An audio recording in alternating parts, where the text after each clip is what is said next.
Pressing the button. Button good. Can close this out. There we go. I've been ready for another day of content. Content. Oof. I have this problem. I don't. I need to. There. Good. I'm ready to go. Okay. Going. Yesterday showed up quicker than I expected, so I might as well start refreshing, actually. Oh, we're starting with a bot.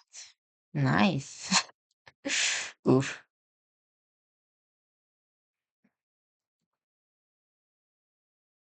What do we got? What do we got? Ooh. Okay, now, I swear it's just the way that my thing loads, whether or not we're gonna get it quick or not. Good morning, Countess. Good morning, cats. I don't know what the term is. Maybe it's loading queue. I have no idea why. Sometimes it comes out exactly at 10 for me, and sometimes it takes longer. Like, I'm sure it's on the E. There, uh, hopefully we're not too crazy. But we're talking about worms, so that's pretty fun. We're going over that comic, so that's cool. Okay, we're doing one of those entitled brat ones, and we have the colored hair. This should be fun. What do we need? Sweet treat slash taquitos, obvious sponsor plug. Don't know their numbers. Collections, unrelated sad story. Gambling, spending more on a credit card with a balance. Buy now, pay later. Caleb hits the table, rates their score way too high. Basically, no retirement. Smoke shop or alcohol spending, crazy thumbnail slash title, building back debt after consolidation, S&P 500, being an adult. Taking money from family and friends. I'm expecting this one based on the exploit's parents. Payday loan, I have to eat, concerned about credit score. Homeless, doubt because of the parents. Not having an emergency fund caused an emergency. Car wash, balance is close to above limit, never learned about finances. Yeah. True. Anyone with $10,000 or more in credit card debt or personal loans may qualify for help from National Debt Relief. Hey, Gamma, how you doing this morning? My dad sends me money to help me out sometimes. What are we talking about? Is it sitting somewhere? Is the money sitting somewhere? No, it's gone. Oh. I'm like so distracted by the major puppy dog eyes. Is it just me?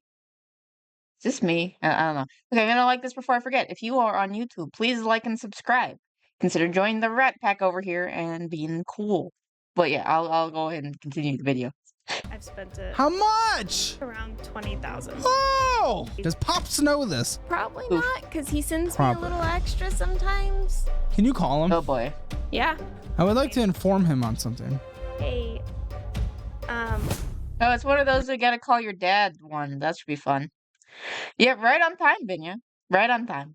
Hi, my name is Haley. I'm 26 years old. I'm based out of Loveland, Colorado, and this is Financial Audit. Oh. We're not just in Texas or Oklahoma. We're actually moving out a little bit. We're in the beautiful state of Colorado. Nice. Thanks for coming down to Austin. What do you do for a living in Colorado? I am a commercial delivery driver. Commercial. I was not expecting cool. that. What do you make in this position? I'm gonna be honest. Commercial delivery driver. Some people making bank at some of the unionized places. What are you making? So I make per day. So I make about $900 a week. And that's before taxes. Wait, what do you mean you make per day?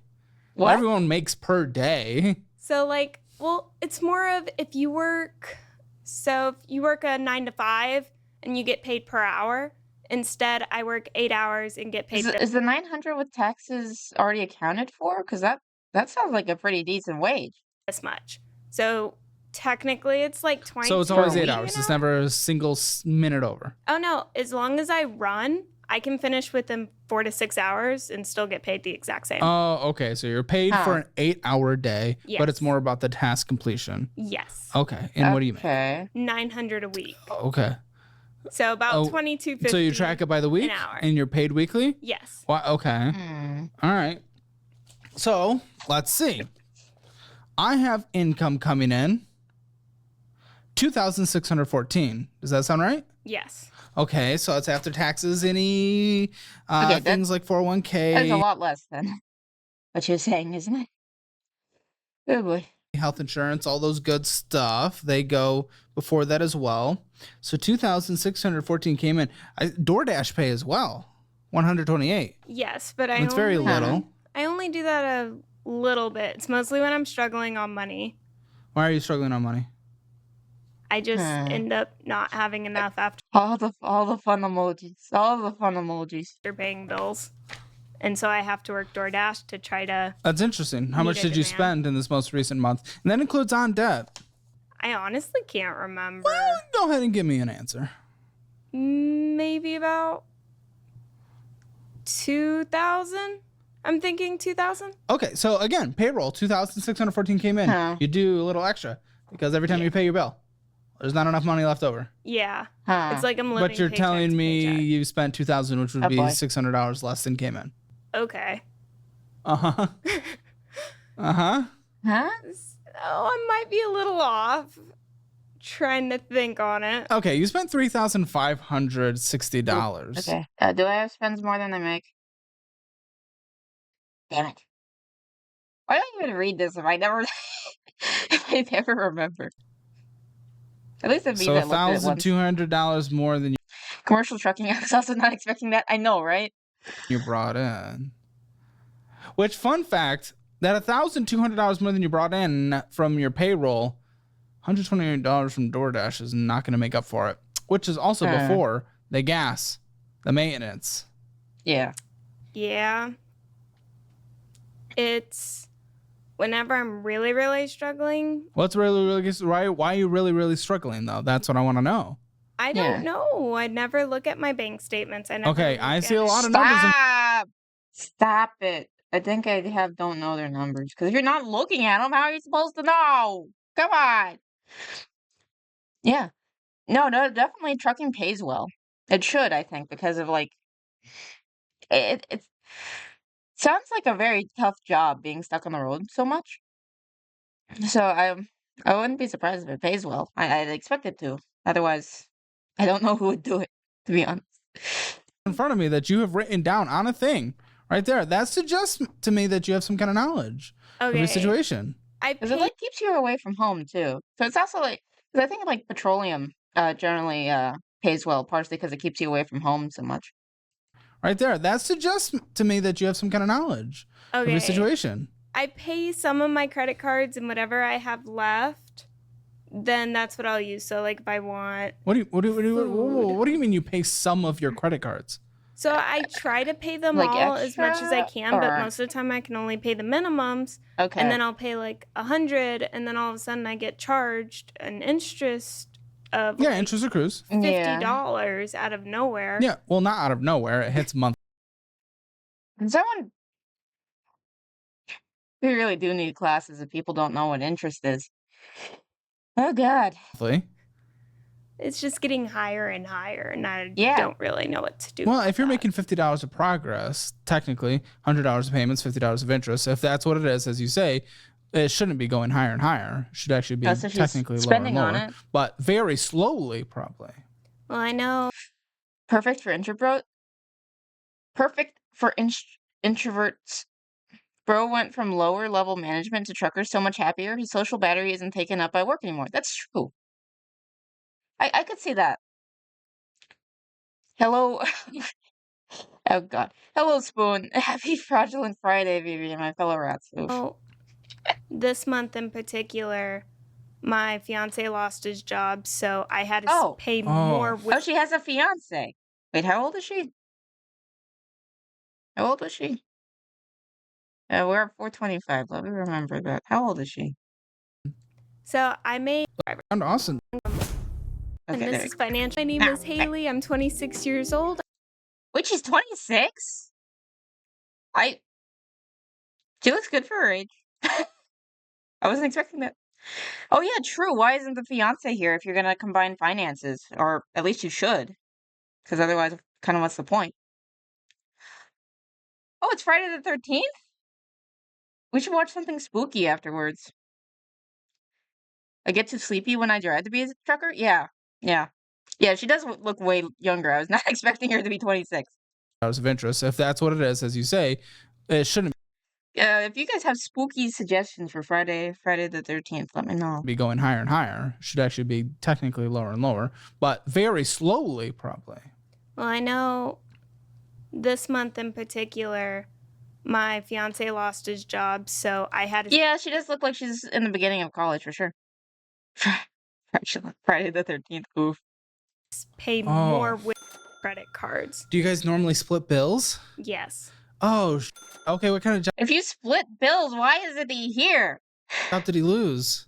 So he was working as a server, which was not Okay. his original plan of a job. And he got laid off from a server position. Yes. It's a little more rare today. It was Interesting. messed up how they did it. They tested everybody to see, oh, do you truly know the liquor menu as best as you can? So taste test this liquor and Taste tell test me this. what it tastes like.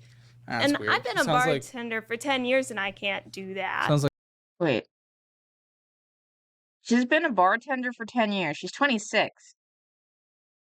How are you a bartender at 16? That doesn't sound right. Either you're lying about your age and you're even older and still look that young, or maybe you're just over exaggerating. But there's no way you've been a bartender for 10 years. What? Probably no smoke shop with the skin. Yeah, for sure. they're looking for excuses to cut some payroll. Yes. When did he lose the job? I know the 10 years doesn't make sense with the timeline. It doesn't make sense. When did he lose the job? It was right before, Date. I think it was Ish. June-ish. So he was out of work for about 2 months. So why? Yeah, the math doesn't math. Why for didn't sure. he get another service position? He The math ain't tried. He mathin'. tried everywhere. He was applying on Indeed to everything. I was even Okay. applying for him. You We were just- applying Okay. for him? Okay, interesting. I don't know that town, so I don't know its economy. You know, things can be pretty localized. So Personally, we'll guess over exaggeration. Maybe 8, because you can serve alcohol at 18, I think? Maybe. Yeah. Yeah, I don't know exactly when you can apply for the serving the liquor stuff, but maybe, yeah. I mean, I've heard that they more get you in trouble with the consumption of alcohol than having it. Yeah, I guess. you know, who knows what the service-based Yeah. industry is? It a ski town? No, it's more Okay, like a a resort little town? like family town. There's mostly older people that live there and college Okay. kids. College kids. Okay. There is What a college is there? Northern Colorado University. Huh. Okay, so you're taking care of bills for 2 months. Why didn't he didn't have an emergency? I make up numbers all the time because math is hard. Yeah, not exaggeration. Estimations are fine. Yeah. Got to start them young. Oh my god, like the 13 kids at the Chinese restaurants at the register, like the 13-year-old kids at the Chinese restaurants at the register. But that might be like their kids. I think it's different if it's their kids. I don't know. I've seen some 16-year-olds be decent bartenders, like 2 people. How has that happened twice? What? Where was this? Emergency fund. No, because I also got laid off before I got Unemployment? this current job. We didn't think about unemployment until he got his recent job. What do you mean? How Oh, do you yeah, not? he has you a pay new- into it through taxes. Or It completely That can't. slipped our Or How does this slip brains. your? No, I mean, but no offense, but I mean, it's crazy to think about it. Yeah. Like, it used to cost millions to advertise on TV, and now because of how does? You legally cannot serve alcohol until 18 anywhere in the States. Yeah, that sounds reasonable. I've estimated my cat's age. She's like perpetually 10 to me. Because I guess, but her vet lists her at like 13 now, yeah? Well then, Spoon, forget what I said that. Oh god. Oh god, cats. But of course you don't need to follow the law. Oh god. How does that slip your brain when you're literally struggling to pay bills? You would think, where is any extra penny, right? And that would be Getting my gamer subs. Now I always need my gamer subs to stream.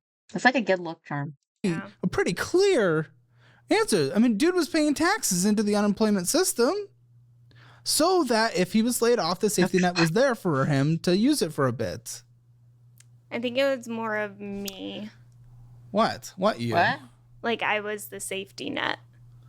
He relies on you in that kind of way? You only break the rules if you get caught. What was it that Grunkle Stan said in Gravity Falls? It's only illegal if everything's legal if there's no cops around. Is that how it goes? I think that's how it goes. Everything's legal if there's no cops around. And from Gamer Steps is the free space on the BB bingo card. Yeah, probably. It's okay to rely on your significant other, but like burden you like that though? It wasn't a burden. It was like that moment. I was definitely stressed out. I cried a lot, but I did have most of my credit cards were at their halfway Did he point, have additional so bills though? Did he have additional bills like debts and stuff? Yes. So his bills was like our Wi-Fi. He pays our phone, both of our phones now. And so there was a couple of stuff that almost got cut off, and we had to switch it on. Did he have debts though? No, he doesn't have any credit cards. No debts. Okay, that's a lie. He has a car lease. We just got that when he just. What is with all the leasing of cars lately? Why is there so much leasing going on? Got his new job. So within this statement. Okay. Yeah. He just didn't get paychecks yet. What's he doing now? He is also a commercial delivery driver. Same job, same place? No. Oh, okay. Okay. Commercial delivery driver. Okay. DoorDash. Yeah, the net total is, monthly payments might be lower. Okay, yeah, for the leases, maybe. Again, is basically nothing, and then there's gas, and then there's just Oh my god, yeah, they won't let him finance a Hellcat, so they got a lease. whatever. From there, it's not really. I don't know how much was net, but of the 128, like extra money's good, and that might be a solution to the problem here. You will own nothing, and you will be happy. BS, if you ask me. Yeah. It's also like live in the pod, eat the bugs, own nothing, and be happy. But the 128 is not going to make up for the extra 1,300 you spent. The DoorDash mostly covers like if I'm a little too short on rent. But or you were $1,300 short. Mortgage? Yes. You guys have a mortgage? So we actually. Okay. It is lower because in 3 years you have to pay 60% to keep it most of the time. Okay. Actually own a trailer home, so we have a mortgage for the home, but we also you have rent? we have to pay the lot rent. The lot rent. So you guys live in a trailer park. Yeah. Okay. Okay, trailer park. Okay. It's a struggle. We've had many people on the show that have that. Get a cheap good car and drive it into the ground. Yeah. Get like a Toyota, a Honda, something like that. Manufactured home. Or an e-bike. Yeah. Well, I feel like the e-bike, you need a specific, you need like to be in a certain area for the e-bike to really work. Well, we've had many people on the show that have that, a manufactured home, as some say. And there's nothing wrong with that as an inherent thing. The thing is, it's just not a good return on investment. It goes down in value, gets used, it's hard. Not this one. This one we bought for $40,000. What? That's actually how much the house cost. It was No. bad. That's what I'm saving for, a manufactured home. Yeah. There used to be really cool ones. I think they were made by like car manufacturers in like the 60s or something. And now like people are trying to preserve all those, and they're really interesting. Yeah, but it's likely worth less now. Well, all the other houses in the trailer park are going for like 100,000. Yeah, and how are the quality of those homes compared to yours? They look a lot nicer. Like they have full carports and they're so they can probably charge more for it. What? Why are you surprised by this? Comparative. Well, we needed a place to stay. The apartment. Well, I didn't say that, but if my 2-bedroom, 1,000 square foot home goes for $100,000, but they get like 100 plus miles of range sometimes. So if you work within 50 miles, it works. It's more just like, are they road legal? I guess. Maybe I'm not like picturing it properly. Those can be good. A few of my cousins own some. They bought lots from their parents, and it's a nice little setup. Oh, for the manufactured homes? Yeah. But because a mega mansion next door goes for $1 million doesn't mean I think mine's worth $1 million. That's not how that works. Well, we're fixing it. We're trying to make it look better. Plus, You're investing money into it? Yes. That doesn't, I don't know if that makes sense though. It does when it has to be like. No, but I don't think it's going up. But you're probably not putting. It's mostly stuff that we need to survive in. Oh, okay. Well, that's different. Like what? Okay. So, like, our garbage. Yeah. All bikes are road legal, but if you only have highways, then sure. Yeah, because that's mainly more like because my mind just goes to Austin traffic, and that's pretty insane. So if you live rural, maybe not. Yeah. Personally, think they should equip electric cars with solar panels. Yeah, that could be interesting.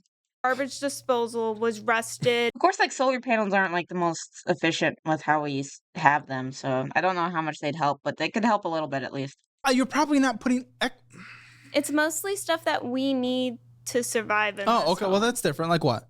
So, like, our garbage disposal was rusted and the smell was horrid. Okay, that's not a huge fix. That's not a huge thing. Okay. When we bought the house, we found out a reason why it was so cheap is because it was covered in mice. So mice, our cousins. Our rat cousins, the mice. It could charge the car while people are at work for the drive home. True. Then for vans and SUVs, actually, yeah. Rat pack home, yeah. When did you guys purchase this? April. Why did you guys purchase this instead of rent? We didn't know there was mice in it. Instead of rent, though, why'd you guys purchase this? There was no rent because we own 3 cats and a dog. Nobody will take us in because of that issue, and I will not let them go. Interesting. One of the producers back there, he has 3 cats and a bunny, and he rents the place. But nobody. Vivi's moving castle. That's great. It would take us. We actually almost got evicted from our last apartment when he found this house. So we decided. Why did you almost get evicted? What happened? Cats not taking care of the mice? Oh yeah, they have cats. Very true. Hopefully they didn't like declaw them or something. But even then, they should probably get something. Yeah, you've installed for van lifers the solar. A cheaper alternative would be to buy this house. What about a more like localized landlord instead of like a large conglomerate corporation, though? We haven't seen any. What do you mean? What's seen? Like, what did you actually look for? So we were looking at. And you contacted every single one. We tried. We tried to go see some. Some didn't even accept us, like to come and look at the place. I don't know. I wasn't there. It's hard to say. Okay, so 2,614 is coming in. You guys are fiancé, not married, so I'm not going to combine you guys. Okay. Well, we also had Zelen at 590. Oh no, they're engaged, right? She said fiancé. Maybe you should combine them. I mean, in theory, they could break up, but I've seen like if you're at this stage, it's probably gonna happen, you know? What was that? To him or to? No, into your account. Oh, into my account? Yeah, you had Zelen in at 590. What's that? That was probably my dad. Okay. My dad sends me money to help me out. Wouldn't combine until actually married. Personally, that's fair. Me and my dude have basically combined for a while though. But then again, we basically knew that we wanted to get married since like a month in. And we've been together for like, what is it, like 6 years? Sometimes. Even with that though, plus the DoorDash, you're still under like $800 in your dad. Trailer Park King and Queen, tale as old as time. Yeah. Okay. Your dad's helping you out by sending you $590, but you spent $300 going. I'll subject you to our meeting story if you guys ever wanna hear how me and my dude met, because I think it's adorable. Out to eat. $200 in miscellaneous bull. Does Pops know this? Does Papa know that he is giving you money to go out to eat, not to actually help pay your bills? Ooh, what percentage? Probably not, because he sends me a little extra sometimes. Meet cute start, yeah. Why is he? But you're 26.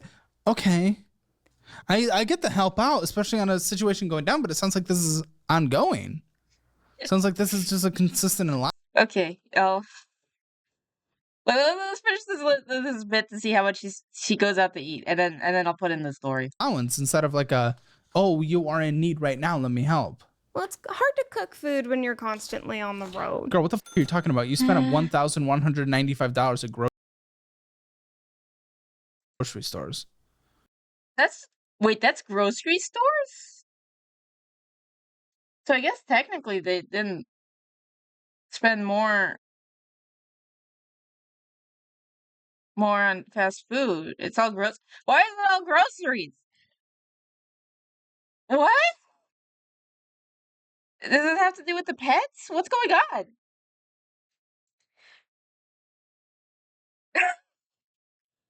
on? What is King Soup? Soup? Are they feeding the whole park? Maybe. Actually, I'll tell you my meat story at the end of the episode. Just remind me, because I want to see where this is going. Just remind me to tell that story when we get through. I don't know what you're possibly talking about right now. It's most. I didn't even bring that up yet. Then you say, oh, it's hard to cook. You spend 3.5 times our grocery budget in our budgeting program and our budgeting class. So what are you talking about? It's hard to cook. Well, you spend an insane amount of money on groceries. Most of the time, the food from the groceries just sit in the fridge and then end up going bad. So okay, then meal prep. You're wasting all that groceries? How much money down the drain? Like, literally, you got nothing for it because you let it spoil. What the hell? Only buy what you're gonna eat. What are you talking about? This is basic responsibility. Then, okay, solution. Cook! Yeah. All right, let's talk about something that a lot of people roll calling meal plan, handles please. one cast. In my still or Grolo. Hey, today. What is? Now let's get back into it. Boom! I solved the not cooking issue. What do you mean? What is the problem? Laziness. Why don't you cook? Tired. Okay. Do we have the ability to be lazy if we're relying on Papa to survive? Really? Really? You think that's okay? I'm gonna do taking money no, from I don't family think or it's friends. okay, but sometimes when I get home, or spend that on Factor/Cook Unity, etc. Yeah, at the point, if you're spending thousands of dollars, it might be more economic to do that at that point. But even then, those take work. Actually, no, Factor doesn't. It's like you microwave that shit, right? I just want to go to sleep. You had a hard day at work and you just want to sleep instead of eat? Dude, even some of the things from grocery store, you can get frozen. When you're 85 years old on your deathbed, you're not going to wish you had fewer crazy stories. So let me introduce you to the school game. What? Frozen food. The hell is that? I am confused. Okay, you can spend like $600 and not end up throwing it out. Micro cook and stove for like 10 minutes. Yeah, I mean it'd be more economic at this point. I tried Factor once. Personally, think it's not worth the full price. Yeah, that's fair. Generally, the stuff that they had didn't really appeal to me, so I can't really speak on it. But no prep yourself. True. I feel so guilty if I let food go bad. Yeah, I need to freeze my bread because otherwise I won't go through it in time. But as long as I freeze my bread, it's fine. It's not, but it's cheaper than $1,200 a month. Yeah, for the price. You can being worth it type thing. Meals there. Well, I mean, we buy bagel bites and okay, pizzas. Bagel bites. I mean, I'm talking. You can get healthier things than that, but okay, even that takes 2 seconds in the microwave. Yeah, sometimes I skip it. Okay. What? Okay. Well, skip's fine. Skip's fine. Less wasteful. Yeah. But I'm talking about you're going out to eat $300, spending $1,000 on groceries. I worked 70 hours last week and ate out more because of laziness. Yeah, no, I understand. Whenever you're doing more hours, it's definitely more tempting to eat out. It's just generally, if they're in the situation here, maybe don't do that. I keep my bread in the fridge, keeps for so much longer. Yeah, for sure. And if that's frozen anyway, it's gonna last. It's not like you need to get $1,000 to replace rolls of pizza on a monthly basis. So I don't know what you're talking about. Well, your fridge must be insane. It's a black hole. It's actually empty right now. Oh God. I don't know if I can trust anything. How? Honestly. How? Yeah, it's probably empty constantly. You probably fill it up and then you immediately throw everything away. Fill it up, throw it away. How do you spend $1,000 on groceries for you? I think it's mostly snacks. That's a lot of snacks. I know What for a snacks? fact What are you buying? If you freeze bread, consider double sealing it. It's been a game changer for me. Does it help with the freezer burn? Because in general, I just deal with the freezer burn. I mean, my main thing is if the hot dog tastes fine.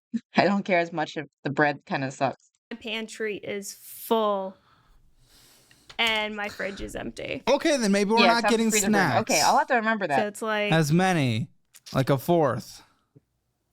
I know recently I bought like one of those big container of cheese balls as dinner, and I ate the entire thing. Okay. Yeah. This reminds me of when I was in college. And I think there was a few days where I just lived off of a bag of Chex Mix. I wouldn't recommend it, but I did do it. I have a child palate, so I will whine about it. Yeah. I mean, I have a child palate in terms of like I won't eat a lot of stuff. I'm a very picky eater. But I'll deal with the freezer burn if it's not too bad. I have one of those bread boxes. That in the fridge, I've had one loaf last a couple months. Nice. Bread box is great too. Yeah. We have a bread box. Can I graduate you from 12 to 26? Probably should. Probably should grow up a little and start cooking. Why are you here? I'm here because I definitely need help looking at these bank statements and figuring out what I'm spending my money on. Cheese puffs, $1,000. I feel like I'm just covering a blind eye to what I'm doing, and I don't see it. Does 12 to 26 count as being an adult? I'm gonna count it. I'm counting that. But there you go. I'm not sure. There you go. Spoiler alert. $1,000 on. Thinking about getting one of the Uncrustable makers so that you can pre-make sandwiches to grab and go. Interesting. Like how does that work? Like, is it like the Smuckers type Uncrustables or what? Balls cheese. Goodness. Yeah, I have Self-assessed. What would you give yourself? What's your score? Your financial score? 0 to 10. 0 being the worst, 10 being the best. What would you self-assess? Yeah. Like I eat a lot of Uncrustables. 4. You borrow money from your dad and you spend $1,000. Okay. If you want your Hammer financial score, it's free. Link in the description below. Also, I really think that he needs to give a better view of what the score means. Because 4 probably means that you already have like. Because 5 is like American dream. So I don't know if you're at give Haley some 4. love for being on here. I know I have permission to you used it? be a bit of Caleb Springer today. Interesting. Hey, that's why she's here. But be nice. And also, if you want to be on the show, if you want to come here and get a little, go to calebhammer.com/apply. I have a Costco basically just to buy Uncrustables. Pretty base. And I'll see you here in Austin, Texas. All right, well, let's look at these statements because these are big old chunk. Big old chunk. Costco also has, it's like a brand that starts with like an L or something. They have really good grilled cheeses. They're more expensive, so you won't always get them. But they're worth it, man. They have like the right amount of butter and the right amount of cheese. It's really good. I forget what it's called though. It's like an orange box. It's a press that makes Uncrustables. Seen them on Amazon. Interesting. Of cheese, where's he? Why isn't he here? He's at work. Okay. Is he just as bad with the financial management, eating out, and cheese balls, and actually unable to eat? no. Okay, then how are you two gonna last? Because finances is a huge part of marriage. Yeah, that's one of the biggest. Wait, don't they do it together? So how is the fridge empty if he's actually better? Because I'm assuming you eat the same groceries, right? Because you're in the same house. I don't know if I believe you about the boyfriend being better. Reasons why I'm here is because he's actually very good with the finances. He's very good at saving, but His What do you biggest mean? He got laid off and he didn't have an emergency fund and he didn't know to apply for unemployment. What the f are you talking about? like he doesn't spend all his money when he gets a paycheck. Okay, but he doesn't save any. I don't know if that's really that much of an accomplishment, but okay. I mean, it depends on what your paycheck looks like, I guess, but still. You can use your favorite jelly too. I like red plum jelly. Yeah. Yeah, I could see that actually being a pretty good benefit if you want to try out different jellies and stuff. She's supposed to say all of this, but he's also part of the problem. Yeah, probably. Either, because he didn't have any emergency fund. So what do you mean? You just completely contradicted what we talked about earlier.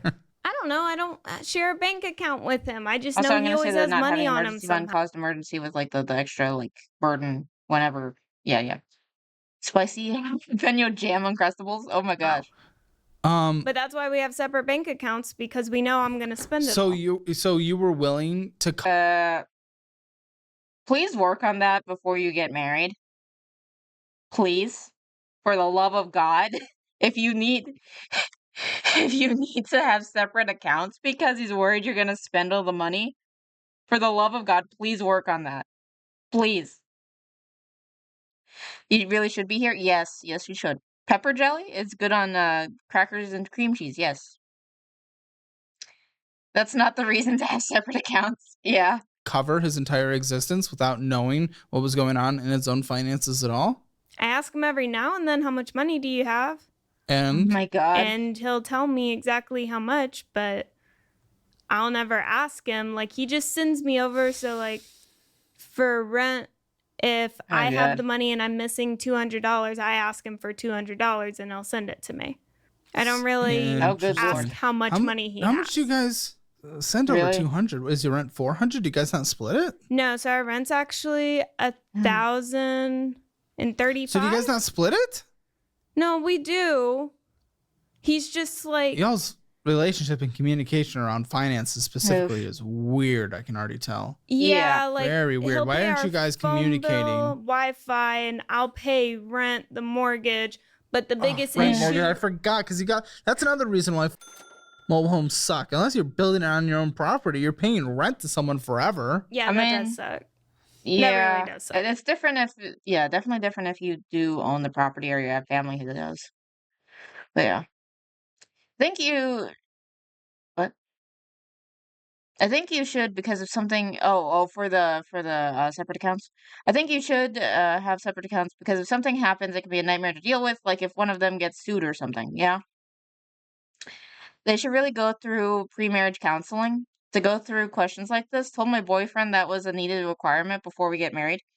Yeah, that's one thing that I like about the Catholic Church is that they make you do counseling, or at least sit down and talk to you. And make sure that you all have like the same goals and that your communication seems fine before they will agree to marry you. And I appreciate that. Marriage counseling is great for everyone, in my honest opinion, with a good counselor. Yeah. Do you guys want to be doing this? Oh, you didn't know that about the Catholics? That we make them go through counseling? Yeah. Me and my dude had to do that. That was fun. The mobile home life? No, we wanted to flip it. So we were hoping to have it. Yeah. I'm not surprised. I'm glad whenever they do have that. My church, if you want to get married at the church, going through pre-marriage counseling is required. Yeah. I think it's based whenever churches require you to do that. For a couple of years. Flip it. We were hoping to have a depreciating for like 6 or 7 asset. years and then flip it. That's a long time. Well, Those priests don't pull punches either on questions. Yeah. Long time to fix it because we don't have the money. That's hardly a flip. Usually when we're talking about flip, we're in and out. 6 or 7 years. Sometimes it's not priests. Sometimes it's deacons, but still like a member of the clergy. That's a long time. Well, it's gonna take a long time to fix it because we don't have the money. That's hardly a flip. Usually when we're talking about flip, we're in and out. 6 or 7 years. That's not much of a flip. And we also don't have the income to buy. You're talking about flipping the trailer? You're putting money into a depreciating asset. House. No, but there are. I know, but my partner in marriage, told me that if I. Oh my God, cats. Oof. We have mentors for the new marrieds. It's wonderful for the community. That actually sounds great. Yeah. The rent situation, again, you're not the most reliable narrator when it comes to personal finances so far. So it's like, I can't really trust that you couldn't find anywhere at all. Maybe you guys also just need to move to a bigger area. Sometimes that is a sacrifice that is required in life. Step into Wix Studio and see what agencies create. I don't need the website, okay? Well, we're both like 15 minutes away from our job, so it's good for like gas, and especially because my car. I know, obviously. Well, if you're 15 minutes away, then you should listen to Spoon about the e-bike. When we move somewhere, oh great. Yeah. We get different jobs. But yeah. Oh wait, they do Uber, or she does Uber. I don't know. Obviously. But like if you can't find a rent because the town is too small and the limited options and the people aren't willing to talk to you, people have pets. Oh my god. People have pets. Tenants of mine have a lot of pets. I charge a lot more for it because I'm taking on more risk of them just pissing everywhere and ruining the place. Yeah. Oof. Yeah, that's the mentality, right? If you don't flip the wedding gifts for 100K, your marriage won't last. Oh my gosh. Oh my god. Well, but I accept them. They all have a limit of 2. No, so you have to have I'm sure pets. a lot do. I'm sure the majority do, in fact. But again, that reminds me of when Amberlynn Reed probably let her girlfriend's cat out because she wanted a new cat, and they already had 2 pets.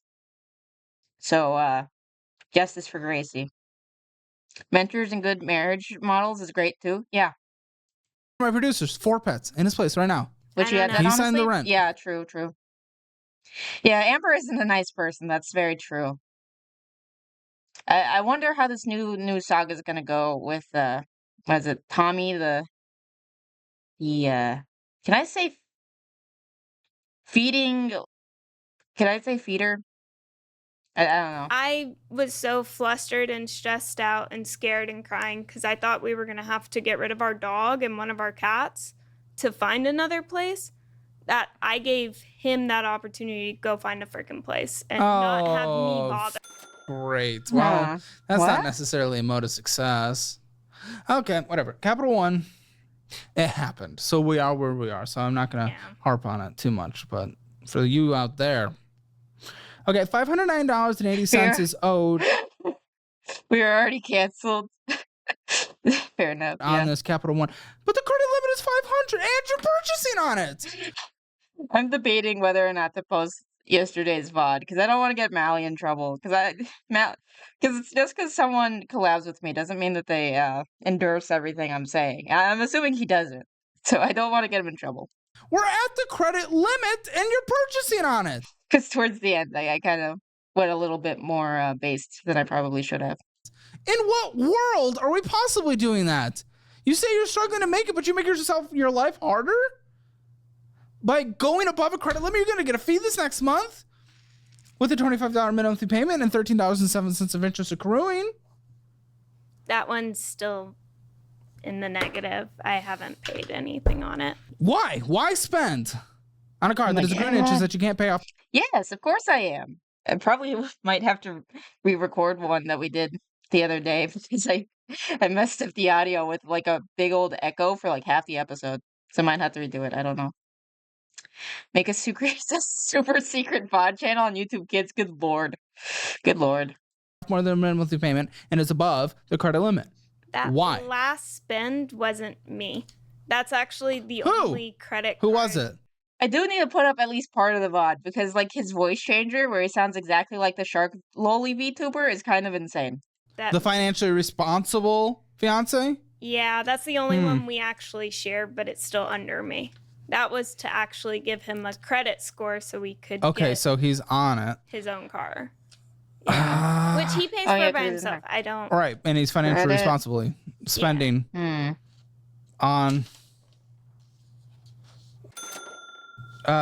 remarkable. Oh, that's this. What is that? That must be that. What is that? That was the subscription for that. Yeah. For what? Let's keep a subscription. For what? He was messing with one because he lost a bet. So they made another VTuber made him get like a female model and use the voice mod, and it was really freaking funny.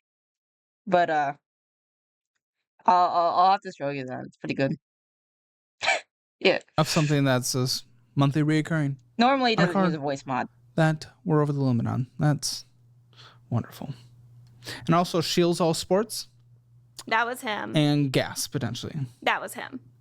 Those two things were him. Yes. Your section, his section, I see. Okay. So we're both being stupid with managing this credit card. You guys aren't credit card people. You need to have a charge card or a card that you put the balance. Well, it's time to find a new apartment on Zillow. Oh, rates are scored too high. These I are don't all have great. that. And this one. It's on with your own cash, and then you can only spend I'm that. not a credit card person. I don't think so. So use the Fizz card, something like that. You cannot have access to these kind of things. This is not a resource to you. This is a curse to you. You're not taking advantage of credit cards and the points and the advantages that come with it. This isn't helping his credit score. You're overmax on it. That's not helping him. You're being taken advantage of by the credit industry. I'll go with concern about credit score. So 30.74% interest. Yeah. I didn't fully know what those percentages was until about a month ago. A month ago? How long have you had these? A couple of them has been for a couple years now, maybe 5 years. What did you think was going on with the cards? Oh my God. I just knew that you buy something, you got to pay it off. But Yes. then it just got It's true. a little Did you not know that you're going to owe more than you spend if you don't pay it off entirely? Because there's a reason why they're letting you use this money. It's not because they're nice. It's because they want to make money off of you. What? Did you not think that there was a catch? much because most of my credit cards I got halfway to the point with bills like electricity or gas, just stuff I couldn't afford but needed to keep on. Sure. And then I started going like, oh, let's go buy this or let's go out to eat. And then it started occurring to the point where I didn't realize how much it. At least she knew she had to pay them back. It's sad that's a thing that we could give her credit for, because there are other people who know that who don't want to pay them back like at all. I just need a Samuel L. Jackson voice mod, and then I'll still be too scared to be on screen. Oof. It was until I got a notification that says I can't use it anymore. So, okay, what? Great. So, and that must have happened kind of recently because, again, you maxed it out. Oh, maxed out the credit card. Do you understand it now? Oh, boy. A little bit. That balance. Yeah, I know. Describe it to me. Above limit.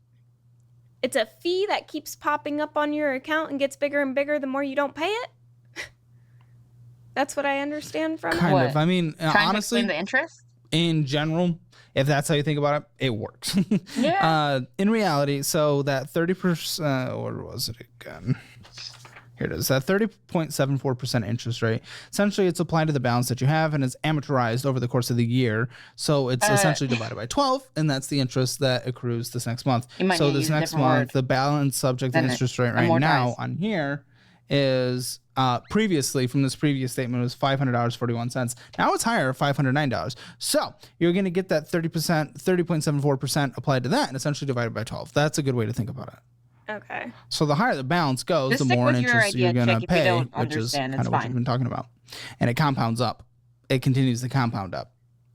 This is one of my best cards, too. What do you mean best card? What is the best card? In what way is the best card?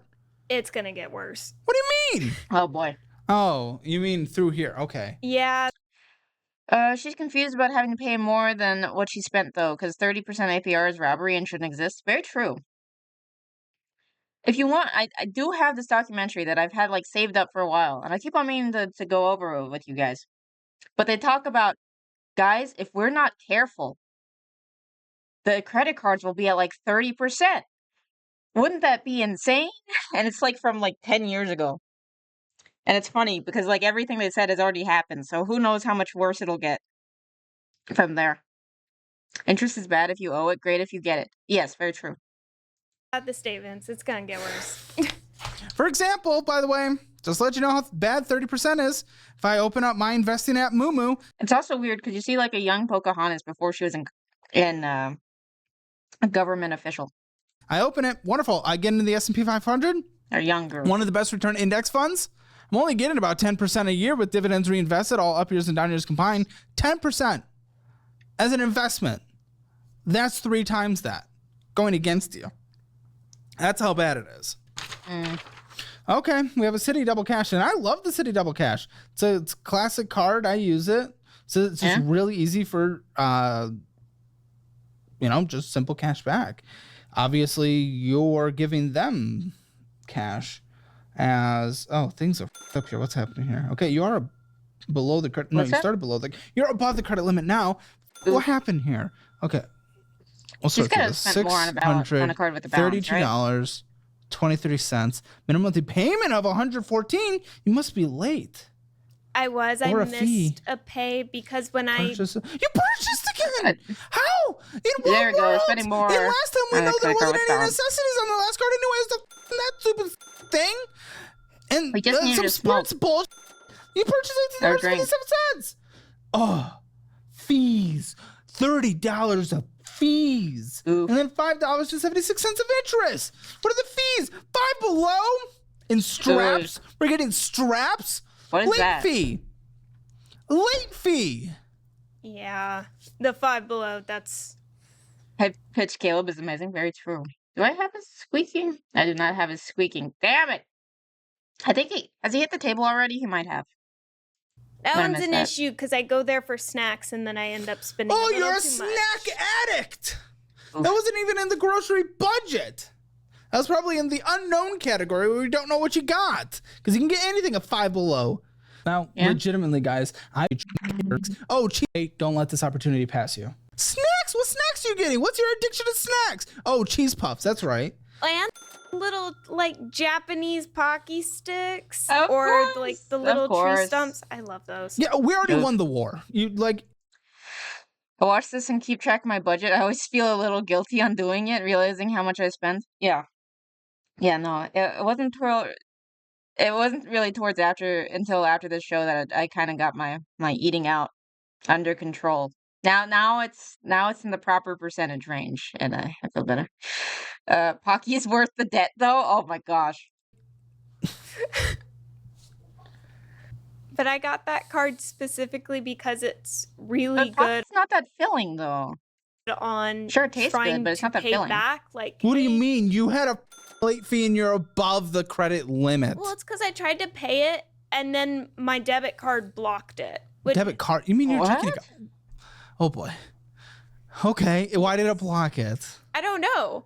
So Weeb status demands I state that. Oof. I had to redo it again to make it go through. And then that's when the fees hit it. Well, let's look at that in your checking when we get there. Oh, it's at 29.24% interest. You're 26. I'm sure you're very mature, because I don't want to be insulting right now. I'm sure you're very mature in a lot of aspects in life, but to be very clear, just from the way you're talking, and anyone with $10,000 or more in credit card debt or personal loans may qualify for help from National Debt Relief. Getting started. And the way that you are acting in your statements that we have here, it is clear that you do not have any financial maturity, and it is terrifying that there are 10 more cards to go through. You have access to all this unlimited swiping and swiping and swiping, but you have no financial maturity. That is just terrifying to me. You just can't allow yourself to have access to this. You need to cut this up. It's just hurting you. It's just harming you. I actually did cut one of my cards, but I still use it for TikTok Shop. TikTok Shop? It's still good for online uses. What is the point of we doing So it's a debit card in your situation, okay? Yeah, probably, yeah. I don't trust most debt relief services, so don't use National Debt Relief if you can use your own phone and talk, by the way, yeah. Did he say 10 more cards? Did he say 10 more cards? We are holy shit, how long is this episode? Prefer credit cards too, huh? I don't have to use that card outside. I don't understand how people get so many cards. I only had one mainly. Yeah, I have one card, and I'm planning on getting another one just because of how I go to the store. I go to that store specifically all the time, and its cashback at that store is really good. So that's the only reason why I'd get another card is because I think it would actually be worth it. But I don't understand getting all the other cards unless if it's just, well, my credit limit's reached. I need to spread this across more cards, which doesn't help you. They mailed them and then, probably they just the mail, and then you just start using it, and then it's horrible interest. I would cry if I had more than 2 credit cards. Yeah, well, it depends on how you're using them. Again, there's some that is where it's just like strategically trying to get different cashback type stuff. Or if you're like specifically trying to get like miles, is also a different thing. Which I think should be illegal. Yeah, you don't have to use them. Those always get trashed in my house. Very true. Yeah. Because it's cut in half, but I can still use it online. That's why he tells you to take it off. That's why he tells you to take it off of all the stuff if you're gonna cut it up. What the are you talking about? What are you trying to tell me right now? I definitely have one of those cards are cut in half, and I tried to stop using it. Take it off then the account. Then you need to close the damn accounts. Yeah. You need to close the account so you can't have access to them. You don't have the maturity or discipline necessary. Yeah. You don't. To be able to have access to credit, you don't. You don't. But wouldn't that hit my credit worse? Absolutely, but your credit. I'm concerned about credit score again. I don't give a shit. Again, your credit is taking advantage of you. You're maxed out on the 2 cards we've seen overmaxed out in late fees and bullshit, spending on dumb stuff. You chop up a credit card, but that still doesn't stop you from spending on it. You go on TikTok Shop. I mean, credit card companies are pretty dang bad. And banks tend to be pretty dang bad. Yeah. So it doesn't matter. Plus you guys are in the home you want to be in for 8 years anyway, so you can take a hit of chopping up a thing. Yes, it hurts your credit history, but whatever benefit you are trying to get from a credit score by using the credit score to do whatever, you are getting hit 2, 3, 4 times as hard by you having access to these unlimited bounces. They want you to go into debt, for sure. Yeah, maybe we should watch the credit card documentary after that. Maybe that's the true horror that we watch for Friday the 13th. Is just the horror of credit card companies. Like almost becoming a supervillain to ruin them hate. Oof. Yeah, the company's usually trying to get you into a lot of debt. Yeah, for sure. Yeah. Only time I had a second credit card was when I financed a new mattress. As soon as that was paid off, it was cut up. Fair enough.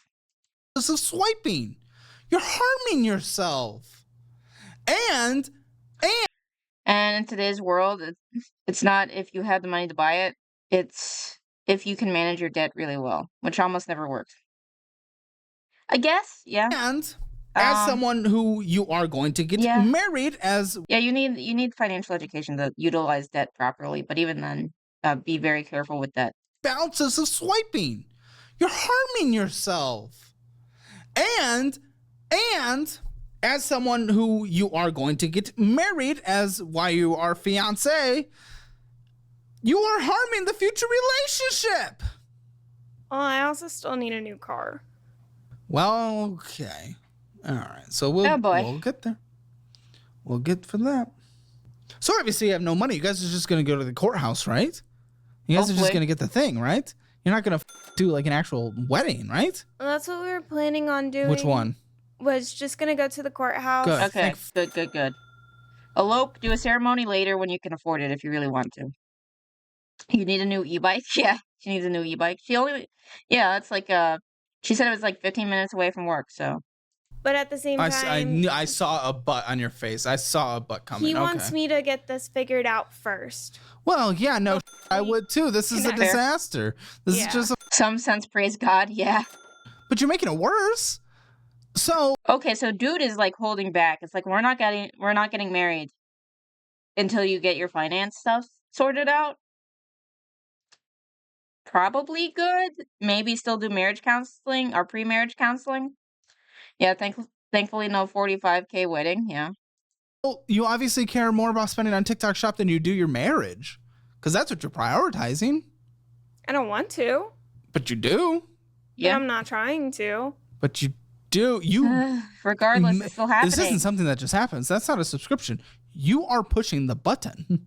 Yeah. That is a physical action.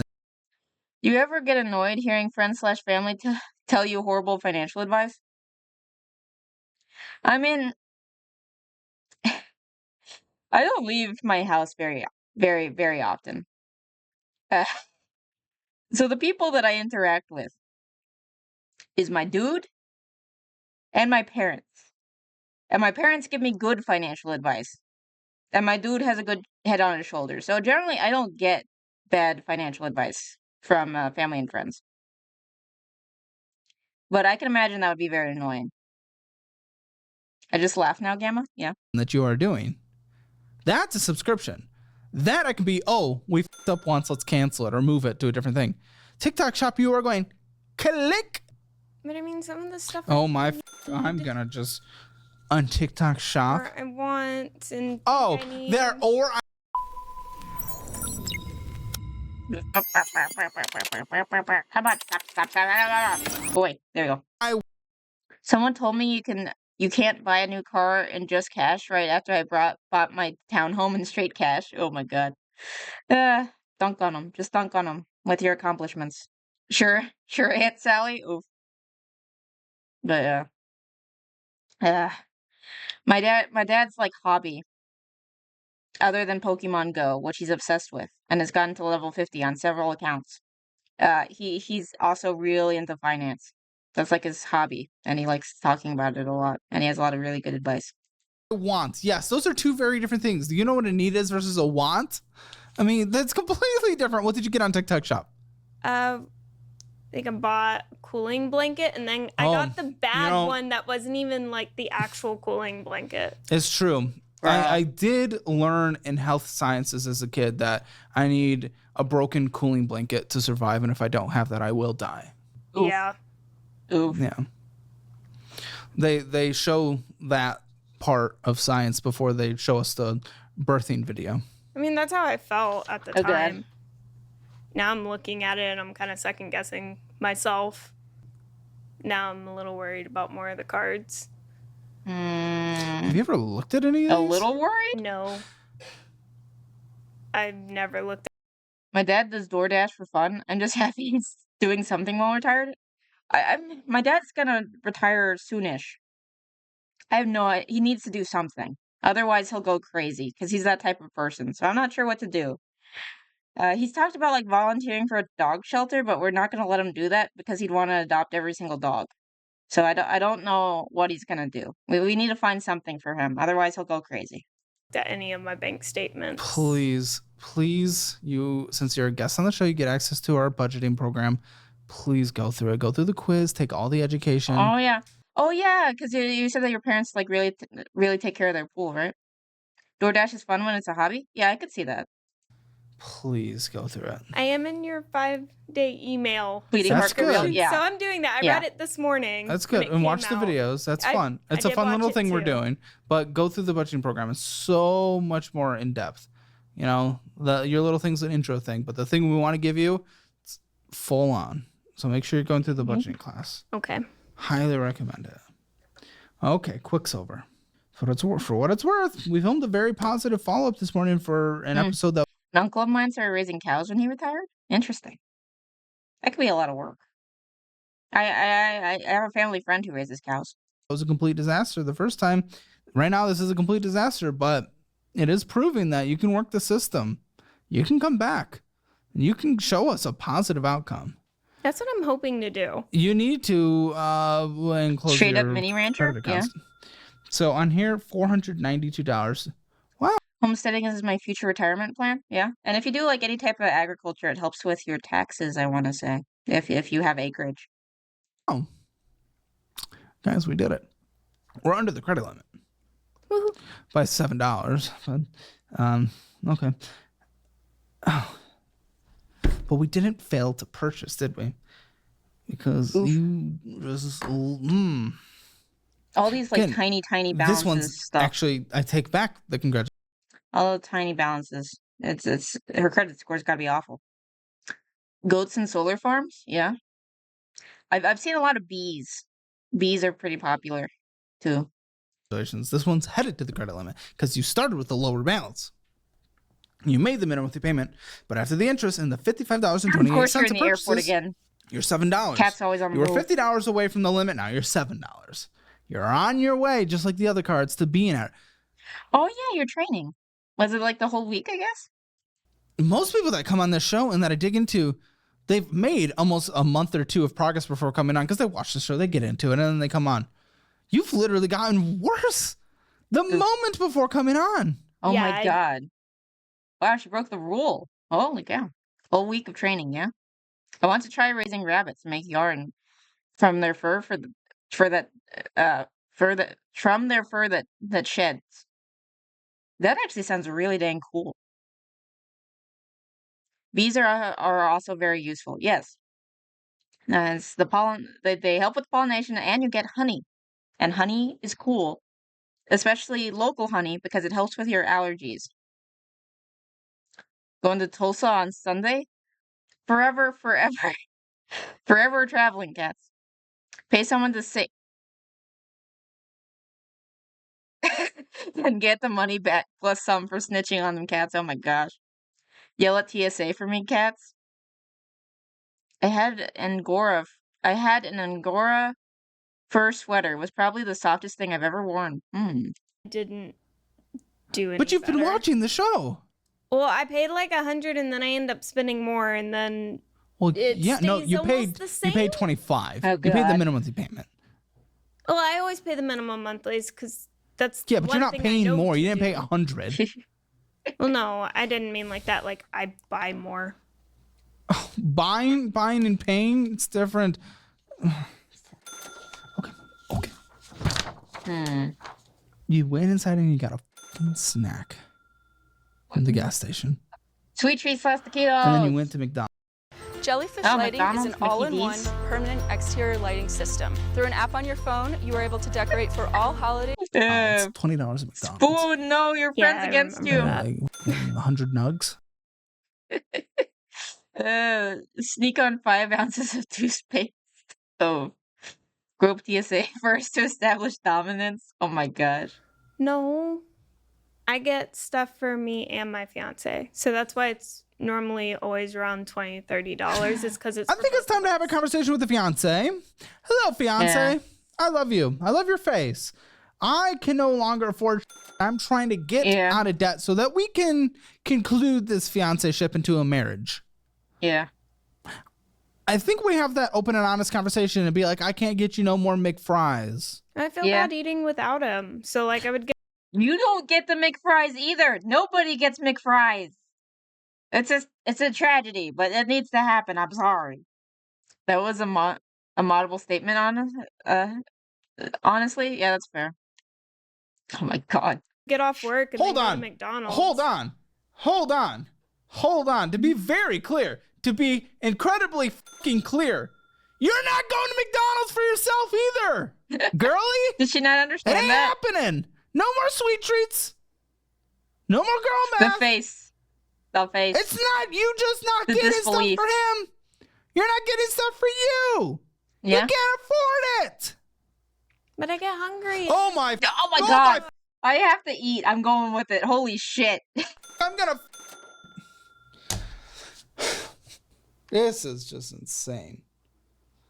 How can you even say that? Oh my How gosh. can you watch the show, come on the show? $4 for a large fry? That's insane. Yeah, it's for the 1,200 in groceries. She needs to eat, so she needs to go to Mickey D's. So and say that in front of me. It's just, it's easier to go somewhere else. No fucking shit. Oh I my know that. God. I know it's easier. Oh my god. It's easier. So you think coming in here, getting out of debt is about the easier? Ew. You're easier. I don't give a shit about your easier. I don't care. I do not care about your easy. 3.49 for one hash brown? Their hash browns are good, but they're not $4 good. What the hell? Easier. I care that you get to the marriage goal. I care that you guys have a long, healthy, and lasting relationship. I care that if someone gets laid off, you guys have an emergency fund. I care that you're able to pay for rent. I care that you're not borrowing money from your dad anymore. I care that you are able to go into retirement and live a life with any kind of dignity. I don't give a if you're a little tired after work. That is not what I care about. Yeah. I care about you existing You legitimately probably can buy a whole bag of potatoes for that. and having a halfway decent life at a minimum. I do too. It's just. No, you don't. Oh my God. No, you absolutely do not. Someone who speaks the way you do of, where I got off a hard day of work, I need to get some fries because I can't go home and put the pizza rolls in the microwave because that's my solution to dinner anyway. That's too hard. You don't care. If that's too hard, you don't care. Yeah. You are not. I don't think you're ready for this conversation. We invest a lot of money and time into this, so I'm going to complete this episode. But with that mindset, and you can probably watch this back, and hopefully that'll help when you're ready. But with that mindset, halfway through. You're not ready. You're not ready for this conversation. Not even. Yeah, potatoes are great. Potatoes are great. Close. At least people come in here and I'm able to dig into them, yes, about their situation, make them know what their situation is, give them a budget, give them education and access to tools and all that good stuff. But they're ready. You're not ready. That's the most insane thing I've ever heard in my damn life. Yeah. I'm excited to share something that's made my life a whole... Potatoes, but they don't love you, though. Yeah. I mean, it does depend on what you're making with the potatoes. You're not ready. I'm sorry. Yeah, you're just not. That language, you're not ready to change your life. If you're not willing to sacrifice a little bit of extra effort at the end of a workday, you're not ready. I'm going to give you a plan. I'm going to go through the debt. So don't worry about that. I'm not giving up on you. But candidly and openly and honest, because that's who I am. That's how I live. I do not think you're ready. There must be some rock bottom somewhere. Apparently. I think that's might be what you need, which is devastating. Just like the 30.49% interest rate on that card. Yeah. Oh, we're back to over limit amounts with Wells Fargo. You're riding the wagon right off the cliff. I don't think that one, though, I've spent any money on. Oh, and it's Wells Fargo, damn. Probably because you can't. Is that the limit again? $2.69. Oh. Where? $2. Oh, good. Even plain baked potatoes make me balloon, sadly. Oof. Tampa Airport is fancy. I don't know if I've been to the Tampa Airport. I've been to a lot of airports. They all just kind of blend together. Except for, like, that one weird one with, like, the Satan, with, like, the weird, like, Satan stallion thing. And, like, the Freemason stuff all over the place. I forget which one that was. But I've been there a few times. To get onto the train, you have to scan your ticket. Ooh, it is fancy. You went inside Walgreens and you got some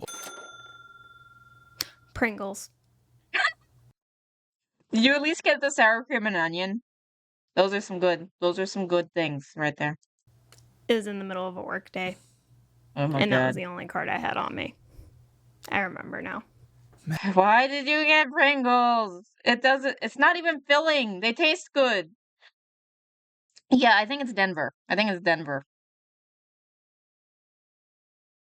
Only been to Miami International and Florida, and that was a crap show. Yeah. Yeah, I think it's Denver Airport. That's the weird one. Middle of a work day. Pringles. Tampa has a lot of the window food stalls in the middle of aisles, if I remember, and a ton of touchscreens to order food. Denver is definitely haunted. I mean, the weird, like, statue, like, killed its creator. Like the little what do they call it? Lucifer, like the blue stallion. His like head fell off and like killed his creator. I'm just saying. Oh, yes, they do. With all the food stuff. Can here, Jacob. Come here, Jacob. Hi, buddy. Come with me. Follow me. What? How big was the bag of Pringles? It was the big can. Okay. It's a normal one, probably. Film us, please. Get your ass up. Don't know how many, but I'm about to find out. Oh yeah. Up. Okay. Please come with me for a moment. Oh, for sake, this office is full of fat. Oh, here we go. I'm talking about myself. Yes, this is what I always got. I have this all the time for my lunch. I love these. This was my go-to. Oh, they have the club crackers. Those are amazing, especially if you have like the little snack packs, because otherwise I'll eat all of them and it's a problem. Mini Pringles, let's go. Yeah. You get these for a few bucks. Go and rescue the Pringles. For a few dollars. And then you can pack a little pack. It comes with 1, 2, 3, 4, 5, 6, 12. It comes with 12 of these. Boom, that's your little, pack it in your lunchbox. 12 cups. Instead of going and spending $3 on a can The Pringles are escaping. Come on. My Wait, are you leaving? Used to look like this. Clean up your mess, Caleb. Projects back to back, and I would waste so much time. Clean up your mess. Buying in bulk for snacks is better than getting them from convenience stores, for sure. Because convenience stores, guess what they charge for? Convenience. So, there's an upcharge. The Pringles violence is unwarranted? Yes. Yes, convenience is an upcharge, for sure. Just learn how to control yourself if you eat them all. That's a good way to do it. Fun fact. This is really great about those little packs. Good luck with TSA. As someone who has, it's not a man, it's me. Right here. Here they are. Oh, we call themselves fat. Do I have a thing for that? That thing limits me to only being able to eat what's in the small pack. So if you struggle to stop eating them, congratulations. If you only pack the small pack, you're only going to eat the small pack. Yeah, I need the portion control with that too. So that's why I like the snack packs. Yeah, if you live near a Costco, that's fair. So Pringles, that's more important than paying off a card. Apparently so. You can go to the grocery store, you can go to Sam's Club, you can buy things in bulk, and you can make it much more price effective. Yeah. Convenience stores upcharge. That is $6.58. It is just barely double what you spent one time. And that could have been 12 days. Yeah. Wells Fargo. The Pringle card. On here, we owe $1,509. Oh my god. And 25 cents. Yeah, it's the Walmart brand equivalent of Costco is Sam's Club. With a minimum monthly payment of, I hate how this reads, $54. Total amount due, $60. Apparently it has surprisingly good meat. Sam's Club. Oh, because of the over limit amount. It's making you pay it down to the limit amount. Okay. Gosh, with interest charging of $38.49. Yeah, because the credit limit is $1,500 over. We've looked at 3 cards. Or we looked at 4 cards. 3 cards are over, and the other one's $7 away. Oh and my it's god! all for snacks. I think you have some like snack addiction, like legitimately. $1,000 on snacks? Yeah. She must have an amazing metabolism, though. Or it's just the way that she's proportioned. Because she looks fine for someone who's obsessed with snacks. Costco Deli is great, too. Yeah. Everybody, like, even when I was in high school, everybody always knew me as the person that would have, like, tater tots in my pocket, Twizzlers in my backpack. How did you have tater tots in your pocket? Were they... Do you have cold tater tots? Because generally those don't taste as good. You need them warm.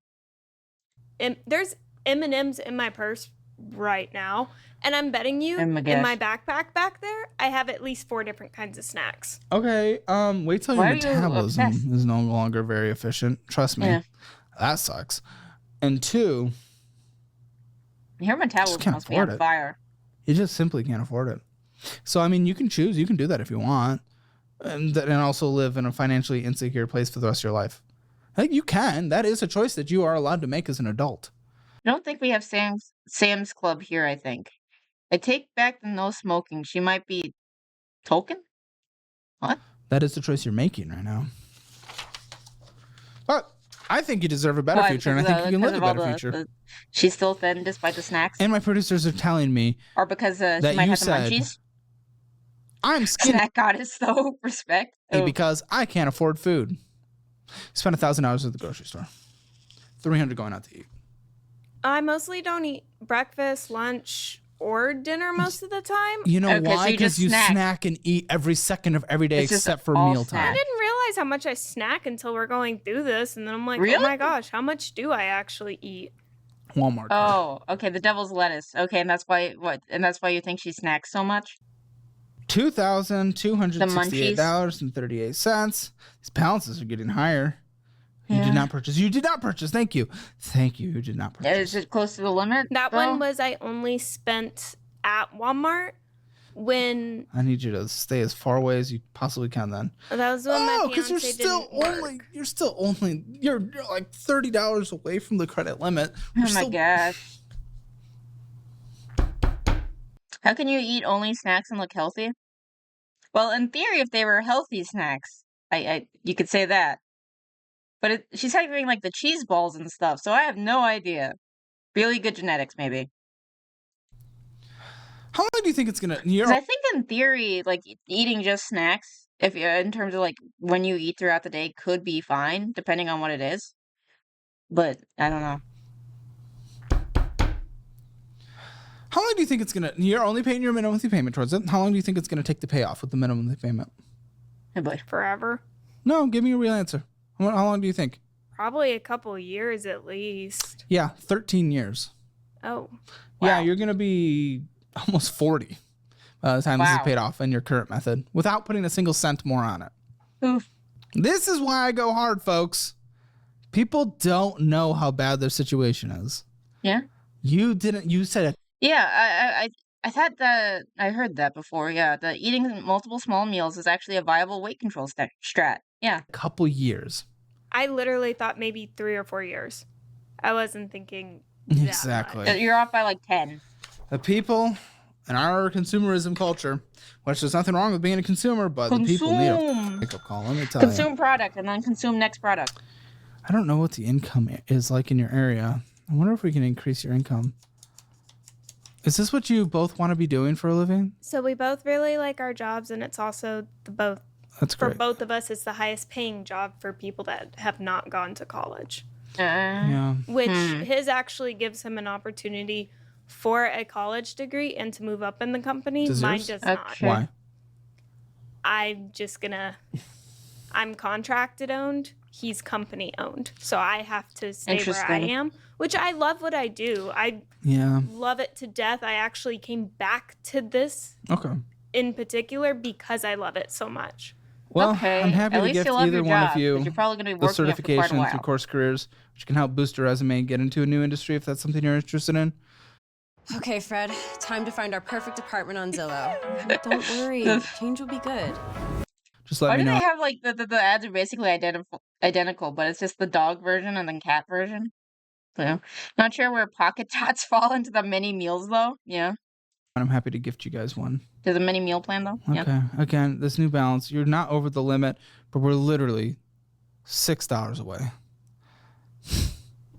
Not even. It's more closer to $5. Why is she maxing out every single card? Every card is maxed out or over maxed out. Yo, $694.68. This situation's dire. I really did not know what I was Pocket ravioli is even more cursed. Just because of like sauce. getting into when I stepped in this room today. That's actually one of my older cards too. Great. I think that was the I'm glad second it's still card maxed I out. owned. $27.36 minimum monthly payment. Interest charge $15. Her monthly payments must be freaking purchases. insane. Thank you. Percentage of her income. This takes 4 years to pay off. At just $694. It takes 4 years to pay off at the minimum. 26.7% interest rate. First National. Sock Man, spaghetti? you just Oh my stack up God. credit cards like they are. No, please no.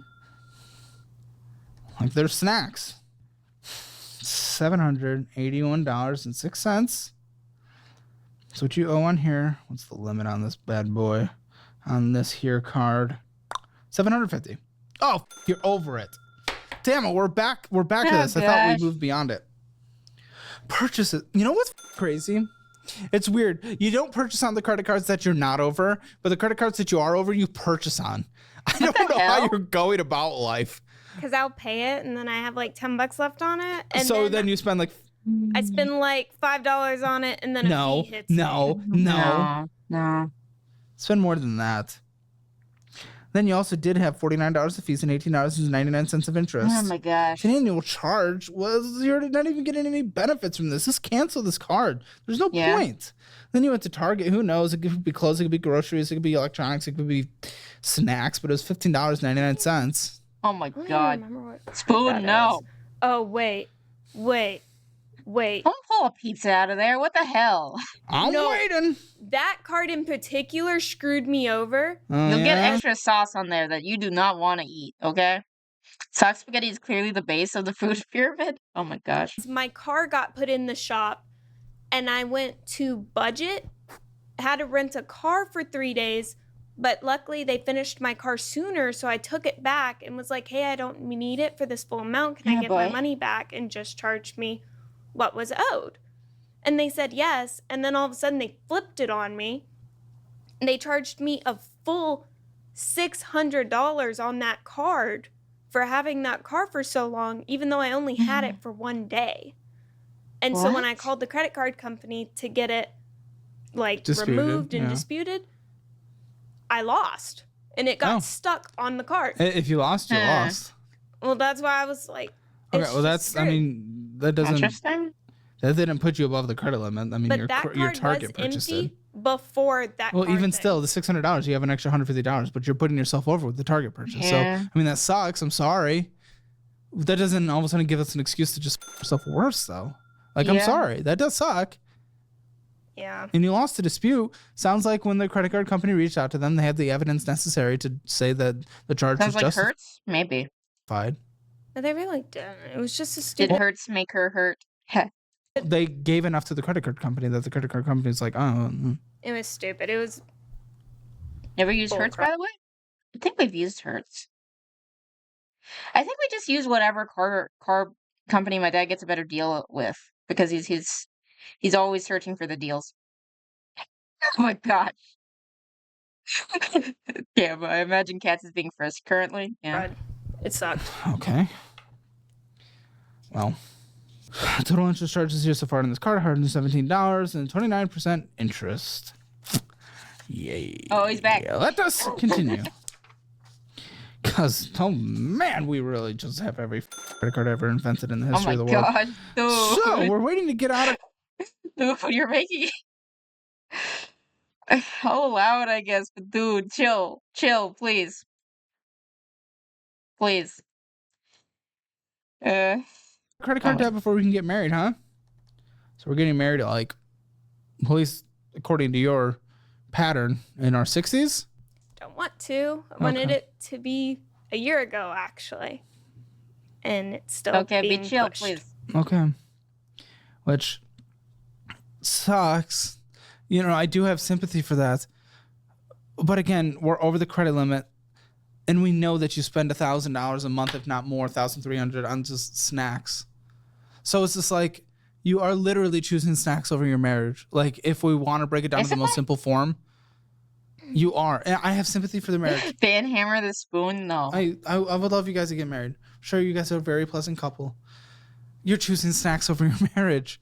Like, what do I do about that? How does that impact? You know, it's just, you're over this again by an extra $40. Obsession is kind of crazy. So you owe $900. I don't think you may have broken. People like to break records. You know, it's more credit record limit breaking, stuff. not knowingly, but people do it. And I think you're breaking the record for the most amount of cards that are above credit limits. Well, I didn't know what those were when I first got them. Like, yeah. Oh my god.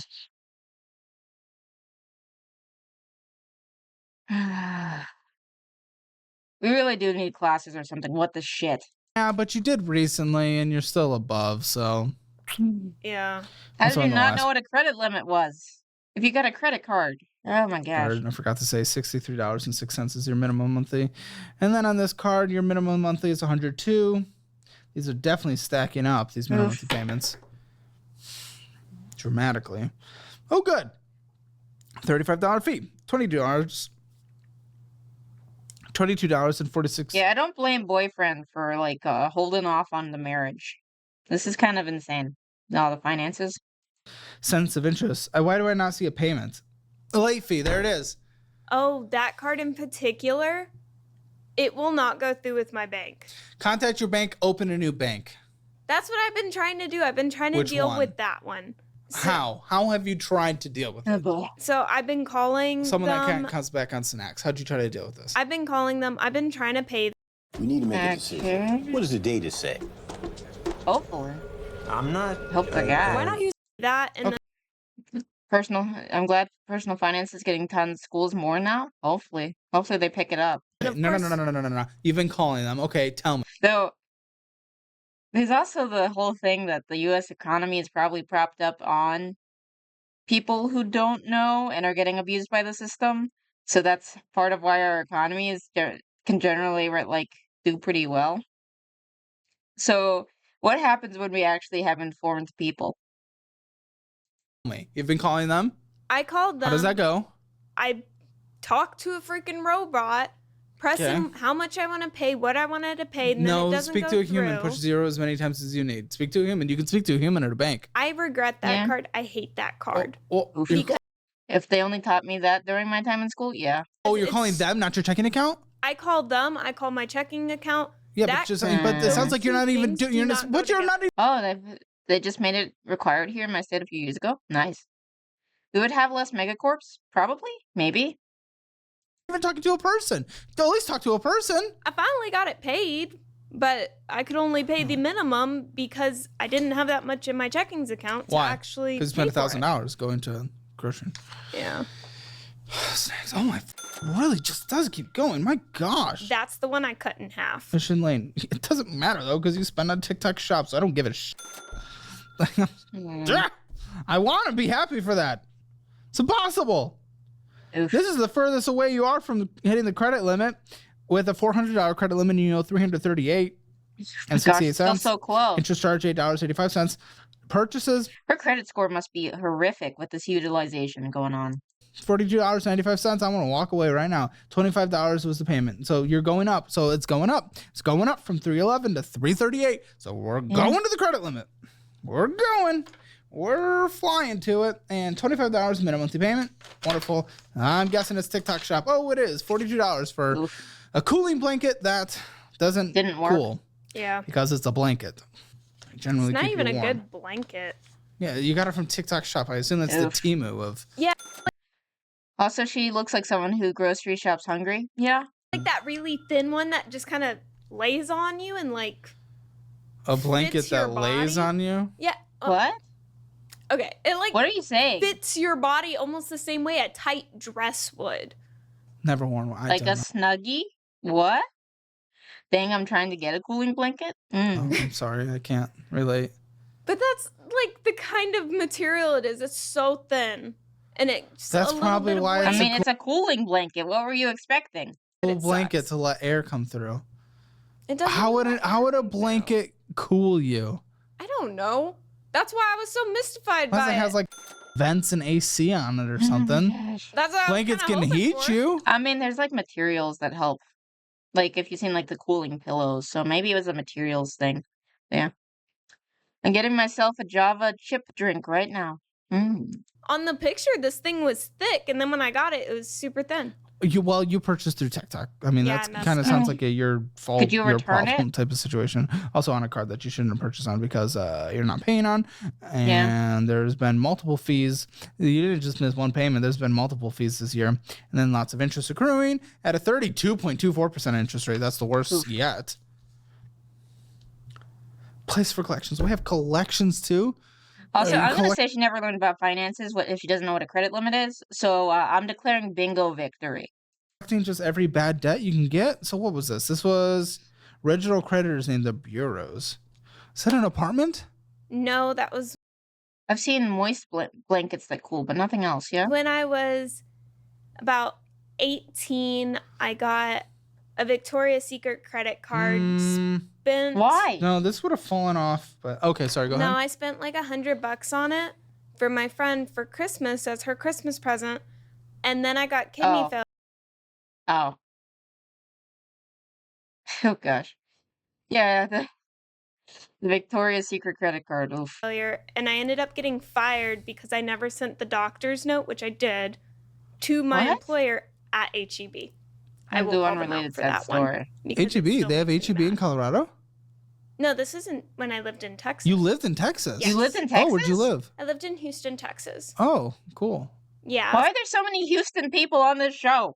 Why does it keep happening? So. Oh, you did tell me that before we filmed. You said you're from Houston because I heard a little bit of a southern accent at the quite beginning. a drive. It's gone away, but. But yeah, that one it ended up just never getting paid because I couldn't find a job. Listen, I'm gonna believe you about the doctor's note thing, but the thing is, throughout this conversation, we've talked about a lot of things that you should have done. And I mean, moist is fine, but imagining a wet blanket sucks, yeah. You've always blamed it on someone else or the bank or something else. So I no longer can believe that you actually sent it and didn't maybe mess up in some way, because you're always saying that you did the right thing and it's someone else's fault. Yeah. Houston has terrible money management people. Wet blanket sounds terrible, I agree. I know for a fact I did because the was that collections? Team I leader. want to go back and check. The shift manager. Arizona people are weird, yeah. To some degree. I'm an exception to the rule for the Houston stuff. Didn't like me in particular. I don't. Oh God, she's one of those. It just happened because they don't like me. People, I hate when that happens. It's someone else's fault. I know for a fact I did because the team leader, the shift manager, didn't like me in particular. I don't know why, but she didn't like. That sounds like high school shit. And generally, I don't believe when they say that about teachers. I mean, sometimes it's true, but generally, I don't. And generally, it's not. So. Me. And so she never gave it to my boss. Experience. They ended up finding it when they were cleaning out her desk after they fired her, and then asked me to come back, and I told them no because they screwed me. So why would I want to go back to them? Oh, that's interesting. I'm sorry that happened. But that's what happened there, and that's why it's so high. You owe 386, and it's been on your credit for double the bingo. Collections for 4 years, 8 months. So it's still double bingo. Anyone with $10,000 or more in credit card debt or personal loans may qualify for help from National Debt Relief. Minimum. It's gonna take a little while to fall off there. Yeah, I was just gonna. let that one goodness! If she was homeless, it's really just. Then we get triple bingo, and then there's also payday loan. It's not your fault. I mean, it is. I'm sure she's headed towards payday loans with the way this is going. Cats, I went partying in Houston with friend and learned about bottle parties where you buy expensive alcohol and literally pour it all out. Why would you do that? Why? Oh, so for the Houston people being terrible with money? Why? Literally, what's the point? What's the point of that? Fall off there. Yeah, I was just gonna let that one fall off. Oh my goodness! Are you kidding me? This really just does not stop. We're at an hour. It's not your fault. I mean, it is. Except some other people. Whatever. Play hard and ball harder. Oof. We're at an hour and we're still talking about debt. That's when I know it's been a ride of an episode. What? Flexing is the point, and it's stupid. Yeah, I hate flexing in general. It's stupid. Okie doke. So, I'm assuming this is mortgage. Yes. $539 a month. Yep. $37,000. Flexing in clout. You said you bought it for. That's cringe. 40. Okay. Yeah, but we got $1,000 off because the stairs in the carport were falling apart. For the amount of money that you're putting in this thing that's a depreciating asset that has to be on a lot that you're renting for the rest of your life. Stupid purchase. Just to be flat out. $539 purchase. Again, mobile homes could be fine if you own the land or if your family owns the land and they're not charging you, but this isn't that situation.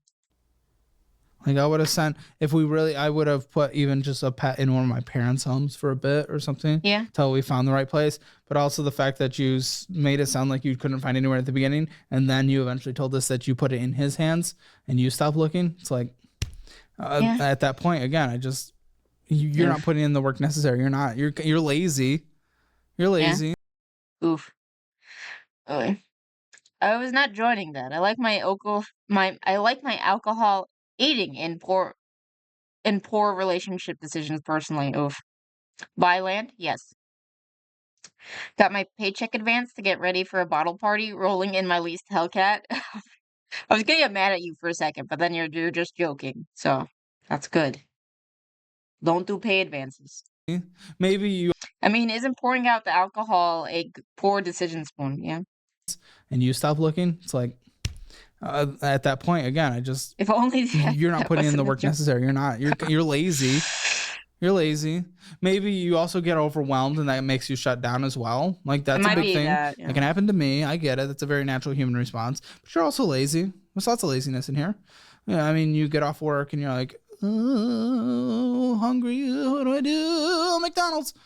I'll admit that. I think I put most of my energy into work, and anything else outside of work is just pure laziness. Yeah, well, unfortunately, life doesn't really give us that option. Oh, it does, actually. You just f yourself by taking the option. Oh my gosh. Oh, we went to school. No. I didn't graduate. That's okay. I dropped out. It happens. Wait, what? She said this. Oh, we went to school. Oh, I didn't graduate. Okay. That's okay. I dropped out. It happens.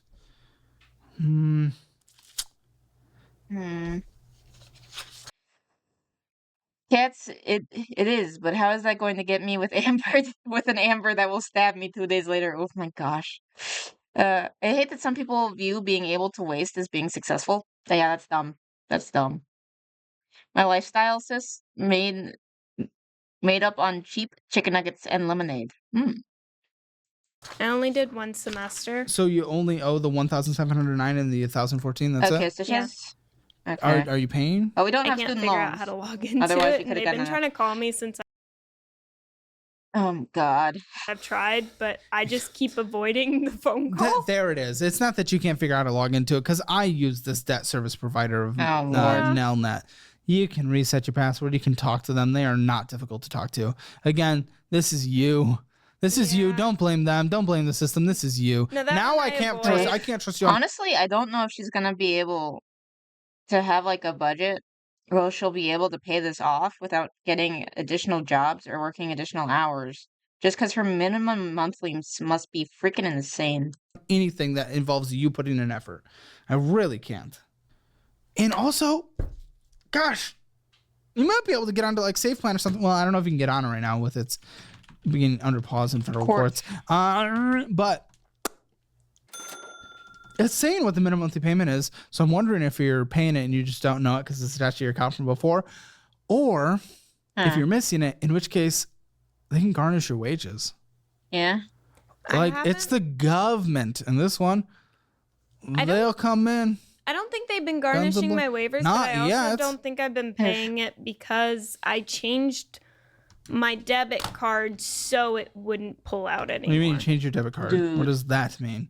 Like, Because last time you referred to your debit card, your bank account as your debit card. So I called the bank and I asked for a replacement card to get rid of some subscriptions and other things that were being paid. you likely put in your That's one way to do it, I guess. Just what? At this point, get freaking Rocket Money. What the hell? bank account information for this, though, not your debit card. I don't know then. No, wait. No, because I changed from one bank to another when I was... Okay, then I'm extra scared. If you're not paying this payment, Oh my this gosh. is the government. This isn't a thing that'll send you into collections. This is a thing where they'll come after your money because they can. Yeah. Figure this out. Make a phone call. Be an adult. Act your age. Oh, he For literally at least said 5 be an minutes and adult. figure this out. I will for sure call them.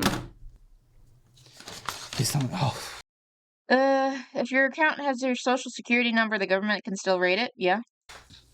That sounds right, I think. we've reached the Holy end of the shit, we bits. still have 23 freaking minutes. Correct?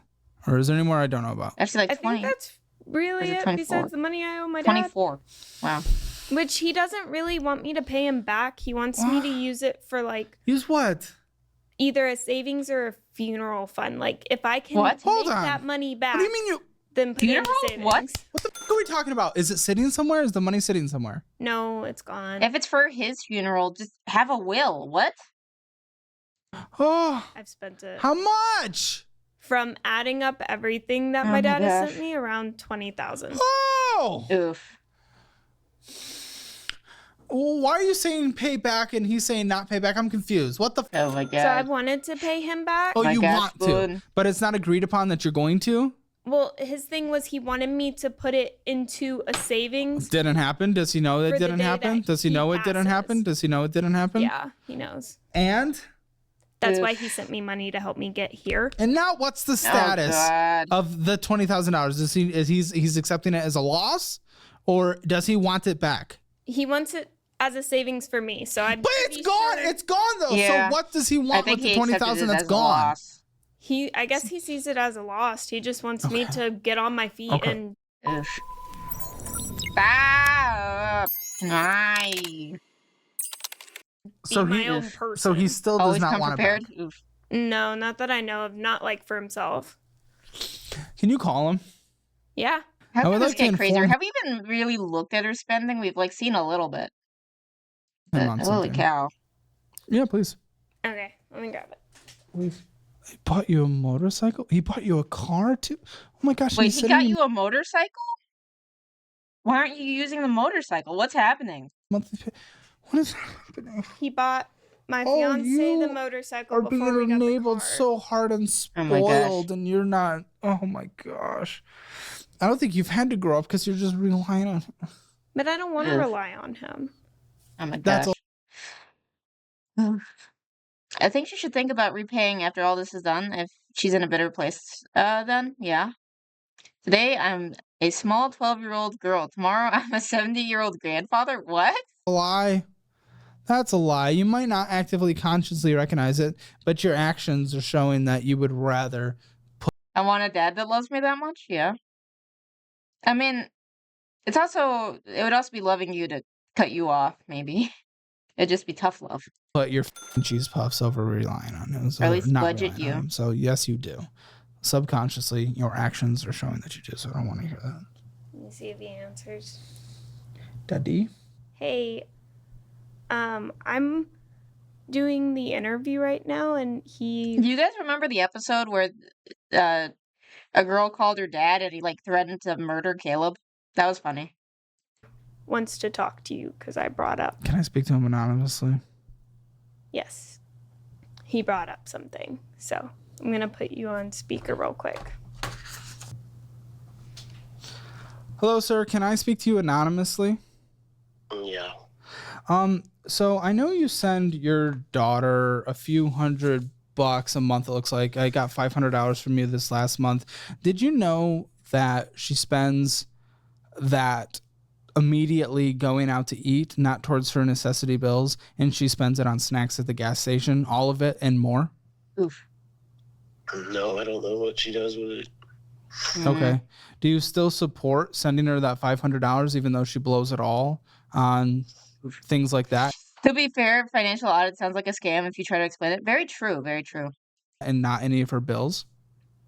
What I worry about is her getting evicted. Okay. It's not going to rent though. It's, it's only going to fast food. Okay.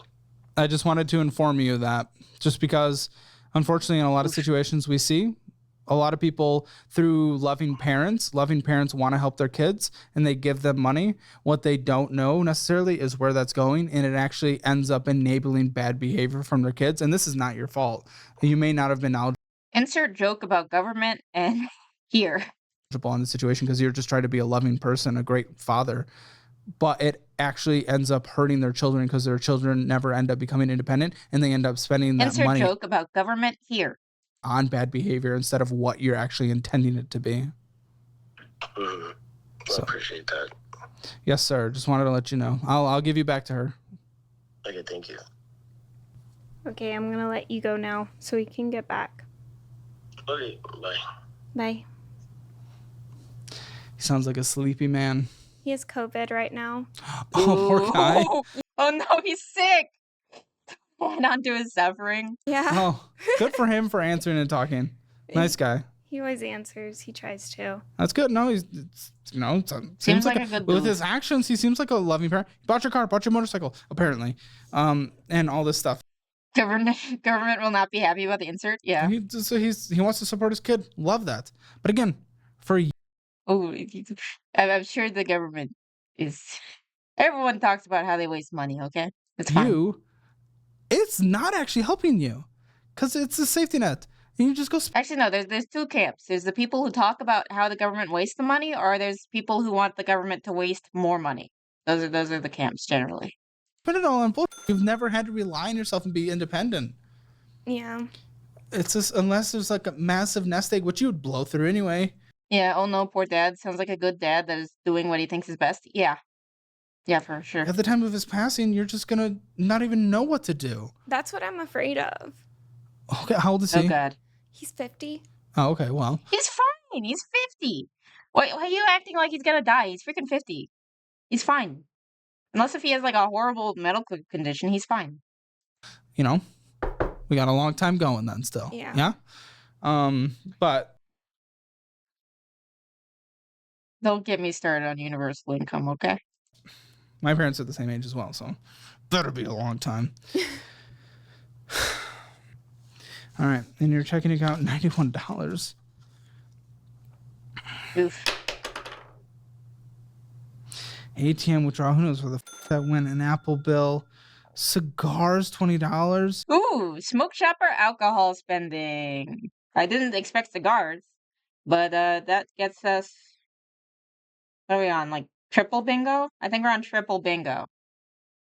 Transaction fee, Thunder Mountain, Apple bill, Amazon, Bucky's getting some bullshit.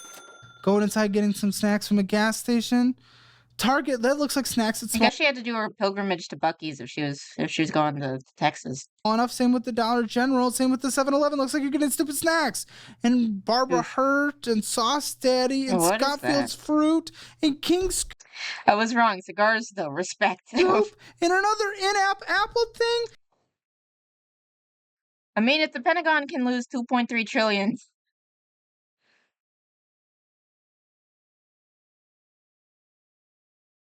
Oh, God. Oh, no. And going inside and getting some BS from the gas station.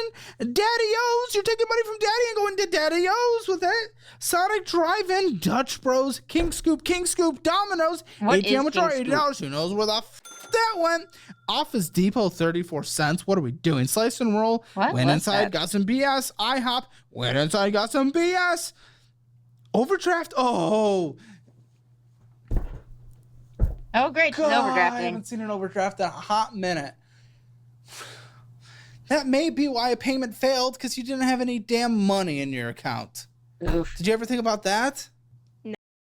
Jellyfish Lighting is an all-in-one permanent exterior lighting system. I guess because she doesn't check her account. Phone, you are able to. No. No? Oh my gosh. Is it a supermarket like Food City? Hopefully. Otherwise, because King Scoop just sounds like it's an ice cream store, and there's no way it's that, right? Because that was like a crazy amount there. So hopefully it's a grocery store. If you don't have money in your account, you're not able to pay the credit cards, my friend. I want to give you free money where they have all the usual cash and what invest in the description. Credit card. So don't pass up the free money, because I'll punch you. Well, I know that credit card that has its issues, that one to manually pay. It doesn't get automatically pulled out. With that, I know, but if you still do that at a time when there's no, I'm sorry. To me, this has lost any kind of entertainment value. This has lost any kind of like, yeah, whatever, money. This, after that statement and just not even knowing that, this has just gotten sad. Yeah. This has just become sad. Like, if you don't have money, of course you can't pay a bill. And that should be understood. I thought I spent most of my money on food, but I didn't know it was that much until you just read it all off. Countryside Liquor. Oh, I think and coffee alcohol. and Tommy Boy. Rocket something and went inside, got some BS and Supermarket chain up in the Rockies, according to Google. Okay, cool. barbecue and went inside and got some BS. There's like so many. It's not even necessarily Mickey D's. It's just like a lot of like 7-Eleven shit. F me. This is just sad now. Yeah, overdraft and fee, $35. Still have like 15 minutes. What the hell's gonna happen now? I'm sorry, dude. Your life is hard, and it comes from a place of ignorance, and ignorance isn't a bad thing. People use it as an insult. It's not an insult in your situation. It's just literally your lack of knowledge. And the fact that you just didn't even know that not having money, you can't make payments. Gotta get pocket taquitos, yeah. It's like you're really coming from a worldview of just nothing. Yeah, and an overdraft. Knowing nothing about money, and that's okay, but that makes it even more dangerous that your dad is supplying your lifestyle, because you're just never going to learn. I almost need him to cut you off. And what is this thing about a car? You've brought it up a couple times. Needing a new car? Yeah, I'm pretty sure my dad's gonna cut me off now that you talked to him. But oh gosh, I was needing a new car because right now I drive a 2020 Kia Soul. It has 80,000 miles, So? But it's already falling apart completely. What does that even mean? Describe to me falling apart. Actually, that sounds right. I think Kia Souls aren't that reliable. I think that's what my dad got. It was like the box car, and it kept on breaking. Like the whole engine is starting to fail, which has happened to my last Kia Soul. I don't. Why did you get a Kia Soul again if it was breaking that quickly? Get a different car. No. Have you taken it to a mechanic? Yes. Her dad should pay stuff directly if he's worried. Yeah. Took it to the dealership, the Kia dealership. What did they say? They said it just needed to be flushed, but it didn't fix any of the problems that it was having. So if you don't get another Kia, for the love of God, don't get another Kia. Paid $1,500 for no reason. Stop. But, Go to the. Do you live in the same town with your dad? No. Why do you guys live in this small town where there's less opportunities then? So we moved out to a small town so we could actually start a family and have a nice place for that. How's that going? Oh, God. Not going very far. How far away is Dad? He's in Houston. Oh, me. But my mom is about 30 minutes away from me. Get her and the fiance all together and take this car to a mechanic. The highest rated mechanic on like Google surveys or whatever. Do that. I don't think you need to buy a new car. Don't yourself worse than you are right Kia, now. Though. This thing is probably repairable. $80,000 Kia Soul 2020. You're probably fine. You might need to put a little bit of money into it, but it's probably actually worth it on like putting money into the mobile home. Yeah, why move away to start a family before you even get married? Yeah, that's certainly a question. Certainly a question, eh?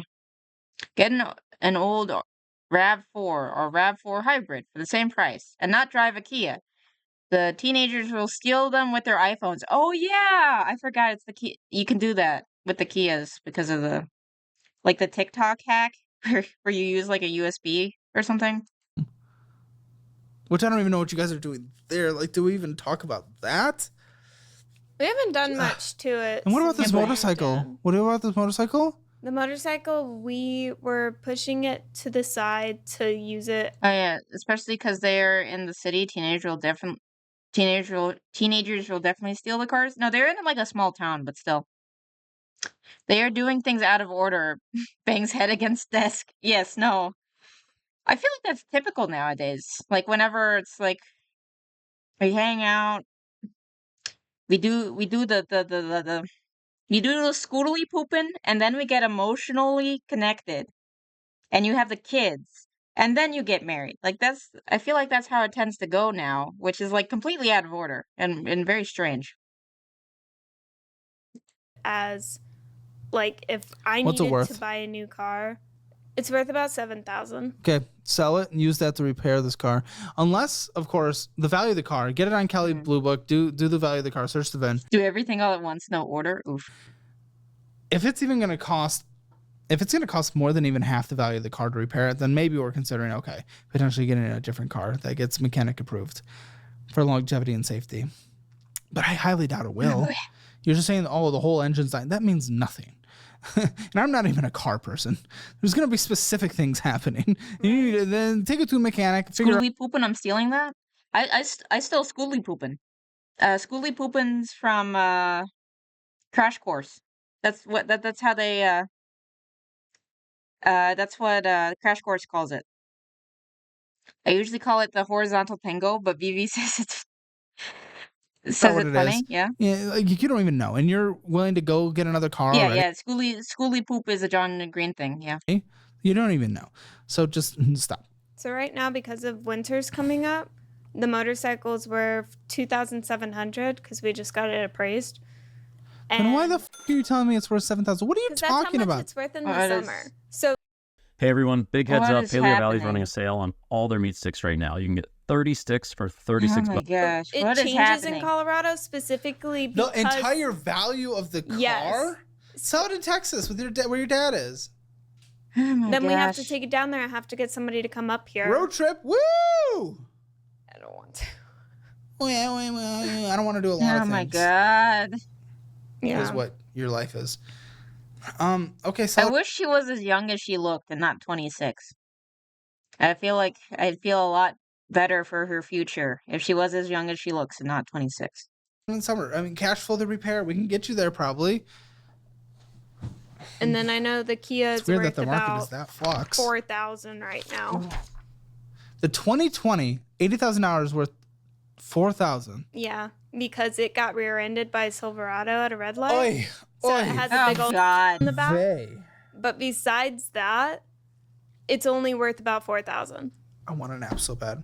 Good But Lord. we have a member stream after this. But I'm excited. We're going to play Mario Kart with the members. Oh. Hang out with the members. That'll be fun.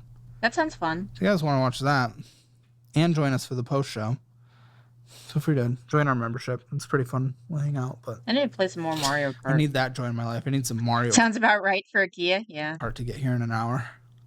Because this is insane. Where'd that pen go? Yeah, you think you can run away? I can't run away from this conversation. You can't run away either, pen. Total income. Is it ever a viable strategy to recommend gambling? No. No. 2,000. Unless if you're talking about like a video game. If you're talking about a video game, it's different. $614.36. Let's add up these debts, these minimum monthly debts. If we can knock out some of these by road tripping to a warmer place, drive a few hours south. If you're like a card counter, I guess, but that takes skill, you know. Define viable, but yes, come on down to Dr. Spoon's bingo hall. Oh God. Sell for more, I don't know. But if we can pay off some of these debts by selling the motorcycle, it's probably so worth it. We were thinking about doing that. At this point, maybe just keep the motorcycles and get rid of the Kia. But and then we waited too long, and now it's winter time, and it's not worth anything up there. Wait, winter time? When was this originally recorded? Because I was wondering why the bikes would be worth less then, but I guess it's because they wouldn't have heaters? I wonder why it took so long for this one to be released. And we're still trying to figure out how the hell we're even supposed to sell this. Like, do we throw it on Facebook Marketplace? Yeah, and Craigslist. So, yeah, take the best pictures you can. Make sure it's all pretty. Okay, debt payments, not mobile home, $415.42. Yeah, he normally records a few weeks before release, but they're saying it's winter right now. So, and it's definitely not winter right now. So, we're in fall. So, I'd get rid of it all and get a RAV4 with a 4-wheel drive. Yeah, I think they're planning for winter. Okay, hopefully, because otherwise it's like, what? Why is this so crazy? Imagine hauling a mobile home with 2 motorcycles. It would look like Santa's sleigh, and that would be hilarious. A Toyota? Yeah, I love Toyotas. Toyotas are awesome. And that's what makes the value go up, because the snow. All credit cards, by the way. And then the mobile home. Are you both on it? Yes. Do you pay half? Well, I'm a little confused. How is this paid? How is that bill paid? So far, it's been me paying the mortgage by myself. All right. And then he helps. This is insane. What I can't pay for It just rent. keeps going. Yeah, and how much do you put towards the rent? Probably about. Okay, I was actually expecting the debt to be worse. 900 is from me. Oh my, I'm gonna. Is this accurate? 850. What about utilities? Gas, water, electric. That's also on me. That's What does this guy take care of? Substantially. Anything? He takes care of like the things around the house, so I don't have to. Yeah, no, I'm talking. Yeah, I know, but minimum payment, just because of. Well, I guess they're all like really small cards generally, so maybe that's why. But I figured with that, and she's also going over, so generally there's a little bit more when you go over. So I don't know. Laundry, dishes, cook. He does all that. I don't have to do that. And it's not the value go up; it's the demand does. So someone will pay more because not driving to your life's end is valuable. Apparently, what? It's not that the value goes up, it's that the demand does. So someone will pay more because not driving to your life and is valuable. What? I don't think he includes late fees in the budget. No, I'm not saying late fees. I'm saying because she's over, you owe more until the it's paid down. Like you owe the minimum plus the amount that you're over, I think. Why do you Does that need make that sense? fancy thing? It has all my bills on there. You bought this for bills? No, I got this as a Christmas present. What? But it's something that I actually Okay. really like using. So utilities, how much from you? 130. Okay. Gas, vroom, vroom, drive for your vehicle. How much? For the 40. month?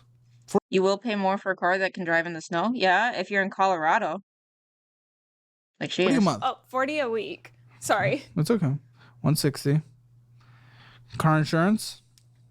374.50, and that's because it's both cars with full insurance. Both cars. So you pay for his. Does he give you half? Insurance. Does he give you half? No. What does this guy do? He sounds like a deadbeat. What is going He pays his on? own car payment, though. He pays like Yeah, as he should. It's his car payment. What is Why isn't he happening? paying for his own car insurance? Phone bill? You said he takes care of? Yeah, he takes care of both. Wow, our at least he phones. did a phone bill, guys. Hmm. All right, $100 gonna go to the over. TP fund. It's anything else you need to survive. It's makeup, it's whatever. It's all that good stuff. Groceries, you can contribute $300 to the pile. Yeah, That we're is it. over. Oh, we also spend about $296 on We're over. We're over by $300 already. pet food a month. And 54 How much on pet food? Sorry, what? $300 to the pile. That is it. Oh, we also spend about $296 on pet food a month. And 196? Holy shit. That better be good pet food. Caleb hating on her honey bunny. Oof. Don't remind me of the other lady, the gambling lady. and $54 How much? $250? on cat litter. Yeah, so Do about they have a horse? I know, right? and $54 How much? $250? on cat litter. Okay, wait, what? Okay, break this Is down. it? Please make it make sense. Oh, we also spend about $296 on pet food a month. And $54 How much? $250? on cat litter. That's without the cat litter? No, they said like 50 on litter. What are they feeding, a pack of Great Danes? Don't they have mostly cats? Wasn't it like 3 cats and like a dog? Maybe 2 dogs? Or something like that? Why is the food so expensive? It doesn't make sense. Yeah, so it's about $350 for the animals' needs every You month. said I mean, so animals are about to get rehoused, in my honest opinion. I mean, yeah, some of them, it might be best. I know it sucks, but it might be best for you and for the animals. so how much comes from you? Oh, it's all me. And we haven't even talked about pet insurance. So what is that? That's gonna be like 600 there, and then pet insurance. This man. He might Holy every shit. now and then go and buy. No. Generally, it's Spoon who says that, but not. See, this is what happens when you encourage him, cats. Now you're doing it. Why is everyone? Stop it! Stop it! Feeding the rat pack, yeah.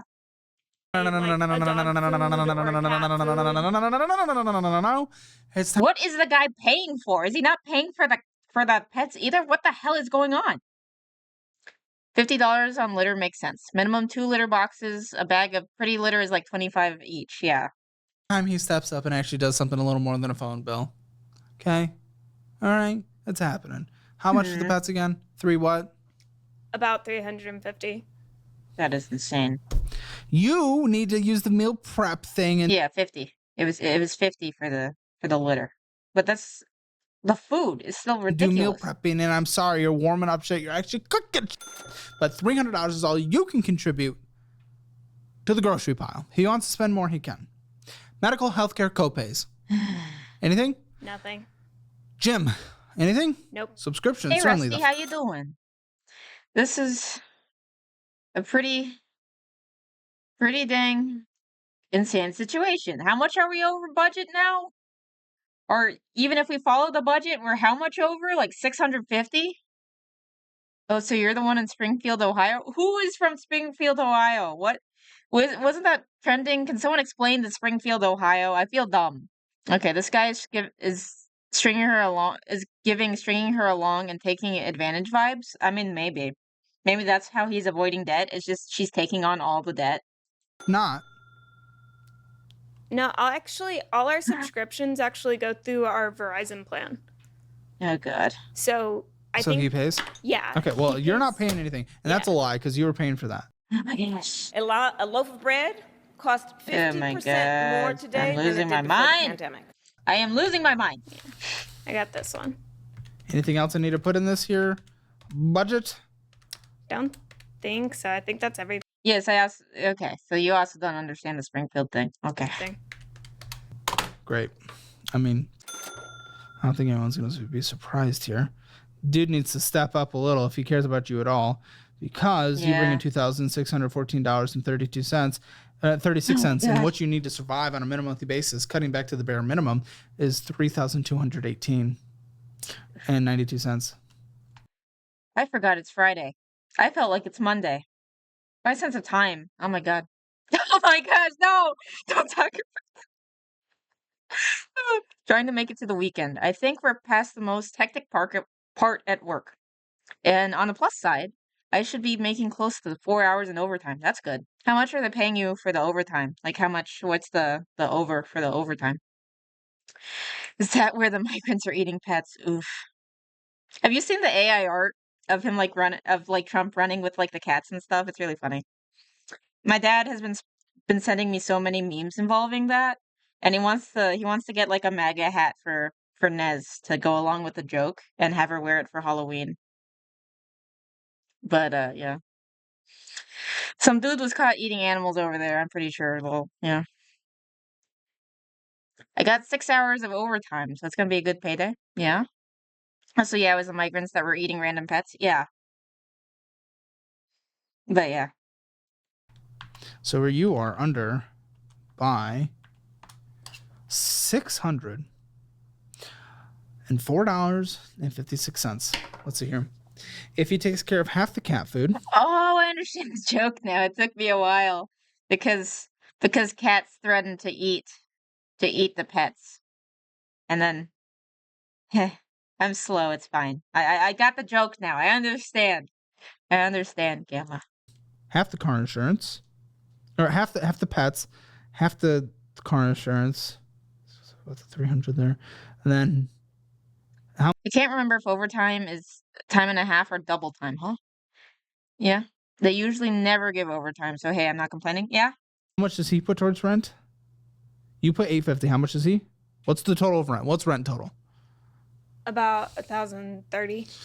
Why is he giving like nothing? Who is this guy? If he takes care of half the rent, you break even then. If he takes care of half the rent, half the pet, and half the it's typically time car and a half, insurance, yeah. And just takes care of his own basic responsibilities instead of putting it on his fiance like a loser, you actually break even, and then we can talk about start making progress. Okay. So oddly enough, and this is the first time that this is a different strategy than normal for this show, because usually it's like go get a new job, which we might need to get another job, even though you're always tired after work. I don't really care because I care about your future more, but you need to have the tough conversation with the guy, the fiance guy, and he needs to pick up the bills because you just show him this. Show him this. This is you cutting back to nothing with no paid for fun. So he needs to take care of that, and that way you break even. So that's actually the first step is you need to do that. Well, now that he has a job, I can confront him and. Nice, Rusty. I'm a salary clown now, but I love the overtime pay back when I could get it. I mean, it depends on what job you're doing. If salary is better or worse for you. Be like, yes. Hey, I need your don't help. Confront like that. If you were theoretically someone who took naps during your meetings, like, my dad, then salary would probably be pretty nice. Okay, well, if you're, there you go. If you be like that, yes. Confront's a strong word, though. So I'm just especially the car insurance. I hate paying for that. I'd rather him pay for that in full and just take it away from me. And then for the debt, from there, you're just probably gonna have to get a second job or work more hours. No. I have to wait for bonuses to buy my AliExpress drones and Legos. Hey, that's literally the plan for my dude and I. Is whenever he gets bonuses, we'll get extra toys. Those meetings are BS. I agree with your dad. He's also gonna retire soon, so he's just at the point where he doesn't care, and he's just doing it for fun. So yeah. Yeah. So get your as quick as you can, and then maybe hit more of that DoorDash. That's meetings are naps, of course. Yeah, and that is for sure me being lazy, because I drive all day. So when I get off, I'm like, do I want to DoorDash? Do I not? Am I too tired? Am I filling up for it? The credit card balances themselves are not insane, but there's so many of them that it adds up to insane. Hey, I get constant overtime and I get real nice bonuses. Is this gonna end with a joke, or is that true? If that's true, then that's good for you, cats. Oof, yeah. I've seen what salary workers go through, and yeah, I don't envy you. It depends on where you're working, I think. Prob's making a little less than 6 figures. Nice. So I see on here medical debt of $12,000 on this spreadsheet. You didn't tell me anything about this. Wait, there's medical debt? I get phone debt? calls every now and then. I know how much it is, but I avoid it. You avoided so much you avoided bringing it up when I asked if you had any more damn debt. I forgot about it. Oh my God. How convenient. It's different hospitals spread out around Texas, and so when I left to Colorado, I just what was it for? Avoided it. I'm on a different tax bracket than you peasants? Yeah. Yeah. You need to get another job and just start paying off this debt. I would go small to large. You can take care of it. The balances are small enough that you can take care of them almost one at a month. You can actually snowball this thing. But the first conversation is you're right now dramatically underwater by $604.56 on a tight budget with no mistakes, which is impossible. Not excusing mistakes, but humanity, you know. So you need to have that conversation with him first. Yeah. Hopefully. At least the medical debt is not subject to interest. It might be worth downloading or using Relief app to see what they can do about potential debt negotiations. Wow. We can get you connected with that. It's usually for more extreme cases. You know, I don't think he's brought that up in anything I've seen before. That's wow. I only work with them on the extremely, you know, when it's like harder for someone to get out. For a lot, they can change the behavior. They can get out of debt in a certain amount of time. For you, very underwater on different things. Oof. At least I don't have a payday loan. Oh, just stop. Don't even try. You're on your way. I mean, I'm surprised you don't have them, to be honest. That's not funny. I don't know. I'm very the first surprised conversation started. I think it's only because of Dad that she doesn't have a payday loan. And then if you actually follow this budget and you go make a few $100 extra a month, you can start paying off some of these debts. You know, they start around the 300s and you can snowball from there.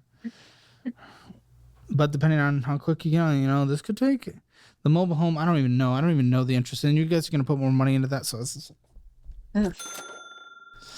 don't put any more money into the mobile home unless it's like to survive. But don't. It's done. No more sinking into a losing investment. You're getting Dave tonight, though? Oof. No more doing that. You're focusing on paying off debt, getting a fully funded emergency fund. Don't get screwed by Dave. Don't. That's what you're doing.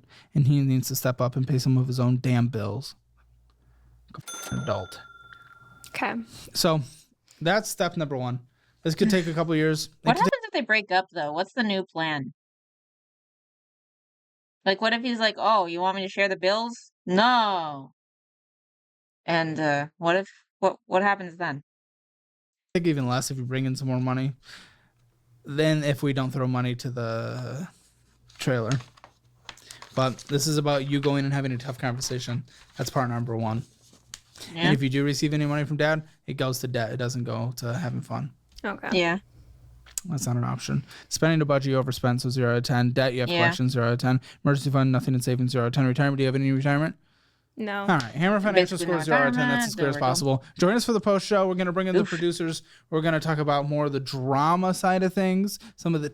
This is why you shouldn't move in with someone you aren't married to? Yeah.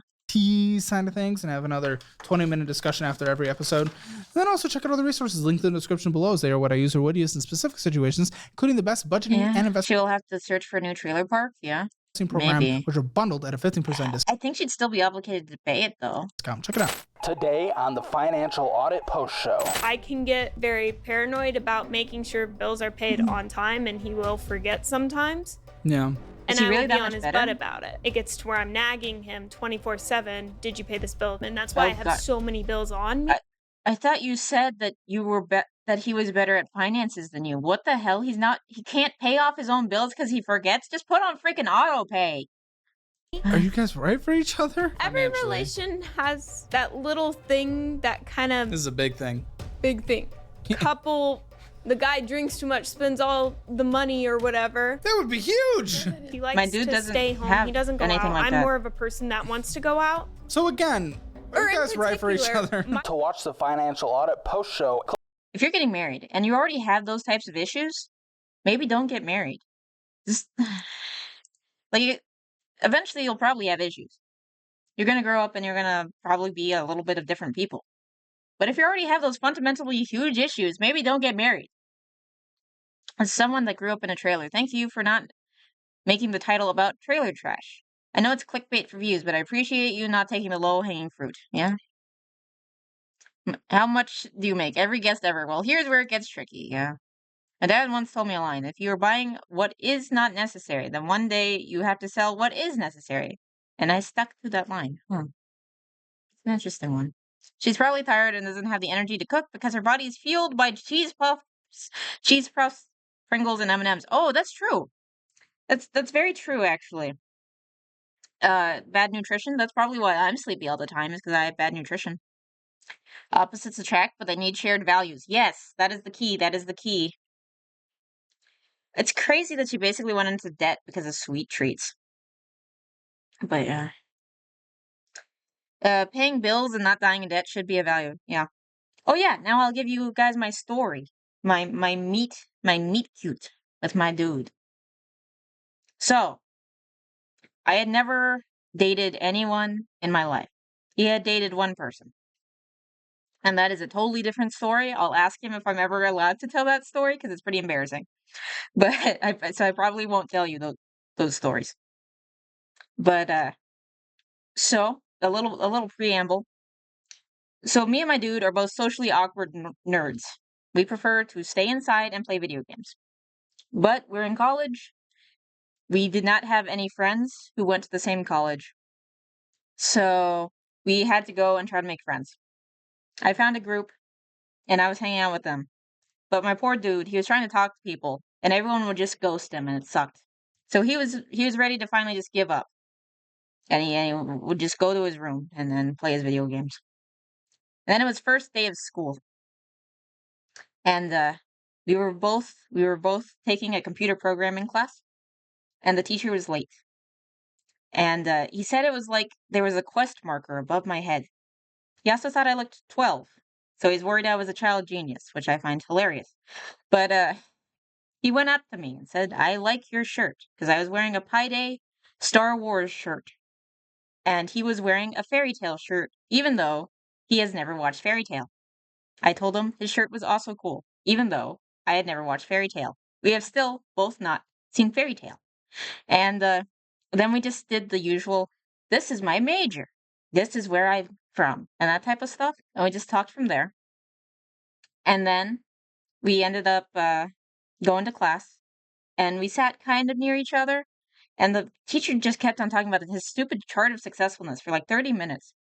And it was very boring. And he was going on and on about it. So my dude just kept on looking back at me and we kind of giggled at it. Fairy tale is mid anyways. I've heard that. But and then it was time to go. I had another class. I think he had a break time. And it's like, okay, I gotta go. And he's like, oh, do you have a Discord? And because at the time I was based, I did not. So I said no. But I have a phone number. So I gave him my phone number. And then later that day, we went to the dining hall. And we talked about Skyrim. And I talked about comics and shit, and he showed me that he had a badass suit of armor that he wore to the Renaissance Fair, and I was like, oh, that's cool. That's really cool. And we talked until the dining hall closed, and we were kicked out. So we were there for like 3 hours. And then we met the next day. And the next day. And the next day. He got like another controller so that we could play video games together. I'm really glad, in hindsight, that he didn't murder me.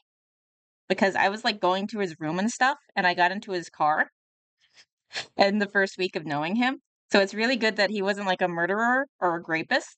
So that's good. And the whole time we were trying to subtly flirt with each other. But because we're socially awkward nerds, we were so focused on flirting with each other, we didn't notice that the other one was flirting. So it was kind of hilarious because we were both stupid. One of the days, we made an arrangement where I'd go with him to get his flu shot, and he'd take me to the comic book store, and I thought that was a good deal. And I talked to him while I was getting his flu shot, so he wouldn't be scared because he doesn't like needles. And then we went to the comic book shop, and that was fun. And we had dinner with each other every single day at that dining hall. And then it was, I think it was finally the next Monday. It had been a full week. We had also had the conversation of, oh, we're both conservative. We can say whatever the hell we want now. So that was fun. We figured that out pretty quick. So that was fun. It was also really funny because my parents wanted a picture of him. So I was like, this is going to sound really weird, but can I have a picture of you? And he's like, my mom was asking me the exact same thing. So we exchanged pictures of each other. So that was really funny. And so it's been a full week of us hanging out every single day. Also, he walked me to like my super late class because he's a gentleman. And he waited 3 hours for me to come out of my super late class so that he could safely get me home because he's a gentleman. And I was talking about him like all week. And my parents were like, I think the dude might like you. And it's like, no way, he's just nice. Because I'm stupid. Okay. And we had also talked about his mom had wanted him to ask if I was saved. And I was like, what the hell is that? And then he tried to explain what it was, and it's like, well, yeah, I believe in Jesus and stuff, and I have a relationship with him. And he's like, okay, cool. But his mom was super anti-Catholic, so I had to go over, yeah, no, we don't worship Mary. Here's our general beliefs and that type of stuff. And he was very receptive to it. Okay, and then finally, it's Monday, and we're sitting there, and we're at the dining hall again, and I think we're talking about things like you only date if you want to date someone if you can see yourself marrying them and stuff like that.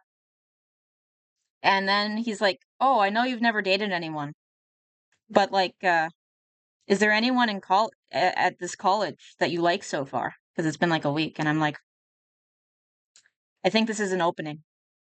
I'm gonna be crazy, and I'm gonna take the opening." So I said, "Yeah, you." And then we stood there, giggling like a bunch of idiots for like a minute. And then it seems like, okay, now what? And I was like, okay, this might be TMI to you guys. It's like, okay, first things first, abstinence. We are not going to scootily poop until we get married. And he's like, oh, thank God. Because my last girl wanted me to do stuff. And I said no. And it's like, okay, we're on the same page. Thank God.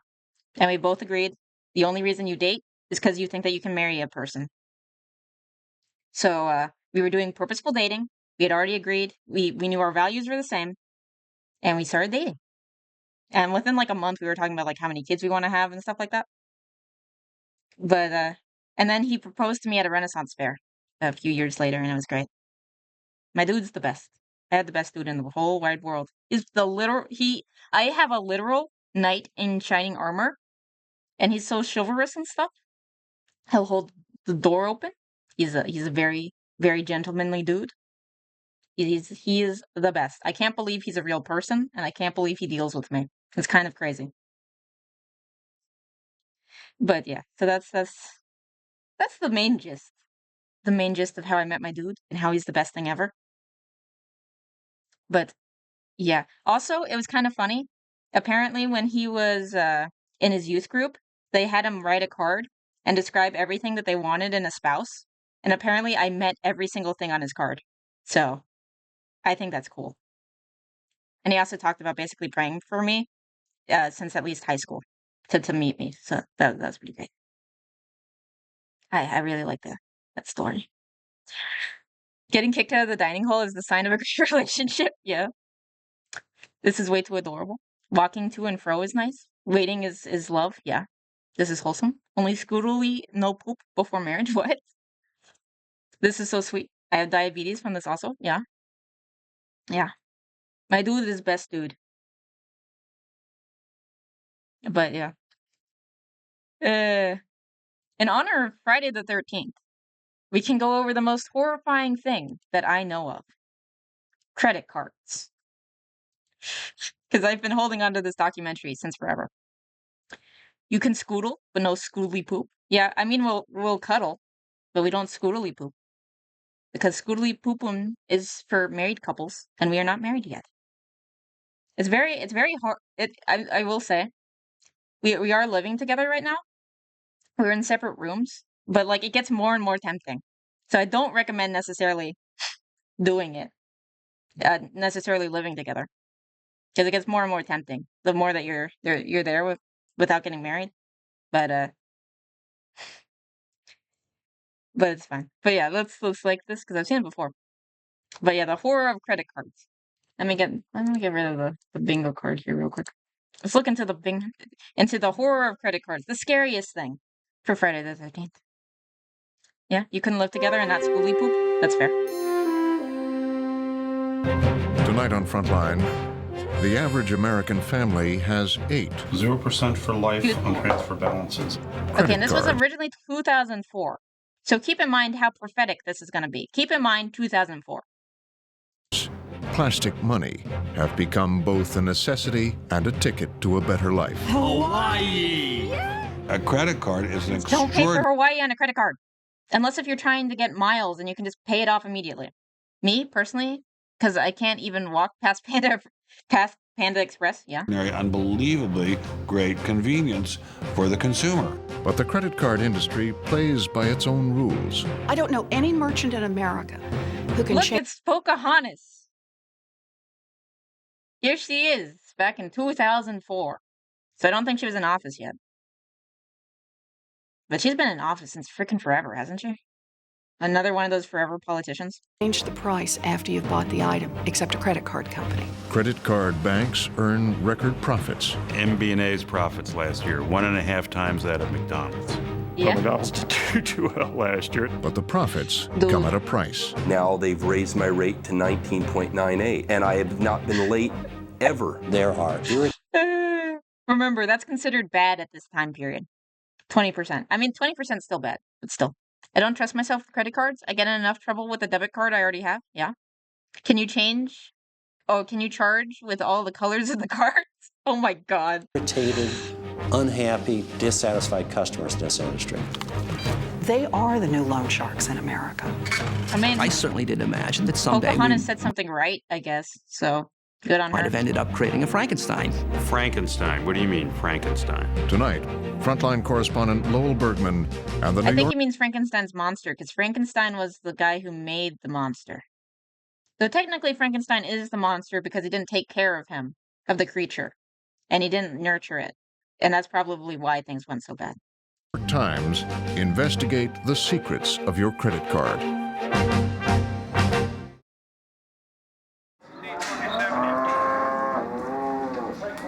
This good old early 2000s font.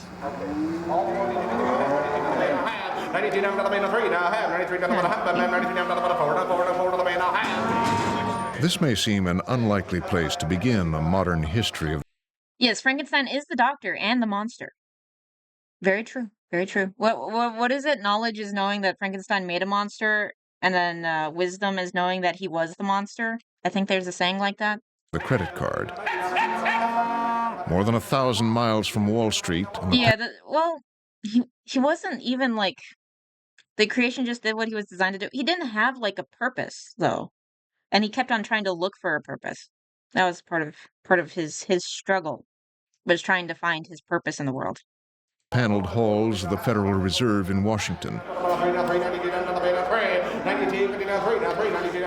Or if you're talking about like book versus movie, because I haven't seen the movie. But this is where the credit card business first began to really take off.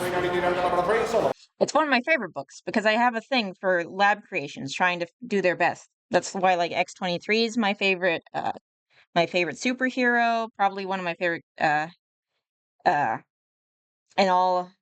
my favorite character in all of fiction. And Frankenstein's my favorite book. Mewtwo's one of my favorite Pokemon. Oh, he was poorly designed is my point. Very true, yeah. 9250.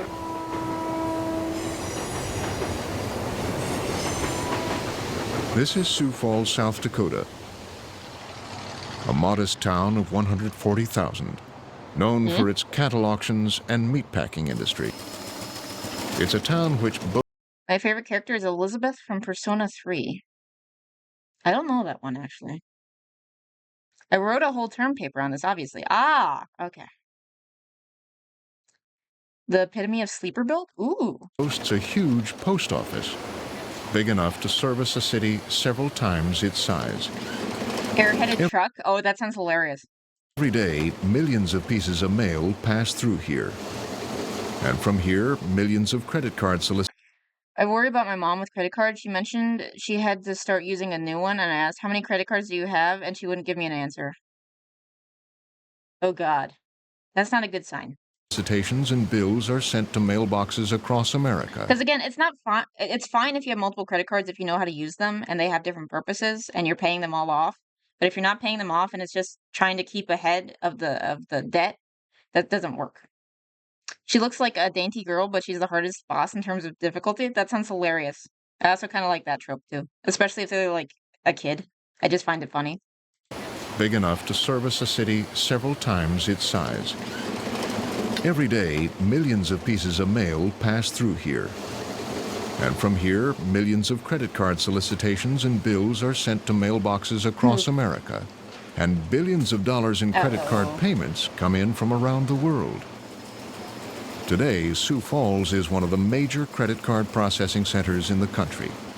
Oh, yeah, it's where the regulations or something, It all right? happened in Sioux Falls because a quarter of a century ago, times were hard in South Dakota. Yeah. The hardest other boss is the final boss, but only because it has like 12 phases to go through. Oof. There was a nationwide recession with double-digit inflation. Money was very tight. South Dakota banks were... I'll just max these 3 cards and move them all to the 0% interest one, and it'll work out, guys. Oh, God, yeah. Oh, we get to learn about the origin of 0% interest in this one. You get to meet the evil genius who came up with it. A century ago, times were hard in South Dakota. There was a nationwide recession with double-digit inflation. Money was very tight. South Dakota banks were issuing very few mortgages or loans of any kind. Yeah. Interest rates were going into orbit. They were climbing all the time. So Bill Janklow was then the governor of South Dakota. when I came to the governor's office, South Dakota had very tight historical laws on what you could charge to borrow. In other words, there was one interest rate by law that they could charge for new cars, another one for used cars. It was highly regulated what interest rates people could pay. What I'm trying to say is, it's like I help as much as I can with food, rent, and other stuff. And she did say she's making progress with paying them off, but it feels like she's too nonchalant with them, probably. We have a law that said you could charge 9%, but money cost 11%. So banks weren't loaning money. To get the banks to issue loans, South Dakota decided to eliminate its historic cap on interest rates, known as a usury law. We had actually changed some of our laws in '79, and we had previously introduced legislation and passed legislation, or were passing legislation, to lift the ceilings on usury so we could free up and get capital in South Dakota. Interesting. At the same time across the country, in New York City, Yeah, I have family members like that, and it'd be frustrating. I have a lot of family members like that, and I concur. a legendary banker had his own problems. Oh, it's very simple. We were going broke. Walter Wriston, then chairman of Citibank, had a credit card division that was hemorrhaging money. New York's usury laws prohibited banks from charging. All you can do is let her know you will be there for her, can't make her do anything. God can barely make us do anything. Well, God doesn't make us do anything because he respects our free will. Well, I guess he could, but he doesn't because he respects our free will. Charging more than 12% on most consumer loans. Interest rates went up to 20%. And if you are lending money at 12% and paying 20%, you don't have to be Einstein to realize you're out of business. And it was costing Citibank 20% for money, and you were only getting 12% back? Certainly. Because of the limit on interest. Yes. There was no way that you could continue. So Wriston and Citibank began looking for a new place to do business. So we made a study of the 5 states that had either no usury law or very high amounts. One of them was South Dakota. So we said, look, we'll bring a couple of thousand jobs out here. In 1981, Citibank moved its credit. Okay, so that's just where I guess, strategically placing your company in a certain state for it to take advantage of the laws. I think that's why, like, a bunch of them are in South Dakota. Well, there is the free will thing, yeah, but he can't. What? Then you what? Can't either is my point. Yeah. Oh, if he can't, then you can't. Yeah. You and I can't either is my point. Yeah. Also, keep telling her what you're doing and how it's helping you. Yeah. Yeah. Lead by example. Card operation from New York to South Dakota. From the time I met them, yeah, until if that we doesn't, passed we our shouldn't try. Yeah. You can't like control people. In 1981, Citibank moved its credit card operation from New York to South Dakota. From the time I met them until we passed our legislation, it was just several weeks. I mean, we really moved. That was a good deal for us. It was a hell of a deal for them. What did they get out of this? What Citibank got out of it? They got to stay alive. But what really attracted Citibank to South Dakota was an obscure Supreme Court decision that said a bank could now export its interest rate to other states. Oh, it was called the Marquette decision. The Marquette Bank decision was a U.S. Supreme Court decision that said, forget where the bank is chartered. Wherever the credit decision is made, in whatever state, that's the place where you can apply interest wherever you make the loan. In other words, if South Dakota had a 25% ceiling, then you could charge 25%, even to a loan in Florida. Janklow realized that the Marquette I go to Spoon's Bingo Hall weekly. This is the way to financial peace. Oh no, Gamma. decision meant that South Dakota could become the credit card capital of America. In a very short period of time, matter of a few months, I was meeting with the chairman of the board of Bank of America, with First Chicago of Illinois, Chase Manhattan Bank, Manufacturers Hanover Bank, Chemical Bank, Bank of New York, all the big banks in America, because only South Dakota at that point in time appeared to be willing to move forward. I wonder how much the South Dakota thing is still relevant. I'm not sure. Invite people to come in. But soon, another state got into the act. Delaware copied South Dakota's legislation, and Wilmington soon became the credit card center of the East, luring other New York banks and giving rise to new companies like MBNA. For the first time in American history, there were no legal restrictions on the interest rates banks could charge on credit cards nationwide. No, you could look at the Marquette decision and say, all right. If I remember correctly, it's actually a sin. I forget what the name of that sin, but I believe it's a sin to pay like high interest, or not to pay, to charge high interest on loans, if I remember correctly. I know Wyoming is a huge place for small companies for legal reasons like this. Yeah.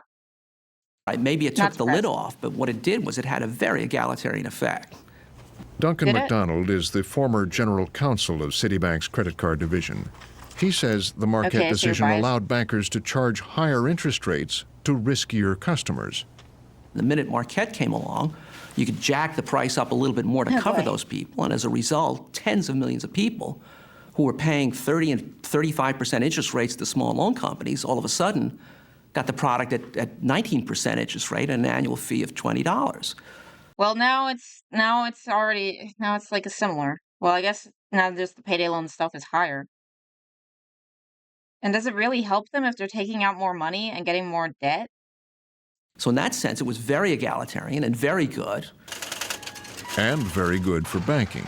As the deregulation of interest rates enabled more people to get credit cards, the industry began to expand and became the most profitable sector of banking, with $30 billion in profits last year. We wanted to talk to the executives Imagine what it is now. of the major credit card banks about their business, but were directed instead to the American Bankers Association. We've asked for interviews with all the major credit card companies. They won't talk to us. Yeah, of course they won't. Why? Him using egalitarian without choking is amazing. I mean, it's his job. He hopefully gets. I mean, to sell your soul, hopefully you got paid very well for it. That's our job. They pay us dues to handle these kinds of sometimes difficult assignments. Ed Yingling is the incoming president of the American Bankers Association and the industry's top lobbyist. Seal 20% interest is so helpful. Yeah. All right. Better get back to work. Hope you all have a great day. Have a great day, Rusty.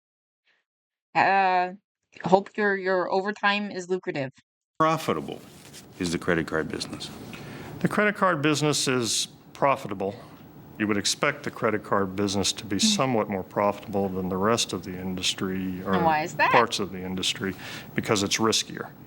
Okay. It is an unsecured loan, and so you would expect the returns to be a little higher.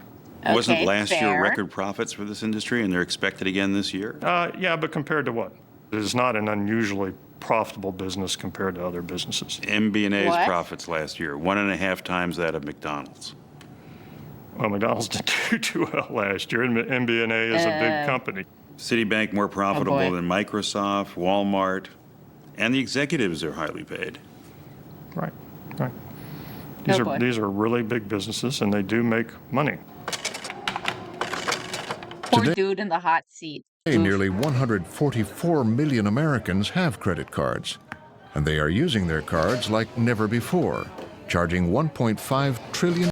I'm sure this is even worse now, which is crazy. Today, nearly 144 million Americans have credit cards, and they are using their cards like never before, charging $1.5 trillion last year alone. Good Lord. Credit cards have become an essential part of the American economy. Unfortunately. I really can't say that I love my credit card, but I would hate to live without it. I use it a lot for work. It's easy access. I can take clients out for dinner. Okay, but it's a work credit card and they reimburse you, right? Right? I take advantage of the miles. We fly first class on vacations. It's nice to be able to spend what you don't have. You're using credit cards wrong if you're saying that. Let's hear that great line again. On vacations. It's nice to be able to spend what you don't have. It's nice to be able to spend what you don't have. Don't have a credit card if you believe this. Just know. Can you imagine living without a credit card in this society? It's hard to imagine. We sat down with a group of credit card customers to talk about how most people use it now because in 2010, everywhere except cash, which is not what? Which is not true today.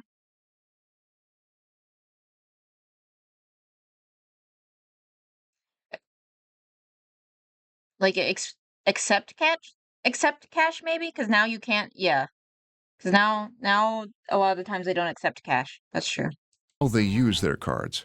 We're consumers. America loves to consume. It's in our blood. It is like an addiction. I mean, I have this new credit card in my pocket, and look at that great dress. I can do it. I really shouldn't do it. I'll just pay it off later. Words are hard. Well, I figured it out. I figured out what you meant. But yeah. And you do it. If I don't have that iPod, I'm not cool. Yeah. So I can charge it and pay it off. And my Christmas God. is just around the corner. There's always something. Dude. They're just a gift. For the traveler, which I am, a very, very, very frequent traveler indeed is what I am, they are indispensable. English is my first language, guys. Forgive me. Oof. Actor and author Ben Stein loves the convenience of using his credit cards. Credit cards are an incredible deal for me. I mean, I have lots and lots of different cards. Holy cow, I mean, my how many wallet cards is do you just have? stuffed with cards. It's just insane.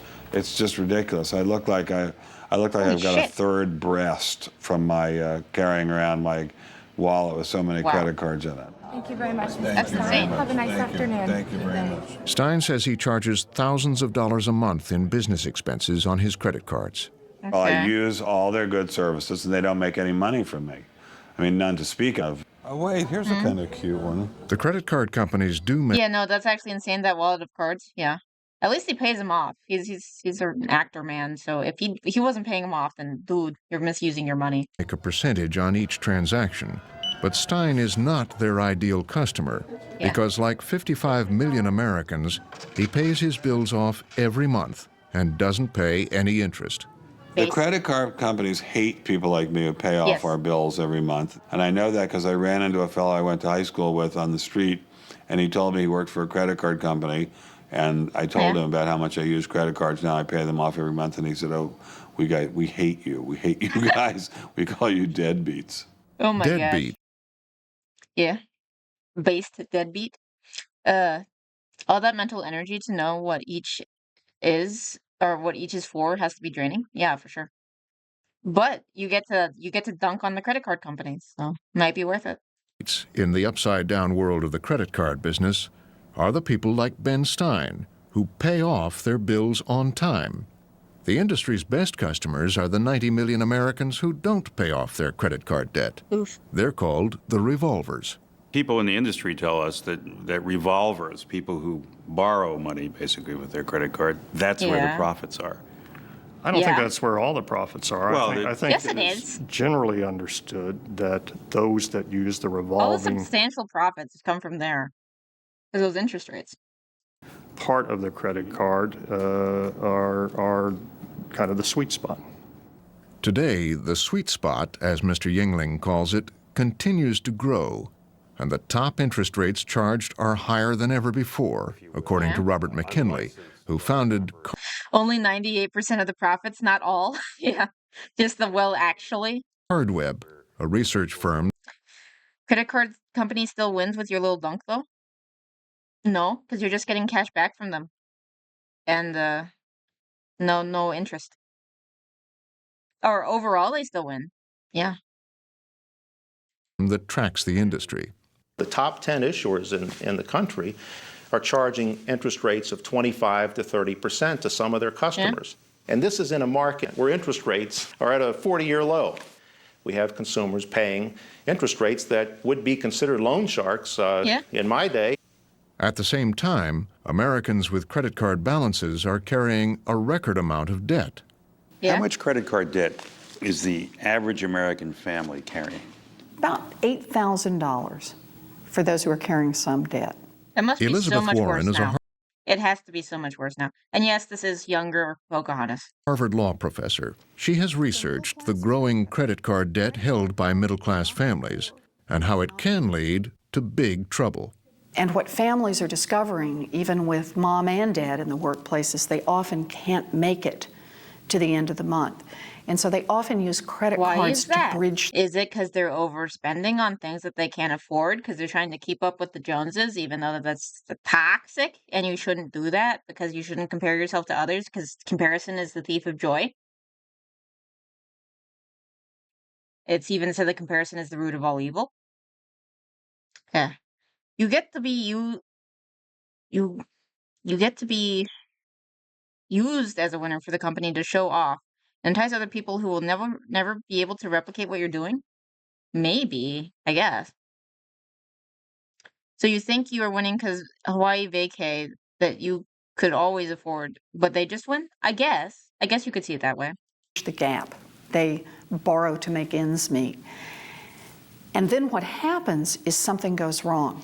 Somebody loses a job, somebody gets sick, family breaks apart through death or divorce. She doing okay? Like most Americans, Jim and Juanita Mueller managed to pay their credit card bills each month until they both lost their jobs. Oof. We didn't have any emergency funds set aside. Oh, and this wasn't even 2008. This is still 2004. Oh yeah, and the seed not having an emergency fund caused an emergency. So they kind of became our emergency fund to That's fund not what they our are. life while we were waiting for the employment to come along. And so you borrow from the credit card and pay that month, and then the job doesn't happen. So now you got to borrow more, and we just kept digging deeper and deeper, and we started. That's how it always goes. Robbing Peter to pay Paul, as the expression goes. You know, Yes. take money from a credit card to pay other credit cards. Yeah. And that just increases it. Then that's where it really Yes. started to snowball. As the Muellers fell behind, their credit card companies began to apply penalty interest rates and fees to their bills. Do you remember when the interest rates started to rise? Some of them one late payment and forget your old interest deal that you had. So. And forget the fact that you had the credit card for a number of years and were paying on it regularly. They don't We're care. never late, and as soon as you miss one payment, it's like all deals are off. They're just waiting to press the charge them higher interest button. They don't care about you. They're credit card companies. Everything goes up. I mean, some of the credit cards we had were 9% or less. All of a sudden, they're Really? 24, 20, There were credit cards that were 9% or less. Holy shit! 25%. Because, oh, well, you're late. You've been late several months, and now we're going to raise your interest rate, and we're charging you the they late always win. fee. And now Yeah. because the interest rate and the late fees have accumulated, now you're over your limit, so there's an over-limit fee. The Muellers' credit card debt eventually grew to nearly $80,000 on 10 cards. They found that they could no longer keep up with their payments and had to file for bankruptcy. Oh God! They were one of a record 7 million families to file in the last 5 years. Oh God! It must be even worse now. It wasn't that we didn't want to pay off our credit cards. We got to the point where it was impossible. There was just, I mean, short of a rich relative, which neither one of us have, dying and leaving us $100,000, nothing was going to happen. Because the credit card companies weren't willing to work with us unless they got all their money as fast as possible. The main things that trigger a bankruptcy filing are a job loss, a medical problem, or family WWE champions. Bankruptcy filing are a job Not loss, paying your taxes. a medical problem, or family breakup. Without those things, most American families can deal with their credit card debt. But high credit card debt puts them at much greater risk so that if they stumble, if they get hit by one of the other blows, they get their feet tangled up in those high interest rates and they just get sunk. 0% for life on transfer balances and up to 3% cashback bonus. Ironically, the Muellers are still getting offers for more credit cards. You're still getting solicitations in the mail. Yeah, we got one yesterday from a credit card company that told me I would never have credit with them again. Oof. One of the last Gotta pull my Hogan's, guys. Yeah, WWE champions. You gotta do it. times I talked with them and told them what our situation was, they said, well, we're canceling your card, and you are, in essence, blackballed with us for life. You'll never have a credit card from us ever again. Yesterday, received a solicitation from them, 0% for life, with up to a $50,000 line of credit. Down. Diapers, milk. With the 0%. Or maybe that's how they used to do 0%? And then if you just miss anything? That's interesting. And laundry detergent. $25. Oh yeah, and that stuff he just said. Spend more time with your family. Priceless. Encouraging Do you guys remember these ads? I remember these ads. They're fun. Americans to take on credit card debt is critical to the profitability of the industry. Hawaii! Call now to request the City Advantage World MasterCard, and you can earn free award travel plus get 10,000 bonus miles. Making it easier and more attractive to spend has been the job of Madison Avenue marketers. New tool belt and chrome tool set. $126. Getting some use out of it? Priceless. There are some things money can't buy. For Father's Day, there's MasterCard. But the success of the industry has also relied on financial innovators like this man, Andrew Carr. Oh, I think he's the evil genius. He made so many innovations for the credit card that we use today. whose peculiar genius, industry insiders say, has helped shape the way the credit card business works. Carr, a consultant who rarely consents Innovations? Yes, yes. Evil genius innovations. Interviews, only agreed to talk with us if we did not identify his clients or where he is currently living. I don't think they can do that anymore, 0% for life, unless you miss a payment because they passed legislation to stop that. Yeah, I'm not surprised. Yeah, otherwise it would be everywhere today. That's probably got to be one of the things that's outdated in this. Because again, 2004. Give me an idea of, from the time you got involved, late 70s, with credit cards, the ideas, the innovations that you've come up with. Innovations. Well, I convinced the client that instead of having 5% of the balance as a minimum payment, we should reduce that to 2%. Yeah. It's a very dramatic change, less than half. Yeah. Before Andrew Carr got involved in the industry, most bankers required that customers pay 5% of their credit card balance every month. Carr realized that if customers were able to pay less, they would borrow more. You were Of course. Evil genius innovation 1. able to explain that it was people making low payments who were the most profitable. Having a lower minimum payment allows you to offer higher credit lines, which first of all makes your card product more attractive because people judge, even if they don't intend to use the whole line, they would rather have a higher line. Yeah. The high balance accounts will be much more profitable than the low balance accounts. Because they're paying interest? Yeah. Because they're paying interest on a higher balance. Yeah. Today, Carr's 2% minimum is a common feature on millions of credit card bills. And every month, some 35 million Americans pay only the minimum payment. Oh, By the way, while you were running up balances on your credit cards, or currently have balances on your credit cards, do you have cash in the bank? Oh, yeah. Yeah. Why don't you I pay can them? wipe my debt out. So why don't you do it? I feel it's the nest egg. You never know what's going to happen tomorrow. You might need that money for something else. You're So losing even though it. You're losing the money because it's being drained in interest. What are you talking about? You're paying double-digit interest, and you could get rid of the balance, or most of it, And you're you going to could- still make those payments and keep the cash in your bank account. Right. That's dumb as shit. That is dumb as shit. Andrew Carr's research showed that making the minimum payment eased Like, I understand that people is like, oh, cash is more valuable. It isn't. So, I understand like the mindset, but still. You never know what's happening tomorrow. I agree. So why borrow for anything? Oh, yeah, yeah. consumers' anxiety about carrying large amounts of credit card debt. They believed they were being financially prudent. If you lose your job or something bad happens, you have to have money and you don't want to live off of a credit card. So you need to have that money, saved somewhere in case something happens. In fact, the industry was reaping huge profits from Andrew Carr's intuition about people's behavior. Yep. But then in the late 90s, Carr says he had a new insight. Customers were being flooded with competitive offers for low-interest cards. Yeah. People were offering 12.9% interest for the first 6 months, 10.9% on balance transfers, and I convinced the client to go straight to 0% as an introductory rate. It gave them competitive advantage. It led to, of course, the others also going to 0%. Carr knew that even though the 0% offer could easily change, people would still be attracted to the bait. When you're getting something in the mail several times a week that offers you 0% for 6 months, they look at the headlines of the solicitation in the mail, they spend 30 seconds on it, and okay, I'm going to be better off at the beginning. They're going to give me something. They're going to give me a 0% rate. People believe what they want to believe. 0% APR. What does this mean? I mean, you're saying that's meaningless.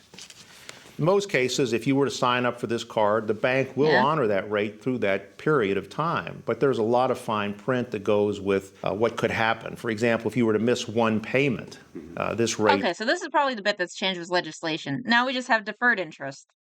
But if you don't pay it, then you get all the back interest. But you still have the trap of the 0% to get you hooked in. what could happen. For example, if you were to miss one payment, this rate will go away immediately. According to McKinley, the key to understanding how credit cards are marketed lies in the great digital revolution, the amassing of data on American consumers. Well, there's a gold mine of information residing out there in these databases by the consumer reporting agencies, the credit bureaus. They're collecting information about what kind of accounts you have open, the balances, whether or not you make those payments on time, and that's a huge reservoir of information there that they can tap into and be able to get a sense as to whether or not a consumer is a revolver, someone who doesn't pay the balance off in full each month. So they can kind of sift those out, and today it's really become almost surgical. The ability to surgically target Imagine with like what we can do now with how we can process data, how much better it is for them. consumers and track their financial behavior has become a booming business dominated by 3 credit reporting agencies which gather information. All that data is then crunched by a little-known company called Fair Isaac, which calculates a number called a FICO score for almost every American with a credit history. We're not a credit reporting agency like an Equifax, TransUnion, or Experian that's gathering information daily on consumers and building up consumer records. Tom Quinn is a spokesman for Fair Isaac. We simply work with the credit reporting agencies, and they deploy their data onto our mathematical formula to create that score. Interesting. The median FICO score is 720 out of a possible 850. The riskiest customers have scores below 600. The score is an indication of how likely you are to pay your bills. Lenders use that score almost like a thermometer to determine if they're going to grant credit or not. So the algorithm is an indication of that consumer's future risk in terms of credit behavior. Algorithm meaning a mathematical formula. Mathematical formula. And how many people have this number? We estimate that approximately 75% of the U.S. population that is eligible for credit, i.e. those who are 18 years or older, have a FICO score at any given time. I wonder what the percent is now. You know your credit score? You're not aware that you have a credit score? I'm aware that I have one. I don't know what it is. Right. I think this somewhat changed because of because of like Credit Karma and like how much easier it is to get your score now. They can literally put your transaction history into an algorithm, and guess with certainty what you will buy with the credit limit you give. I mean, I wouldn't be surprised. We're pretty advanced now. Yeah. I don't know what it is. I don't know what it is either. So if I said to you the words FICO score, do you know what a FICO score is? I know the terms. I'm not clear on what they are. I've never gotten my credit score. An individual's FICO score often determines how much interest he will pay on a credit card. The terms and conditions of the card are laid out in the fine print of this contract. When I get a credit card, there's a contract that goes along with it. What kind of contract is this? Because I never read it. Have you ever read it when it came to you? I'd have to admit, in most cases, I may have just glanced at it. You know, it's filled with so many legal terms and so many pages and such small print, and it can be intimidating, I think. It says that I'm guaranteed the terms of the loan for as long as I have the card. Well, you know, the one unique thing about the credit card business is that the issuer can change the terms and conditions at will. Without asking my permission? That probably changed. I imagine that changed. Absolutely. They can change it all. It only takes 15 days notice to make those changes. I mean, you could be offered a 5 or 6% interest rate today and perhaps get it. 2 months later, that could be 30%. There's nothing to prevent the issuer from changing those. Today we all know our credit score and know our 480 is good enough for a Hellcat.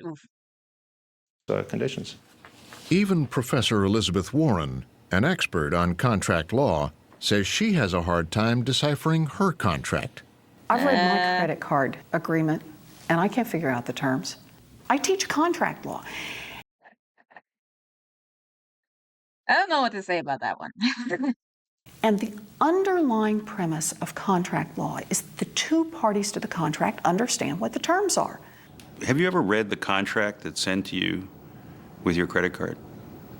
Yes, but I'm a lawyer. Do you understand it?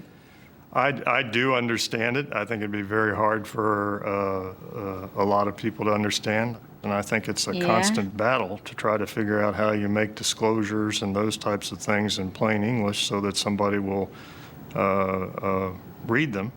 Ed Nice Yingling maneuvering there, dude. Nice maneuvering. says the fact that the contract. That's why you get paid the big bucks. Read them. Ed Yingling says the fact that the contracts are difficult to understand is not the industry's fault. Our disclosures are very explicitly set forth in law and in regulation, much more so than in most consumer contracts.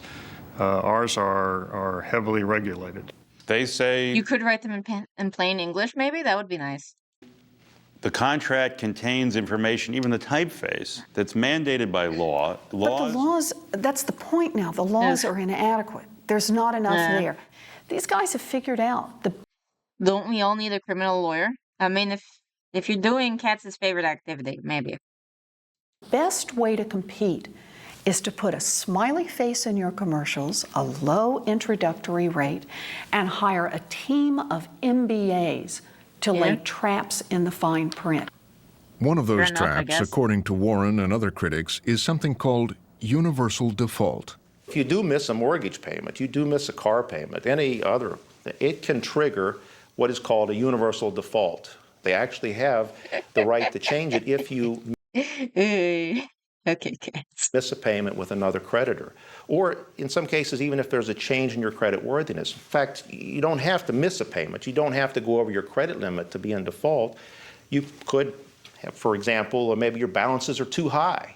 You've seen I one imagine of this these, is right, also before? changed, maybe. I want to read you I'm not something sure. from a contract.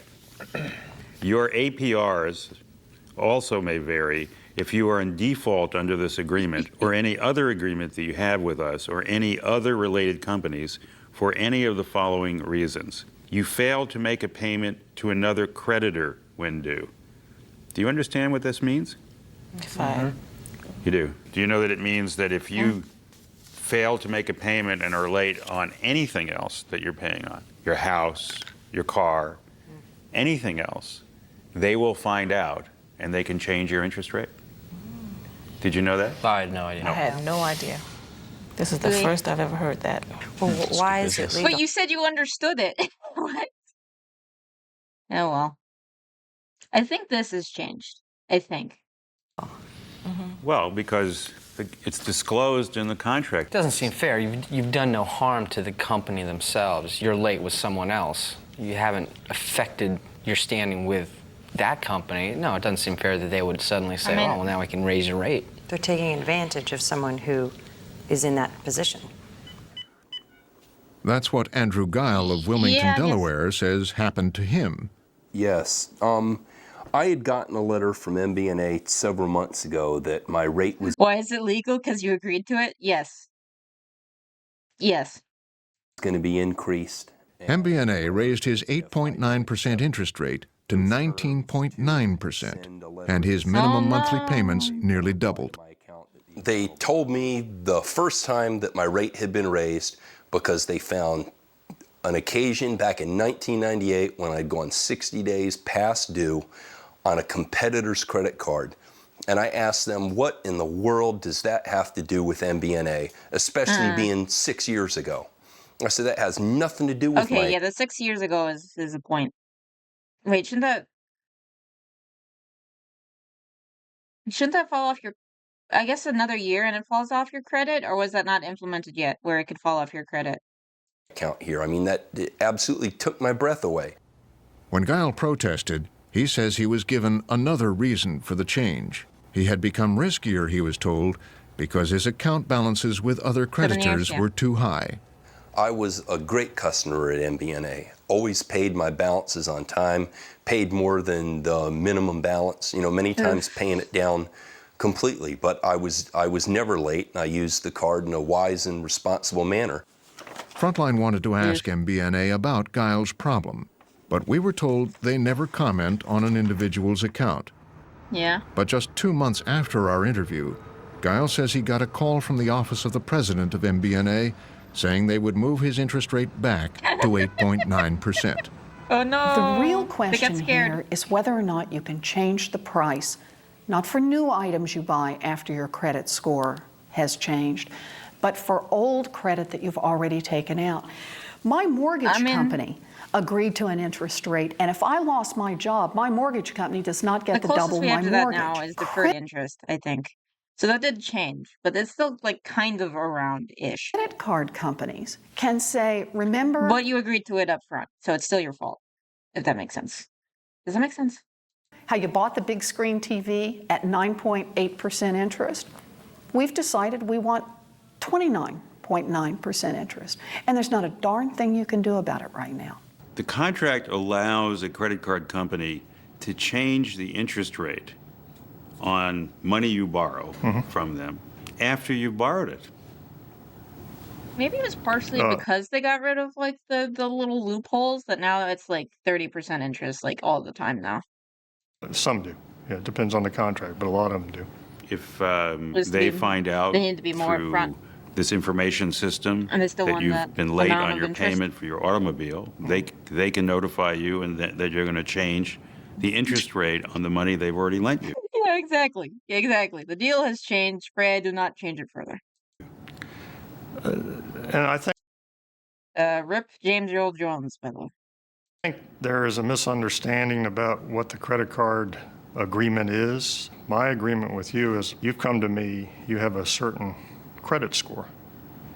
And based on that credit score, I'm going to charge you 12%.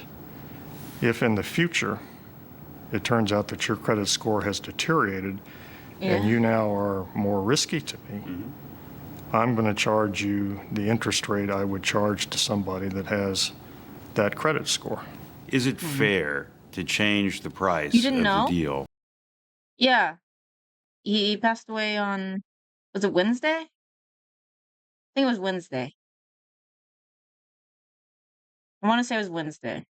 Might have been Tuesday. It was this week. Yeah, I'm sorry that you didn't know, but yeah, the legend has passed. After the fact. The product is not a promise to somebody that we will lend 2 you days that ago, amount of money forever. Wednesday. at that Okay, I was right. It was Wednesday. Avoid the news because politics. Yeah, that's fair.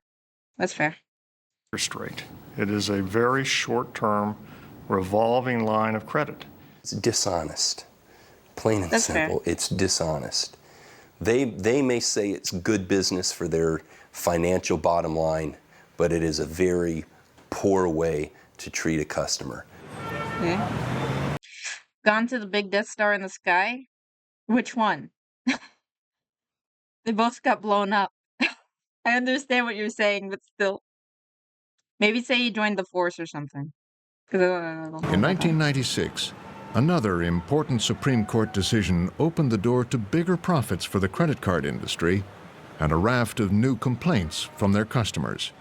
That decision, Smiley versus Citibank, much like the Marquette decision before it, lifted state restrictions this time on the fees that credit card banks could charge.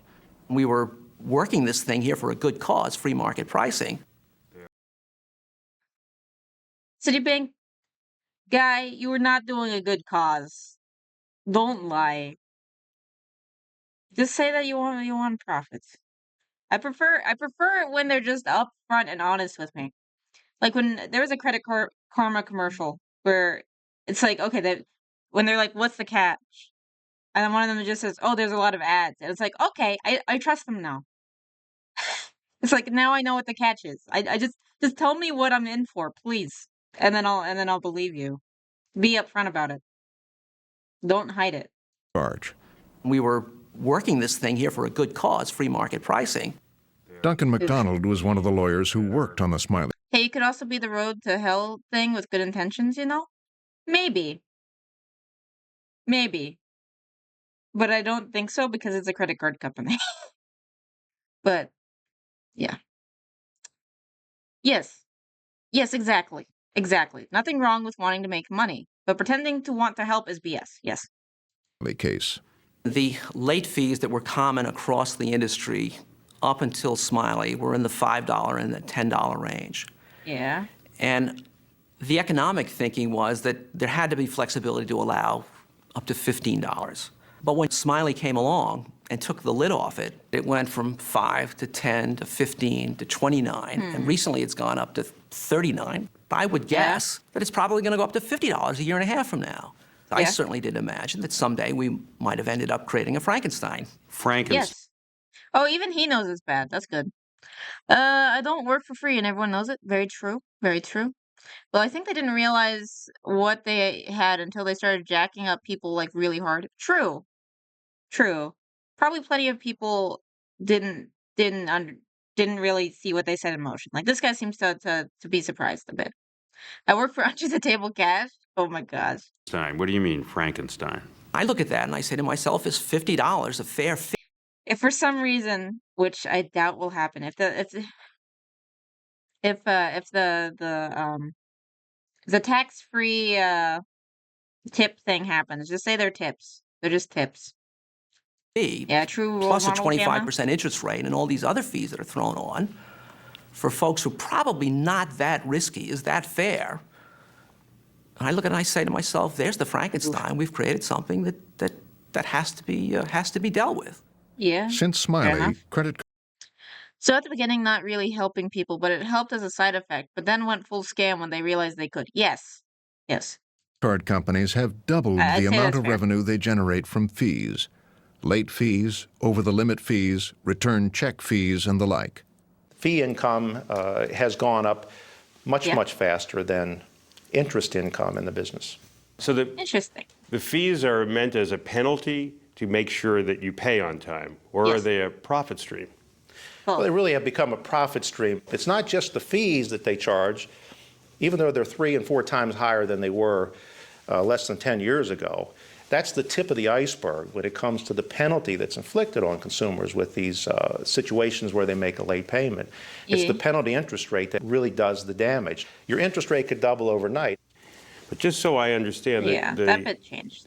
the The interest late rate fees are still around, and there's super like fee heavy cards like I think it's Credit One that's like super fee heavy.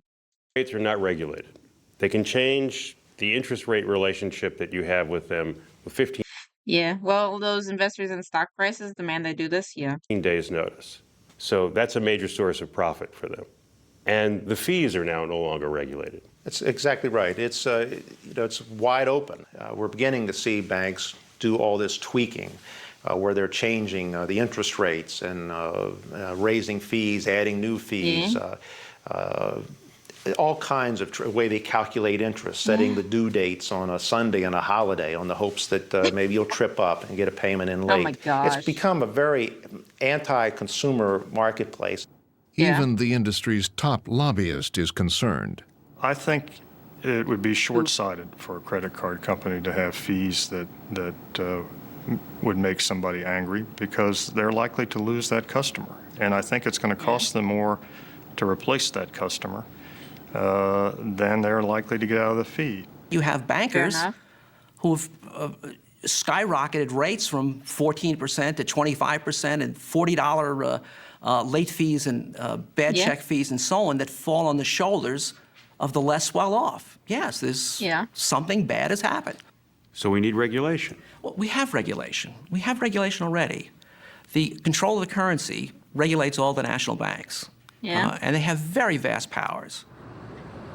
The Office of the Comptroller of the Currency, the OCC, is an obscure Washington agency, part of the Treasury Department. Why is it always 3 letters? Why is it always 3 letters? He just described the credit card game to a T? Yes. We need better regulations, though? Yeah. It regulates Probably. the national banks, banks like Chase, Citibank, and MBNA that issue most of the credit cards in this country. Julie Williams is the acting comptroller of the currency. We have And smart enough to know I'm the 90% that will lose to the credit card game. So I have one and never use it. That's fair. If you want credit so that you can try to get a house type thing, you maybe do like a gas card or something and you pay it off immediately. 3 goals: to make sure that the banks don't fail, to ensure the integrity of how the banks operate their corporate governance and to make sure that they deal fairly and honestly with their customers. At the extreme, we have the ability to take. I'm smart enough to know that I can definitely beat it because I hate not being able to pay my credit card. Enforcement actions, and we have done that. We have taken enforcement actions. Can you give us an example Oh boy. of how you have brought a large institution to task? Well, I think probably the most conspicuous example of that would be the action that we took in connection with Providian. Okay. That's not. This should be interesting. And also, I save heavily with my job, with the per diem, to use it on my credit card and really hammer at it too. Really, really, really, Automod, really. Okay, okay. I miss per diem. I know they will screw me. I'm not an actor that can just pay off 69 cards willy-nilly, yeah? Not the story they tell in San Francisco, where in the late 1990s, the credit card company Providian Financial was experiencing double-digit growth. Providian specialized in the riskiest customers with the lowest credit scores. So they're gonna be like the payday loan of credit cards, I guess. Automod, now you're being a Karen? Yes. Yes. Specialized in the riskiest. Have you broken off your friendship with Automod? That's my heart breaks. Experiencing double-digit Hellcat growth. owners? Oof. Providian specialized in the riskiest customers with the lowest credit scores. They were targeting people with questionable credit or marginal credit, people that couldn't get bank cards elsewhere. Pat Wallace is the head of the Better Business Bureau in the San Francisco area. First thing that got our attention, Thank you, Automod, for finally being an equal to all. of course, were the numbers, and the numbers of complaints. Providian was involved in. Oh my God, I'm taking my BFF bracelet back, yes. In Oh the my San gosh. Francisco area. First thing that got our attention, of course, were the numbers, and the numbers of complaints. Providian was involved in all kinds of questionable offers and Like what? policies and procedures and operations. Complaints about Providian from around the country came here to Wallace's office.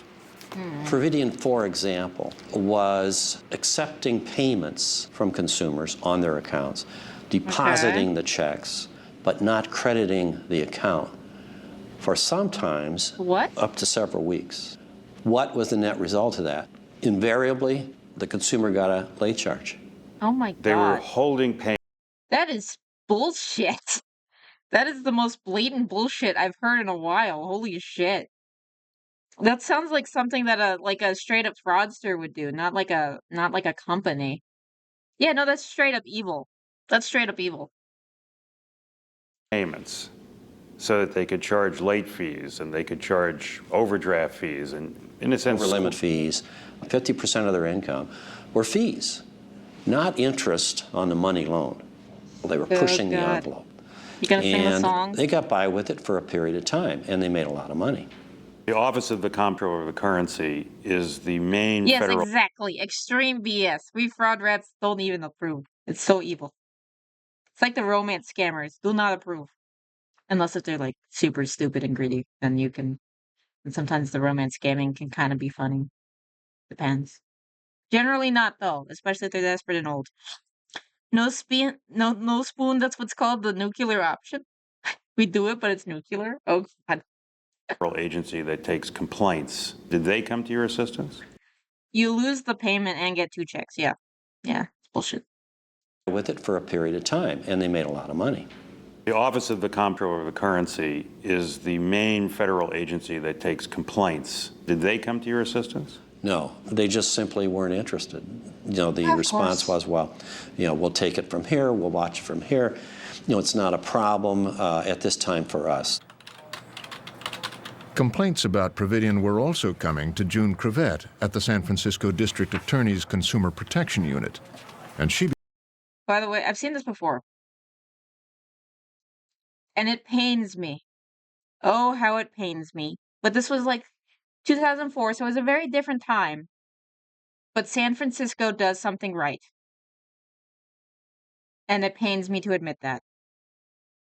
Began to investigate, eventually drawing local press attention, and then a phone call from the OCC. Had you ever heard of the Office of the Comptroller of the Currency? The answer from my perspective is no. Yeah? Didn't really know much about it, didn't know exactly what they did and exactly who they regulated. We never heard of them being very active in the area of consumer litigation or consumer enforcement actions against the banks. And when the OCC contacted June Crevette, she says instead of cooperation, they issued a challenge. Of course. There were a couple of meetings where the subject of preemption was raised. Preemption? Yeah. That's where they say, because we're the federal regulator, that they have exclusive authority over the national banks and... Oh, look, it's a three-letter agency being very effective again. Yay! Therefore, we don't have jurisdiction. You, San Francisco, don't have jurisdiction. Yes. The San Francisco District Attorney says to us that they were told, you don't have real jurisdiction, we have real jurisdiction, and indicated to them that they might want to get out of the case. The way that that worked out was we worked together with the San Francisco District Attorney's Office. It was a collaborative process. Well, they say once you got involved, it was very fruitful.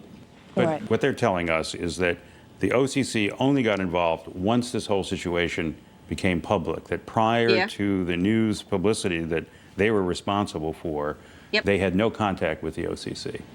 Typical three-letter agency. As much as it pains me to say this, I believe San Francisco. Collaborative, yeah. We worked cooperatively with them. Yeah, you did? When we got information about what was going on. Did you? The joint investigation eventually culminated in a $300 million settlement. Providian declined to be interviewed and issued a statement saying, rather than revisit the past, the company is focused on services that provide real benefits today. Really?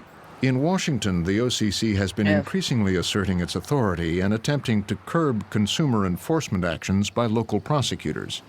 This has sparked a nationwide battle, led by the attorney. Wait, they're trying to stop them from making the credit companies chill? The OCC is like, no, don't mess with the credit card companies. It's our job, but we don't want to do it. Am I understanding this correctly? Attorneys General in all 50 states. The OCC is now trying to squeeze out the state presence to prevent us from protecting consumers, which I think is ultimately very injurious to consumers. Elliot Spitzer is the Attorney General of New York State. We get thousands of complaints every year about. See, this is why I like subsidiarity, which is you deal with things on a local level as you can. Sure, sometimes you do need like far-reaching federal shit, but a lot of the times the federal government is just really bad at it, and you're better off with local people who understand their area more. So, yeah. Credit card issues relating to the major banks, the major card issuers. And so we get these complaints and we try to deal with the credit card companies. But increasingly over the past number of years, what we have heard back from the major banks in a variety of contexts is that we don't need to deal with you because the OCC has told us, indeed has directed us, not to deal with state enforcement entities. Isn't this just a turf battle between the states and a federal agency? Yes. It's a one-way turf battle. And by that... Plus you compete. What I mean is we are more than happy to acknowledge that the OCC has jurisdiction across the financial system when it comes to certain issues. What the OCC is trying to do is squeeze the states out in the one area where we have been incredibly useful, which is consumer protection. The state attorneys general, Mr. Spitzer and others, say that people in our state know who we are. We have a consumer complaint office. And Our beef is that you guys, the OCC, want to push them out of the business of consumer complaints. Yeah. We don't want to push them out of the business. We are both there protecting consumers. What we have been striving to do is to individually and in developing arrangements with the states, work out the best way to work cooperatively with them. In January of 2004, the OCC declared itself the exclusive regulator of all the national banks, effectively Wait, it declared itself? Can they do that? With them. In January of 2004, the OCC declared itself the exclusive regulator of all the national banks, effectively immunizing the big credit card issuers from most state consumer protection laws. The OCC cited the Providian case as proof of its commitment to consumers. Good Lord. I was dismayed that they used Providian as the... I wish I had as much protection as national banks. Yeah. The prime example of their ability and their will to enforce the laws that pertain to consumers. To you, they weren't the white knight who came into San Francisco and saved consumers from Providian. Yeah, no, we were. Since the Providian case, the OCC says it has been more aggressive. Yeah, I'm giving San Francisco credit. Again, it hurts me to say, but still. Big banks never fail. They're too big to fail. We got to bail them out, guys. We got to bail them out. Even when they caused the problem themselves with how they were setting up mortgages and shit. Or whatever it was. See The Big Short. It's their own fault. And then it hurt a bunch of people. Recently issuing an advisory admonishing the banks for misleading the public about practices like 0% introductory rates and universal default. The OCC itself has acknowledged that these practices are, as they describe it, very troubling. But notice what they didn't do. They didn't say, and we're going to prohibit them, stop them. Those are unfair practices. They are unsafe and unsound, and don't do them. Instead, I'm always on the lookout for Bill Gates. His kneecaps are on the list. Yeah. Yeah. See, this is why I don't like big government. Big government, it never freaking works when you're trying to use a freaking sledgehammer for something that doesn't need a sledgehammer. Sometimes you need little tweaks for, I don't know. I could be wrong here. I don't know. It's driving me a little cuckoo. Maybe it's also because I don't trust them, the people in charge, to do the job.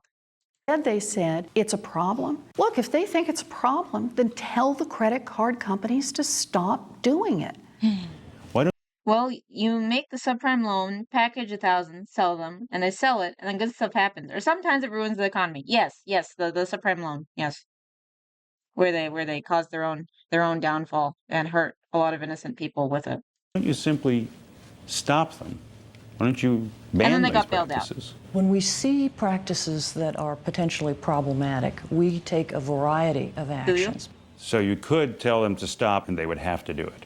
If we had a basis for concluding that a bank was involved in a practice that was unfair or deceptive, if it violated any of the other many consumer protection standards that apply to them, we can tell them to stop it immediately. Oh, God. Stupid political speak. Whatever the OCC is doing, Pat Wallace says it hasn't stopped the Better Business Bureau from being deluged with complaints. It's not an accident that the banking credit card business generates more. Why didn't they want to keep the subprime loan? They were too risky. Yeah. Employers are also on the list. Complaints nationally across the country than any other industry. Who knows if she's still alive? Now, what does that say to you? Out of 1,000 industries actually, Pocahontas is still alive. She's probably still alive. We track, they're number one. I'd say there's a problem here. These things aren't an anomaly. All these complaints. This is 2004. So it's been like 20 years. Have some basis in fact. There are irritated, unhappy, dissatisfied customers in this industry. And we see it. The Better Business Bureau tells us credit cards and banking and credit cards together, the #1 problem. Of all types of complaints? Yeah. I would have thought it was like cable satellite installation. No, I guess or you guys, used car dealers your or members something. apparently are amongst the... That's, I would not have thought that that was the Squirm. case. Squirm. Critics like Elizabeth Warren believe that Okay, there that would is be a good fewer pupper. complaints if the credit card industry clearly disclosed how its business works, particularly when it comes to the minimum monthly payment. If people knew that the cost of minimum monthly payments was that they would still be paying for yesterday's trip to the shopping mall for the next 35 years, some people might decide to pay a lot more than the minimum. I mean, some people. Maybe. Hopefully. I think based on Caleb, the Caleb Hammer stuff. I think so. I think so. I thought she had a raccoon, not a pupper. Did she have a raccoon? I don't know about that. My future parents-in-law used to have a raccoon. And the industry knows that. That's why they don't want to tell. You advertise in your bills what the minimum monthly payment is. But you don't tell people how much that might cost you if you stuck to that minimum payment. Why not? Oh, the other Pocahontas, yeah. Yeah, she had a raccoon, but there was also a pug. There was also a pug who was with the British.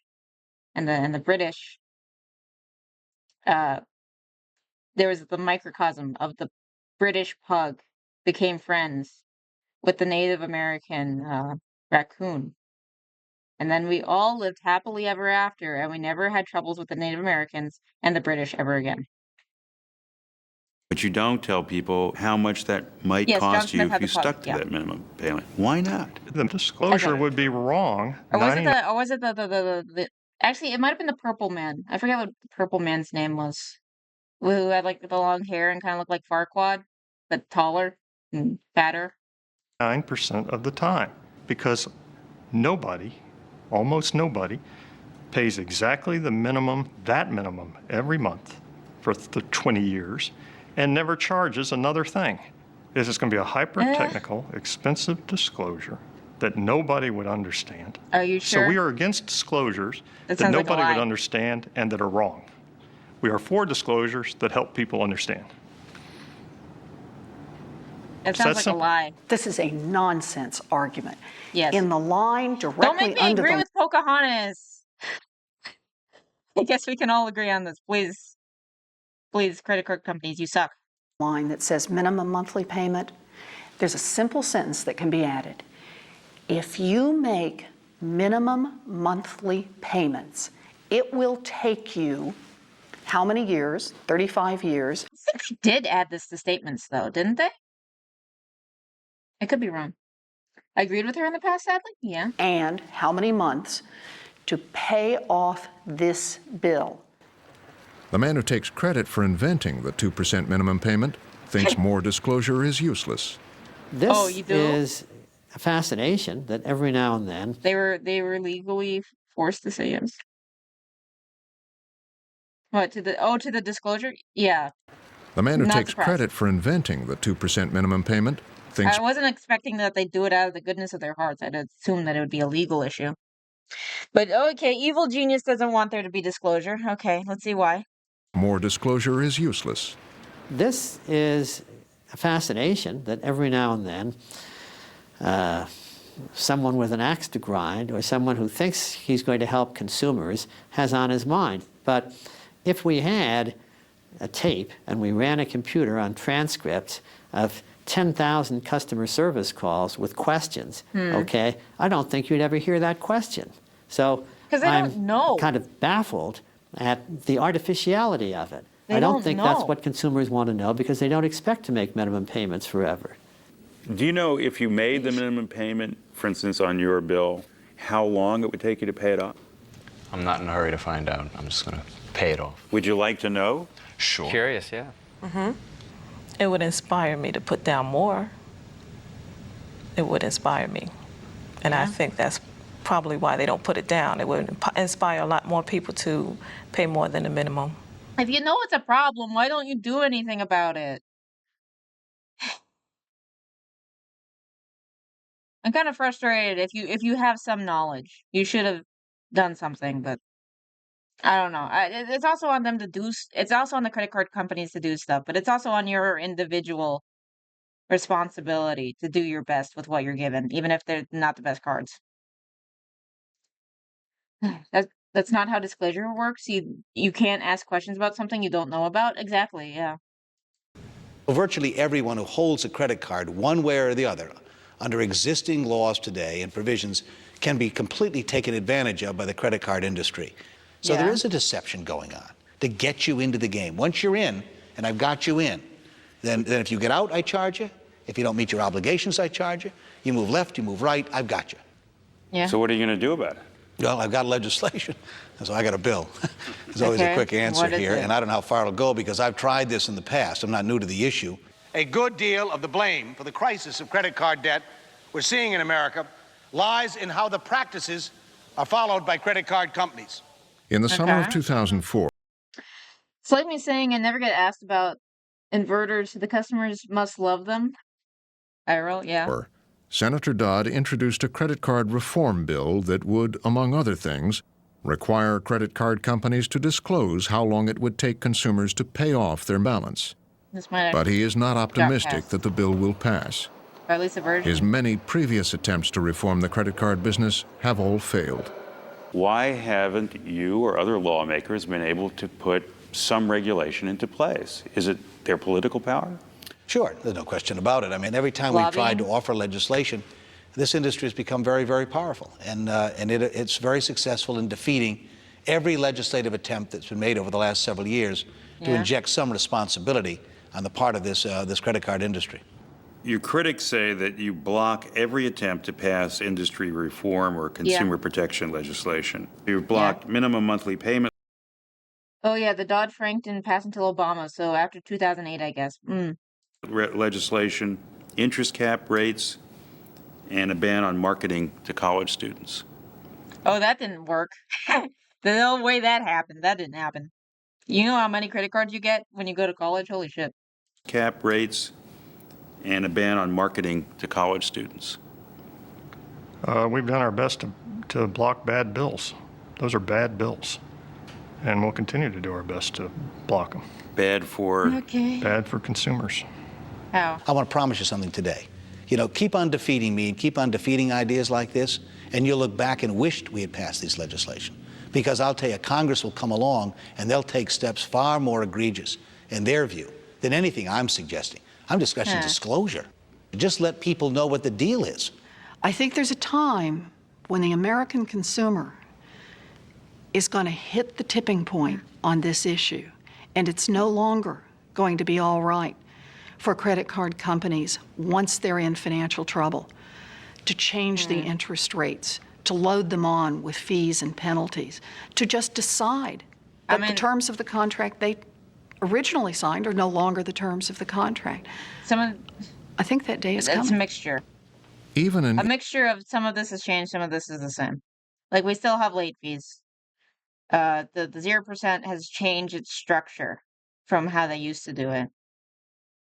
But there's still a lot of issues with credit cards. And it's kind of crazy that in 20 years, not all that much has changed. The credit union used to press and print cards on site for freshmen at my university. I would not be surprised. Industry insider like Duncan MacDonald, who worked at Citibank for nearly 30 years, is deeply concerned. I know enough about the industry and the lawyers in the industry, and there have to be people sitting there saying, we've got to find a way to deal with this. Have we reached that point? I don't know. But my guess is there's a debate going on. Yeah. And I hope there's a debate going on. What a tragedy it would be if there isn't. The tragedy would be what? The status quo gets worse.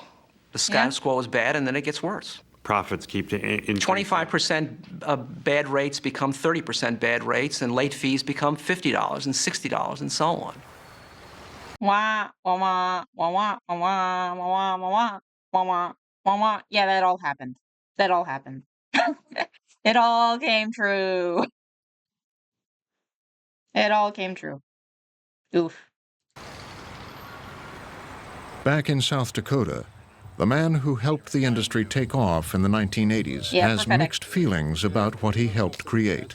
Do you ever reflect on the fact that in this great success, which has been a great benefit to your state, at the same time has helped create a way of borrowing money, spending money that may have gotten out of control?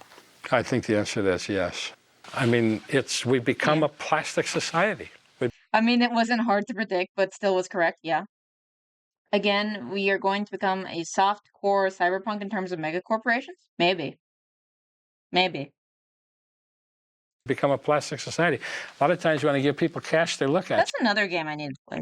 Cyberpunk 2077. I'm glad he feels some sort of guilt/responsibility. Yeah. The credit card man, the governor guy, both of them, which one, Binya? May have gotten out of control? I think the answer to that is yes. I mean, we've become a plastic society. We've become a plastic society. Yeah. I mean, I don't blame this guy.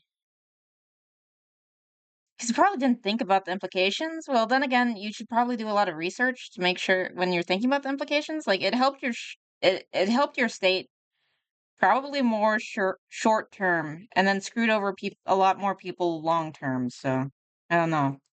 Spending money that may have gotten out of control? I think the answer to that is yes. I mean, we've become a plastic society. We've become a plastic society. A lot of times you want to give people cash, they look at you. Cash? Cash? You were instrumental in making this happen in many ways. Okay, I didn't think of any of this when it happened. Yeah. And I'm still glad I still like what we did, and I still think it was a huge opportunity for my state. Yeah. Now, if we're talking about the industry and 18, 19, 20 plus % interest, do I think that's a healthy thing for human beings? The answer is no. I don't think that's healthy at all.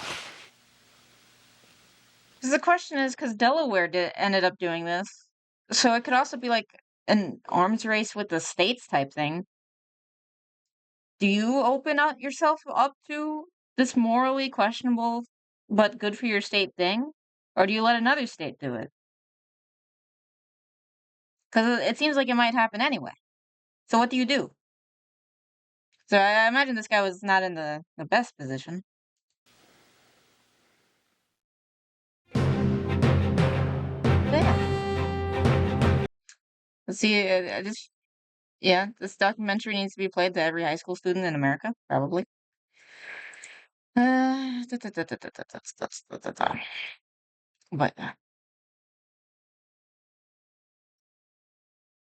yeah. Yes. It's kind of crazy. Yes. Yeah. The issue was regulations itself, not on him to fix for the whole country. Yeah. Yeah.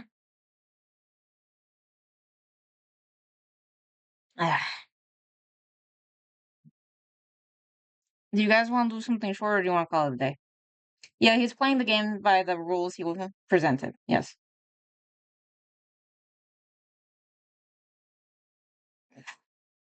Up for one more? Well, what would you want to do? I've got arrested using fake money at IHOP. Let's not do night guard, because night guard's very long. So probably another time.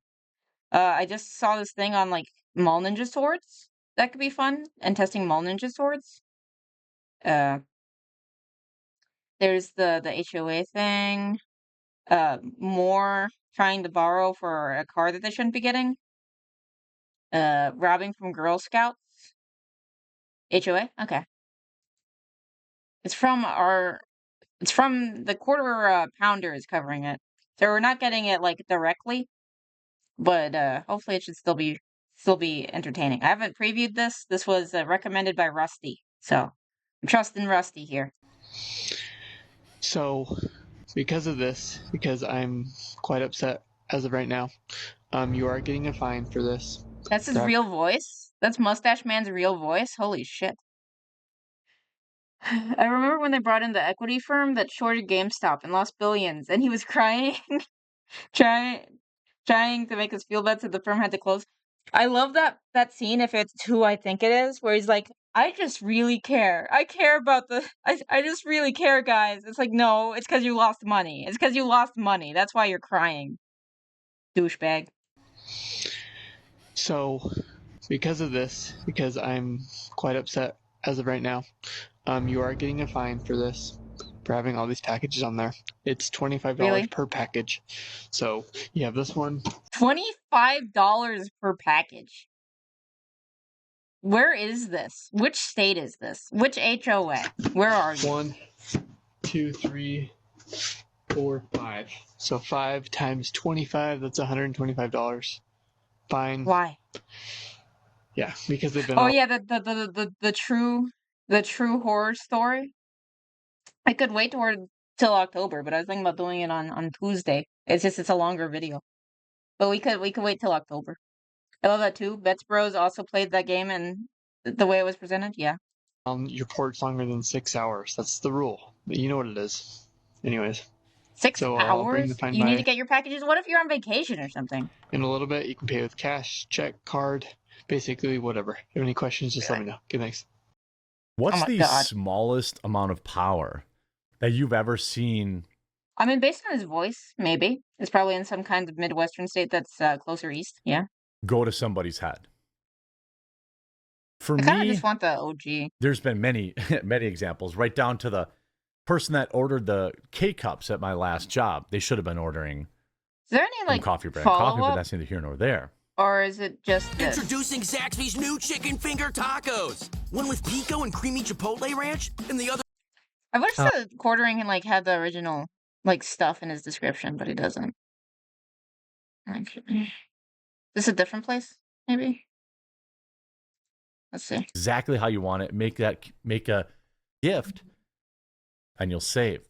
Okay, so this is a different HOA, maybe. Now, this is a video I've got two for you. This one that's been floating around the internet. It's 2 minutes long. I'm going to just show. I'm not going to play the entire thing in its entirety, but basically what you see is a picture of probably my house, right? It's Christmas time. I get lots of boxes. Fair. People shop at, okay, here we go. Hey, bro. Oh, so it's not even this that is where it many. comes I've from. had them stacked to the roof. When we order cat litter, by the way. Huh, just found out that Kirby is 8 inches tall. What? He's that small? Actually, the size of apples compared to him? Maybe that makes sense. That's still really freaking tiny. Wait, how short does that make his painter friend? Because she's taller than him, but she'd still be like a ruler. What? I mean, she'd be like 2 feet or something, and she's like a human child. What? By the way, shout out to the UPS guy who has to deliver that. When we order cat litter, because we have 5 cats, yeah. And he completely saved the universe from destruction from another 8-inch tall being? Like, which one? Because there's been quite a few. You mean who's the jester guy? Is it Marx? I think Marx is one of them. Banhammer Spoon? Oh, God. Guy. That's your own dirty mind, okay? That's only dirty if you make it dirty, okay? I had them stacked to the roof. When we order cat litter, by the way, shout out to the UPS guy who has to deliver that. When we order cat litter, because we have 5 cats, yes, I know I'm a crazy. Stopping by, and what I don't understand. So I'm part of the HOA, the Homeowners Association. Yeah, we do understand.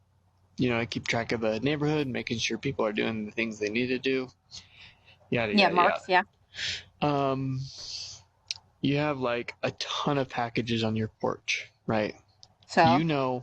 HOA code says you're not supposed to have this many packages on your porch. Why? By the way, I have never, ever, ever. As much as you want. But you can't keep them on your front porch like you are. They've been here all day. I've been watching this literally from my house your down property. the street. It's their property. 2 doors down, left side, blue house. Maybe don't tell them where you live, because then they will want to egg it and toilet paper it. Don't tell them where you live. Yeah, it's not even that many packages for Christmas. At least. I mean, it's a decent amount of packages, but it's not like too crazy if it's like Christmas time. Day. All day. All day. They've been right here. So? I don't want to look at them. They're ugly. Just bring them in Go the into house. your house. I don't get it. They literally What been is here all wrong day. with you? What? I don't get it. Yeah, I'd understand if it filled the yard or something. Yeah, if it's like the whole trash heap, it's different. But they're just right here, and it's been like a day. What do you want, man? You have so much money. You just order stuff nonstop. Maybe that's what it's about. I don't know why you have so much he's money. jealous. He's jealous of the packages. I've been watching your house all day. That sounds terrifying. Really starting to piss me off. I hope it's fake. Really? So, because of this, yeah, I hope it's because fake, too. I'm quite upset as of right now, you are getting a fine for this, for having all these packages on there. It's $25 per package. Oh, is he definitely? So, Maybe. You have this one, 1, 2, Well, you can't be touching their stuff, by the way. 3, 4, 5. So 5 times 25, that's $125. Fine. Oof. Why? Yeah. I got a fine once from my HOA. Now, technically, an HOA is that but they try. Quartering, I You don't couldn't care. say that to me. Comparison is the thief of joy. That's the Very rule. true. But you know what it is. Anyways, so I'll bring the fine by in a little bit. You can pay with cash, check, card, basically whatever. If you have any questions, just let me know. Okay, thanks. I would never be paying that at all. And by the way, 6 hours is not even enough time. If you get a package, you go to Why work. do they all somebody look works like 9 hipsters? Why is it all the hipsters? to 5. They leave somewhere between 8 and 8:30 usually, and they're not back till 6. So they're gone for 9 hours, 9 to 10 hours. And this is an oh, he's just so guy. Look at just look at this guy. Hipster. Oh, he's just so upset. Oh, he's just so angry. Let's see. He's like, oh, I'm so angry. What's gonna be the issue here? All right, I know you're not gonna answer the door of a trailer that's parked right outside over here, and it's been here for 3 days. Oh, only 3 days? I mean, this guy. Why does his voice sound like exactly what I was expecting?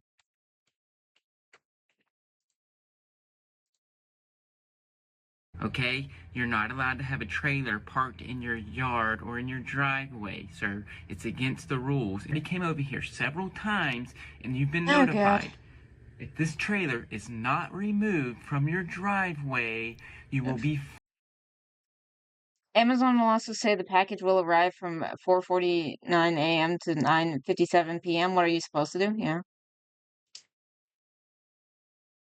If you want some ideas, you could look up some dash cam videos of police catching road ragers.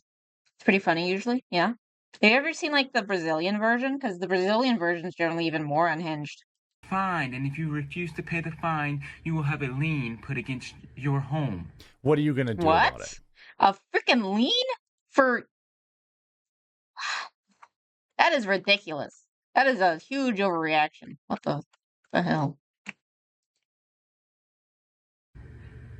Do you understand me, sir? I am Oh, so go ahead, tired Bob. of you breaking the laws. When you moved into this community, you knew there was a HOA, and you've agreed and you signed the papers. So therefore, you have to move this trailer or you'll be fined. Dude, these people, like...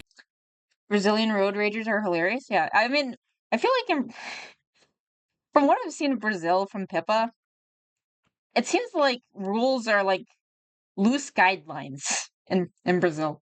They need to stop allowing HOAs from taking liens. They really can do that? That's insane. But they're completely useless. It's on you, sir. I am so tired of coming over here. Oh my gosh, the head bobbing. Just keeps going. Abide by the rules which you signed when you first moved in this neighborhood. Oh my god. Do it. Why does he look like the soy man? I am He just tired does. of coming over here. That's it. No more. And he's done. He just slumps away off into his cave. I've seen some road ragers over there doing Superman flying into the other person's car and breaking into the window. Yeah. Let me just. I can look that up right now, actually. Let's see. Zillion. Oh.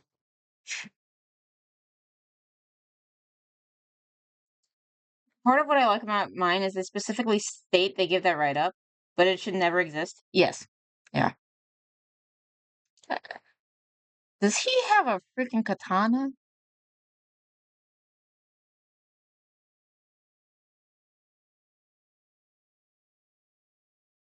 Huh. Maybe I should just do road rage compilation. Okay.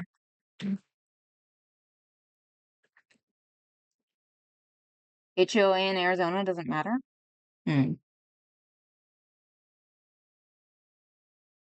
Dash cam lessons?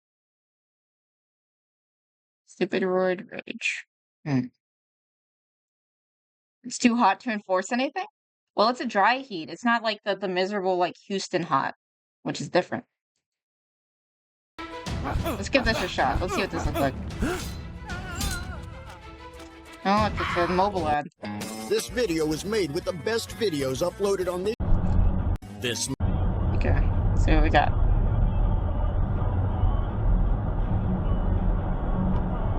Looks like they have like a little hood ornament or something. You're not completely wrong, Kat. What the? You're literally the problem, lady! What's going on? I have a family friend who every time she drives, I swear she gets like horrible road rage. And it's kind of scary driving with her. Because she will use the horn for anything. Even if it's her fault, she will blast that horn like crazy. And it's like, we're in Texas. I don't want to get shot. Please stop. You know? I met the CEO of my company a little bit ago, and we were outside, and I promise you, I was not sweating because I was completely wet with the humidity in Florida. Yeah. Florida is also really bad with the humidity. And the mosquitoes. It's actually really cool right now. I mean, we're finally getting into fall, so that's like when the best time of the year is because the weather's actually nice. Ugh, 1 second. Yeah. I kind of want to screen these first, just in case. Like, maybe maybe I'll look at like donut operator for that type of stuff. I don't know. Above driver? Yes, I did that one. You could do the Girl Scouts real quick. These are really quick. And I'm curious. Well, there's a cookie thief out there. Someone stole them from a local Girl Scout troop. Troop leaders say this happened sometime over the weekend on Chicago's north side. And of course it happened in Chicago. Of course it did. And in Houston, everything is a concrete jungle, so it doesn't matter what happens, you're going to sweat and have humidity on you. Yes. Northwest side. And here to talk more about this cookie monster is Julie Samaji, who's with the Really? Girl Scouts of Great. Girl Scouts got robbed. Why are you making cookie monster jokes? Greater Chicago and Northwest Indiana. Julie, good morning to you. Wish we were talking to you for a better topic. This is awful. Yeah. Well, it is, but you know what? The resiliency of Girl Scouts is always a great topic. So what the big walk away from this is that we're resilient. She's gonna annoy me. Sometimes some things happen. That's part of learning a business. I'm a super chill driver, and my little sister isn't, and it's funny. Yeah. World, learning skills, learning to adapt. But in the end, selling our MLM shit because the troops only get like a teensy tiny bit of the cookie sales. The rest just go to the main corporation. And the girls won't feel the impact of this too much. Okay, I was going to ask that, but oh wait, did they just steal it from like corporate? Because if they stole it from corporate, then I don't care. Because I don't care about like the corporate Girl Scouts. Let me get to the how, the when, the where. Where did this happen? How many cases were stolen? We understand it was probably less than 100 boxes of cookies, so it's about 8 cases of Thin Mints, everyone's favorites. Okay, specifically Thin Mints. Interesting. Well, my sister always starts parking like right close to the back of a car in front of her. Oof. Or braking. It's not a pyramid scheme, it's a triangle. Oof. Didn't make that from the delivery drop to inside before someone decided that they would help themselves. Okay, will this affect the orders or sales? Like you mentioned, Thin Mint's pretty popular. I think just to put it in perspective, if this was about It's less a few than hundred 100 boxes. It's probably not boxes going of to make that big cookies, of a difference. that weekend alone, just this past weekend, we delivered and dropped and began dispersing about 1.7 boxes of cookies, 1.7 million boxes of cookies. So that's negligible. That's a lot of cookies. That's a lot of cookies. So you're right. That does put it into context here. So 100 boxes stolen. Correct. But 1.7 delivered. Yep. It's to the point that if she breaks any later, we can be in the back seat of the car in front of us and say hi. Holy shit. We were out there dispersing so that the girls and their troops can begin working with their customers, delivering the orders and taking more orders. So the resiliency is what I think is most important this to has nothing highlight to do here. with it. They probably don't even know. The Girl Scouts probably wouldn't realize because it's so negligible. Good business. I feel like I was lied to by this title. Lesson, Yeah, and you're so right about that. We will worry about the other stuff later, but the fact that the business went on. It would have been a lot funnier if it was like the Girl Scouts describing their experience rather than this chick. I don't like her. I don't know why. I just don't. Okay, let's see the other one. I think this one's in like. It's in Dallas. This one's in Dallas. Yeah, I got baited again. Okay, I think this one's actually like legit. Let's see. You got baited with Girl Scout cookies, yeah? Really? Really, dude? You stole from Girl Scouts? Don't go after him. Or maybe you're getting a look. Yeah, of course, Dallas. I mean, to be honest, I was expecting Houston. But yeah, Dallas also makes sense.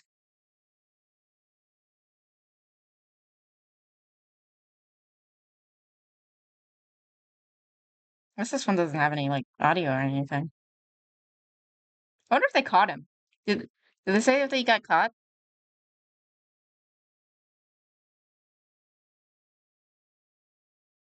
Uh-oh. The comments, uh-oh. Uh-oh. What? I thought that Houston has higher crime statistics. Am I wrong? Because isn't Houston bigger? Am I misremembering?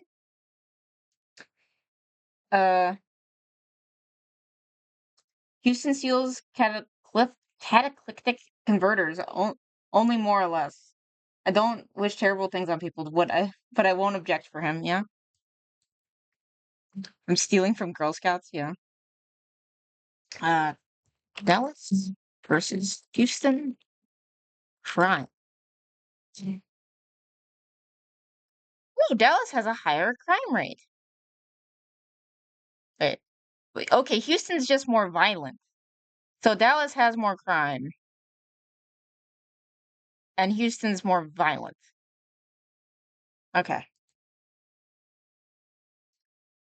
No profit in stealing Girl Scout cookies? He didn't steal the cookies, he just stole their cash.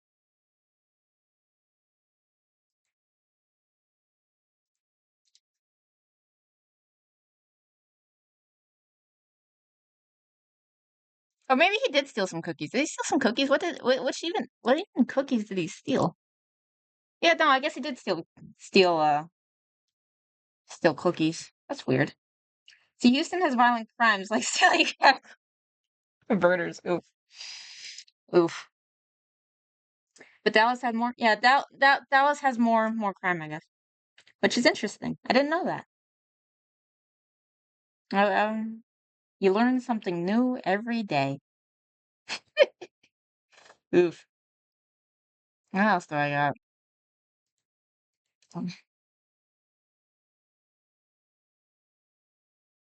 Okay. That's quartering. He did that one. Do it? Yep, yeah. See, Dallas sucks and Houston is better, but Dallas has Liberty Burger, and Liberty Burger is like the best burgers ever. They make homemade bread. They have custard shakes that are to die for. So I don't know. I don't know if Houston can compete with that. I don't know if they can.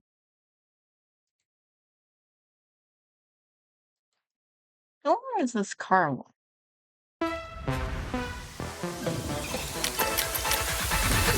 So many fucking car commercials. Well, actually, this one makes sense. It's a car video. How long is this one? Two minutes? Okay. San Antonio walks in. What about us? When I think of San Antonio, I mainly think of the Charles Barkley jokes about big girls and churros. Have you ever seen those? Seen those jokes? Okay, and I don't care about one restaurant, so I'm gonna ask you to put them fist up, Evie, so we can fist up. That restaurant is worth it. That restaurant is worth it. I will go to war. Who? He said he wants what? The Ford. Okay. What's going on, brother? How are you? Hey, all is well. Just calling in regards to your Ford Mustang. What? How often does this happen? That there are videos like this, or did he like see the Hellcat video and is like, oh, I definitely need to record this.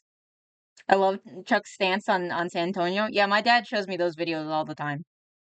He makes all those types of jokes, and my mom's like, don't do that, it's mean. And my dad's like, and then he just keeps on making churro jokes. The Ford Mustang, yeah. Because my mom's a good person. GT350, we still got it. Clean Carfax, 2 owners. We got priced pretty aggressively. Hey, we got oil fields, yeah. So, what do you want to know about it? One is the price is negotiable, and then what kind of arrangements you can make for someone who's coming in to get a lien for finance and things like that. A lien, you mean a loan? Yeah, loan. Okay. No, it's all good. So basically, man, we don't negotiate over the phone. If I negotiate over the phone and we agree on a price, and then you come and it's not what you expect, we'll both be disappointed and we wasted time, right? So it just helps us cut to the chase. This car is I know. Get a lien. Priced about $1,000 underneath market. We got it about $53,000. You want to finance? You have any money down?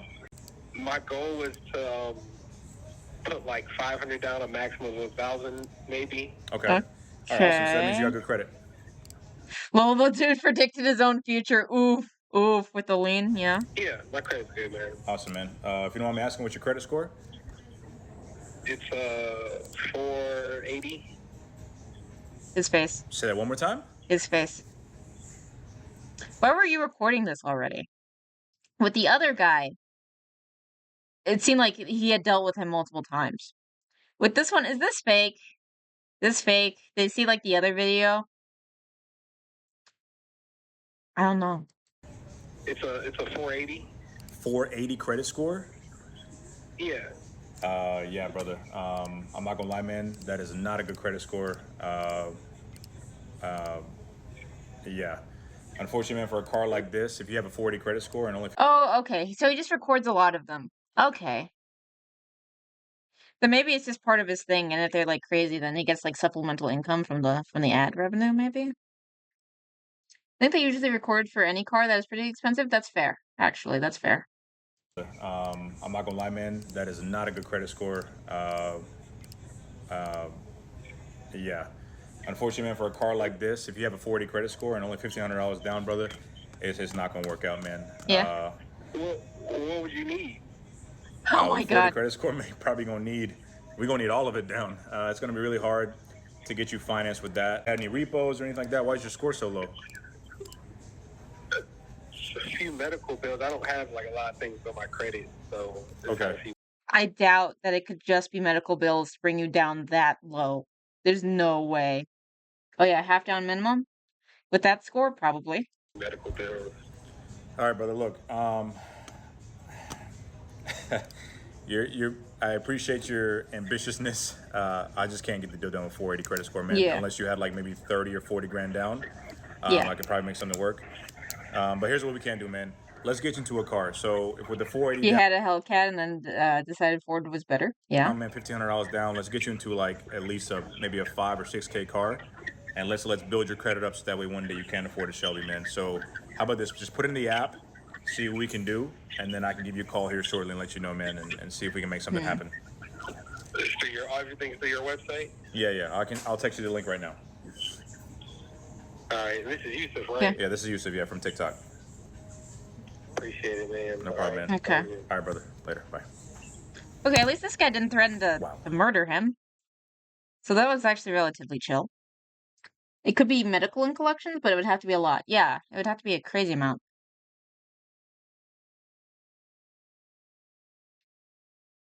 Let's see, what else? What time is that? 2:18? I think I'll call it a day. And then I'll try to get the Caleb part of the VOD up. I might put up the credit card stuff for like Saturday or something. I'm not sure. We shall see. Yes, this Saturday is gonna be I'm gonna be busy. There's gonna be people at my house. So I'm not gonna be able to stream. But I will get back to it eventually. Thank you, Binya. Thank you, Spoon. Thank you, Cats. Thank you, everyone, for attending. I appreciate you guys. You guys are great. Yeah, 218 BB told me the lotto tickets slow on at 1 hour ahead. Oof. But yeah. Eh. I will. Thank you, Gamma. I hope you all have a good day. And I have a good weekend, actually, yeah. But I will talk to you guys later. Where is my button? There is my button. See you guys later.